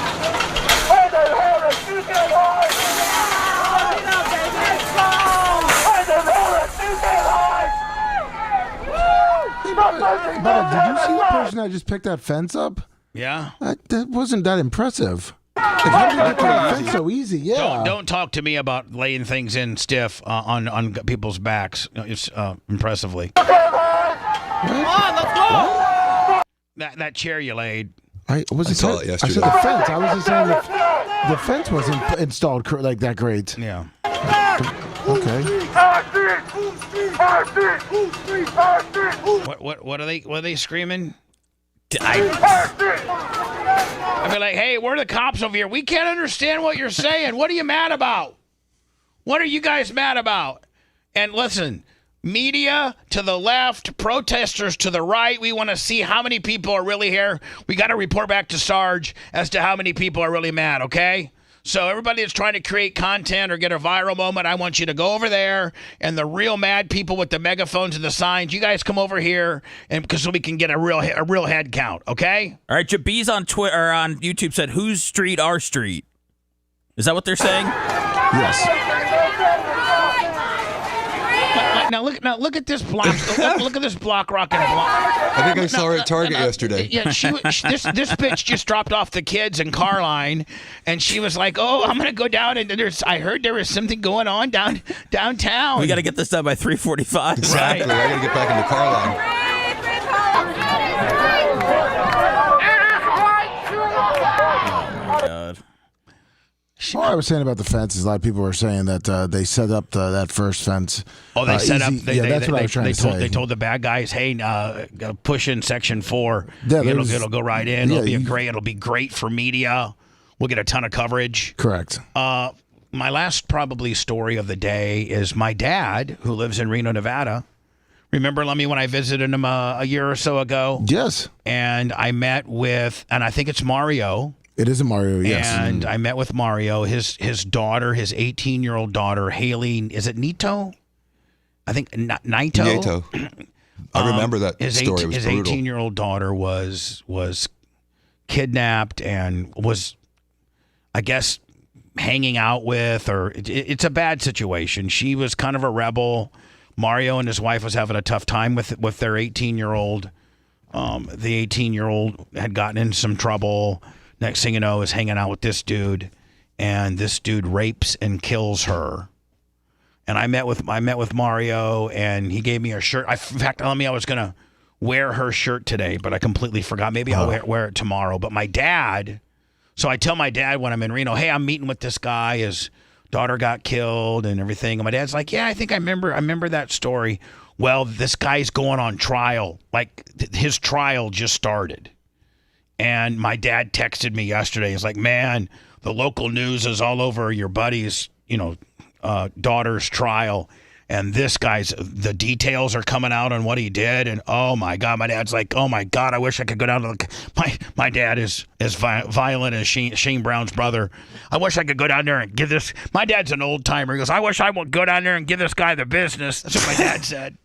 My dad wanted to go down to the jail and give this guy the business. I mean, how does this guy even stand a chance with a forehead tattoo? I mean, don't how know. long is this trial going to go? I don't know. We'll get into it next. And Mario, we're thinking about you. I know you're going through a tough time as you're probably there gavel to gavel for your daughter. I know that you're Bubba Army. I know you're going through a lot right now, but we're thinking about you. We'll come back with your story next. If you love that segment, then check out BubbaArmyHQ.com and do a deep dive on past shows. The Bubba the Love Sponge Show will be right back.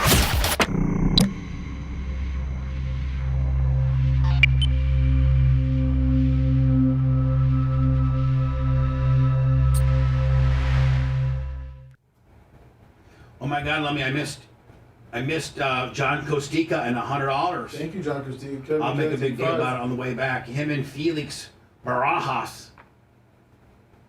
Thank you. A lot came through in that little segment. Ben Gunn.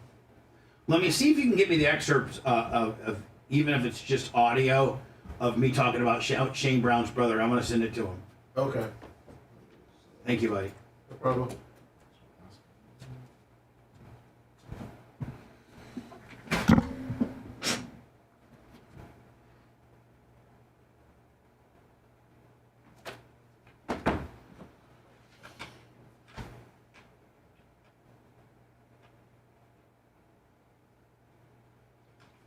Talk to the dog. Revisit the same car wash. He was here a few minutes ago, Captain Hawkeye.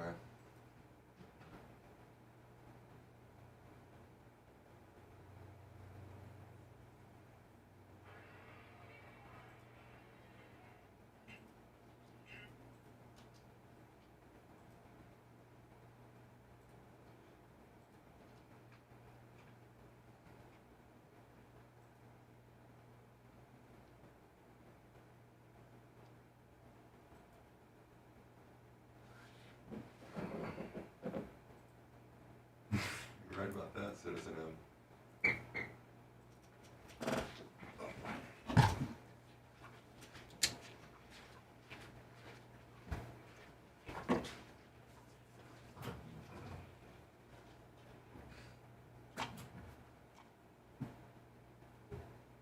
Good morning, DDP for life.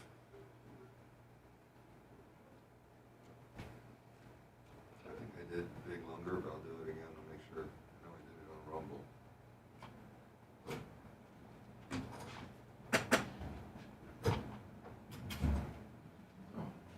Macho puts Fox 13 up there. Not there yet. Oh, you guys see that? Wow. What's that? They used to be ABC. Lummy can't. Lummy's no. It's no. Everything's. No, he just switched how the channels were. What? Fox 13 used to be on the other side. Seth has a good You view. gotta watch out for that Macho Man. He's real sneaky. He is. Macho Man's pretty much slowing down Lummy's boners. Well, yeah, I mean, well, no, because he gave me CBS 10. I think Macho Man. Yeah, but they go off. Dude, they go off the air at 7. I know. And then we get this shit. The fucking morning show is that?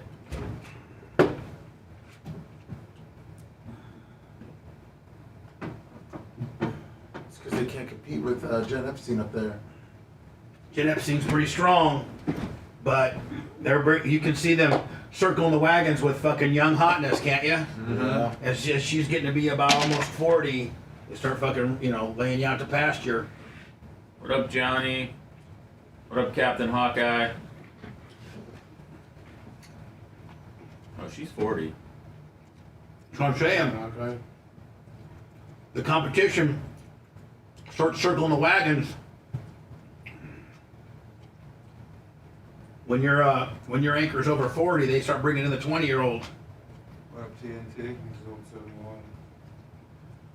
Up a light. How you doing? There he is. D. Brian Gilson came out to say, what up, Captain Hawkeye? See his old. What up, Chris?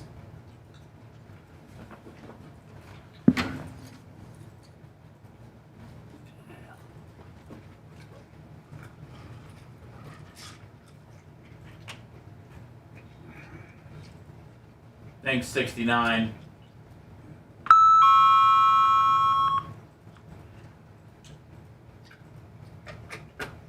Thank you, TNT.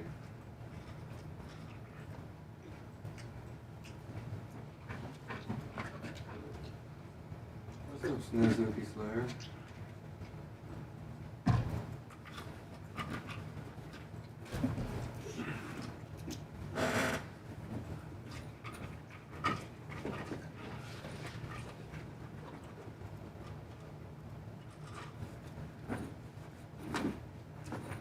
That's funny, though. I'll see you there. Getting my questions ready. Oh, shit.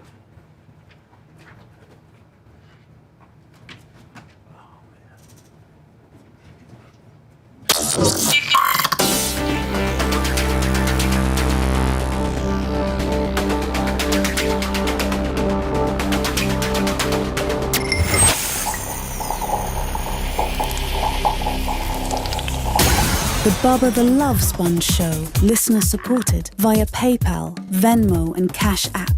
All at the Bubba Army now returns.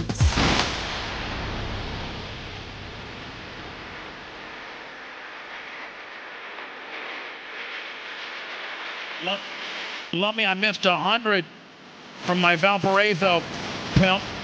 Oh, the great John Costica? The great and honorable John Costica.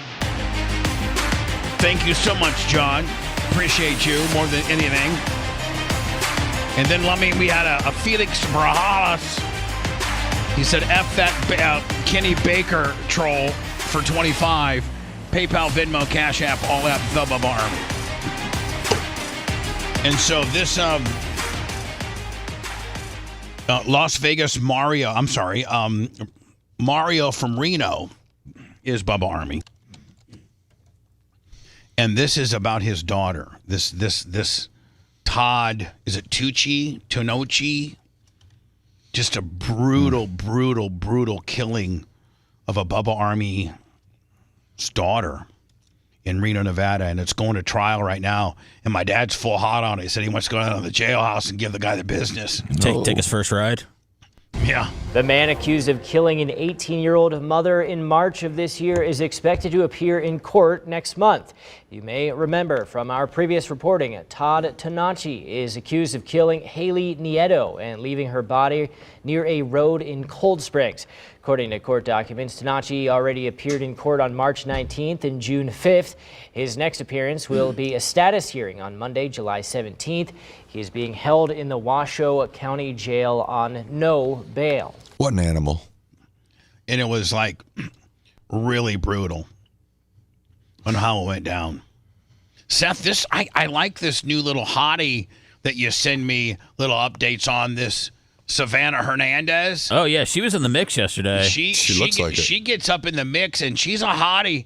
And a lot of people go to her because she gets up in the protest mix and just tries to give you like an honest opinion as to what's happening. Like, she doesn't slant it either. I don't think she slants it, does she? She's on one side of the fence. There she is. This is the right side, hell yeah. Cute though. Just to hear Seth say that all these years later makes me the die. What side? The right side with my little Savannah. She got after Don Lemon yesterday, so I mean, that is the right side. She's cute as hell though. Kind of Oriental looking. Yeah, I sent you her Instagram before. I thought she was a Asian now, little Bubba. thick, but I sent you her Instagram again. Oh, are you not supposed to say Oriental? No. That's a slur? Yeah, it's no longer the Orient. It's Asia. Listen, I just found out that they got rid of DL in baseball because that's a slur. Oh, yeah, it's IL. Yeah, it's an IL now. What's wrong with that? You can't say disabled list. What? We call it dead last. Disabled list is a slur. It's called IL. After spending the day at San Francisco Pride. Now, I've been to quite a few Pride events, she didn't look but this thick. one was by far. She said the bottom, Is she yeah. thick in the ass? That's what you said. Yeah. I mean, This. What are you here for? You were telling. Did you ever expect? Is she? Yeah, a little thick in the ass. What are you guys? What No, in the hell? No, I'm just saying what agree Bubba with you, said. Seth. I'm just saying. I'm questioning who she's hanging out with on to her left, our right. Well, that's fair to question, but I think her body is you can't question anything on it. I agree. You got to see Who the bikini. Who am I with a BMI of 42 to question anybody? By the way, Bubba, go out in this crowd and you'll look like George Clooney, okay? We've got quite a few protesters, and the police. I would be like, hey, everybody, what are we protesting about? Abortions, gay rights, and free Palestine. I want to fit in here, but I don't want to wear one of these Palestinian scarf deals. Go get a sign in the park. So, like, we've got an abortion sign for you. Can I ask you guys a question? What if I'm pro-Israel and pro-abortion? Where do I go? Hell!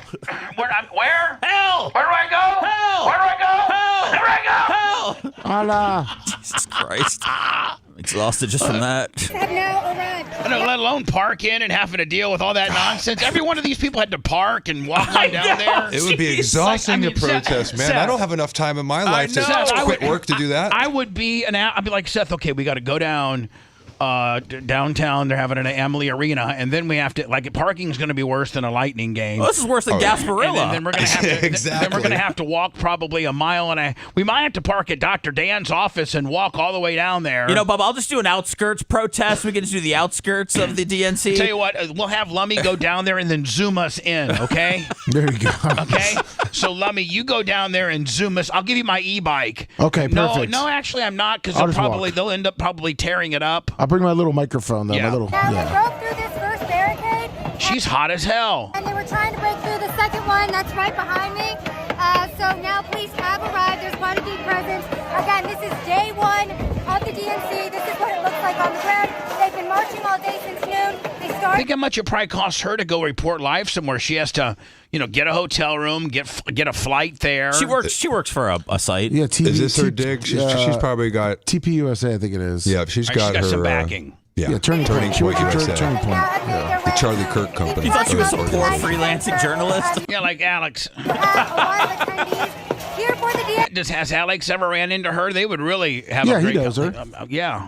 Just a block and a half away, you can actually hear the chanting of these protesters at the main entrance. And it looks like there's about 50% protesters and 50% media. Well, do you think a whole bunch of cops who look like they don't like they could care less. Well, do you think more people are going to descend upon Chicago over the next couple of days? Isn't this thing only getting bigger, or was it going to be? I don't know.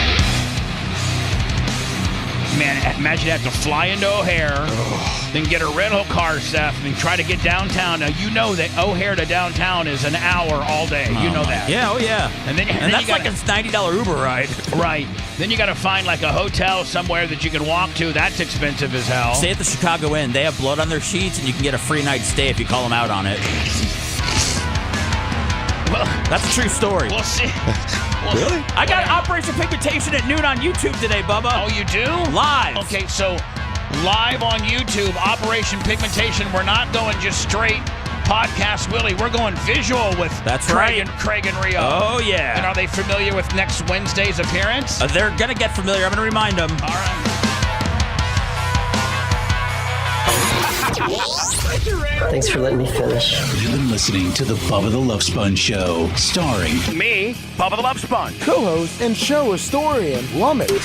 I'm just straight for the slate markings. Number 2, take 2. Seth Kushner describes his what he does here at the BRN, and action. Seth Money is zesty co-host and president of podcasting. That's it? That's how you want it? Do I need more? Good evening. Co-host Dr. Dan Diaco, Esquire of Council. Co-host J. Diaco, Esquire, the Spitting Cobra of Council. Brett, the Filthy Ginger video editor. Yeah, back here wiring up. It's Mini Macho. The BRN agent, Thomas Buttoned Up B. Now, time for the legal disclaimer. Exactly. The Bubba the Love Sponge Show is intended solely for the enjoyment of our listening audience. Any rebroadcast, retransmission, or other use of this show without express written consent of the Bubba Radio Network is prohibited. We must dissuade him of this delusion. Until next time, always remember. I'll repeat hello. I'm back.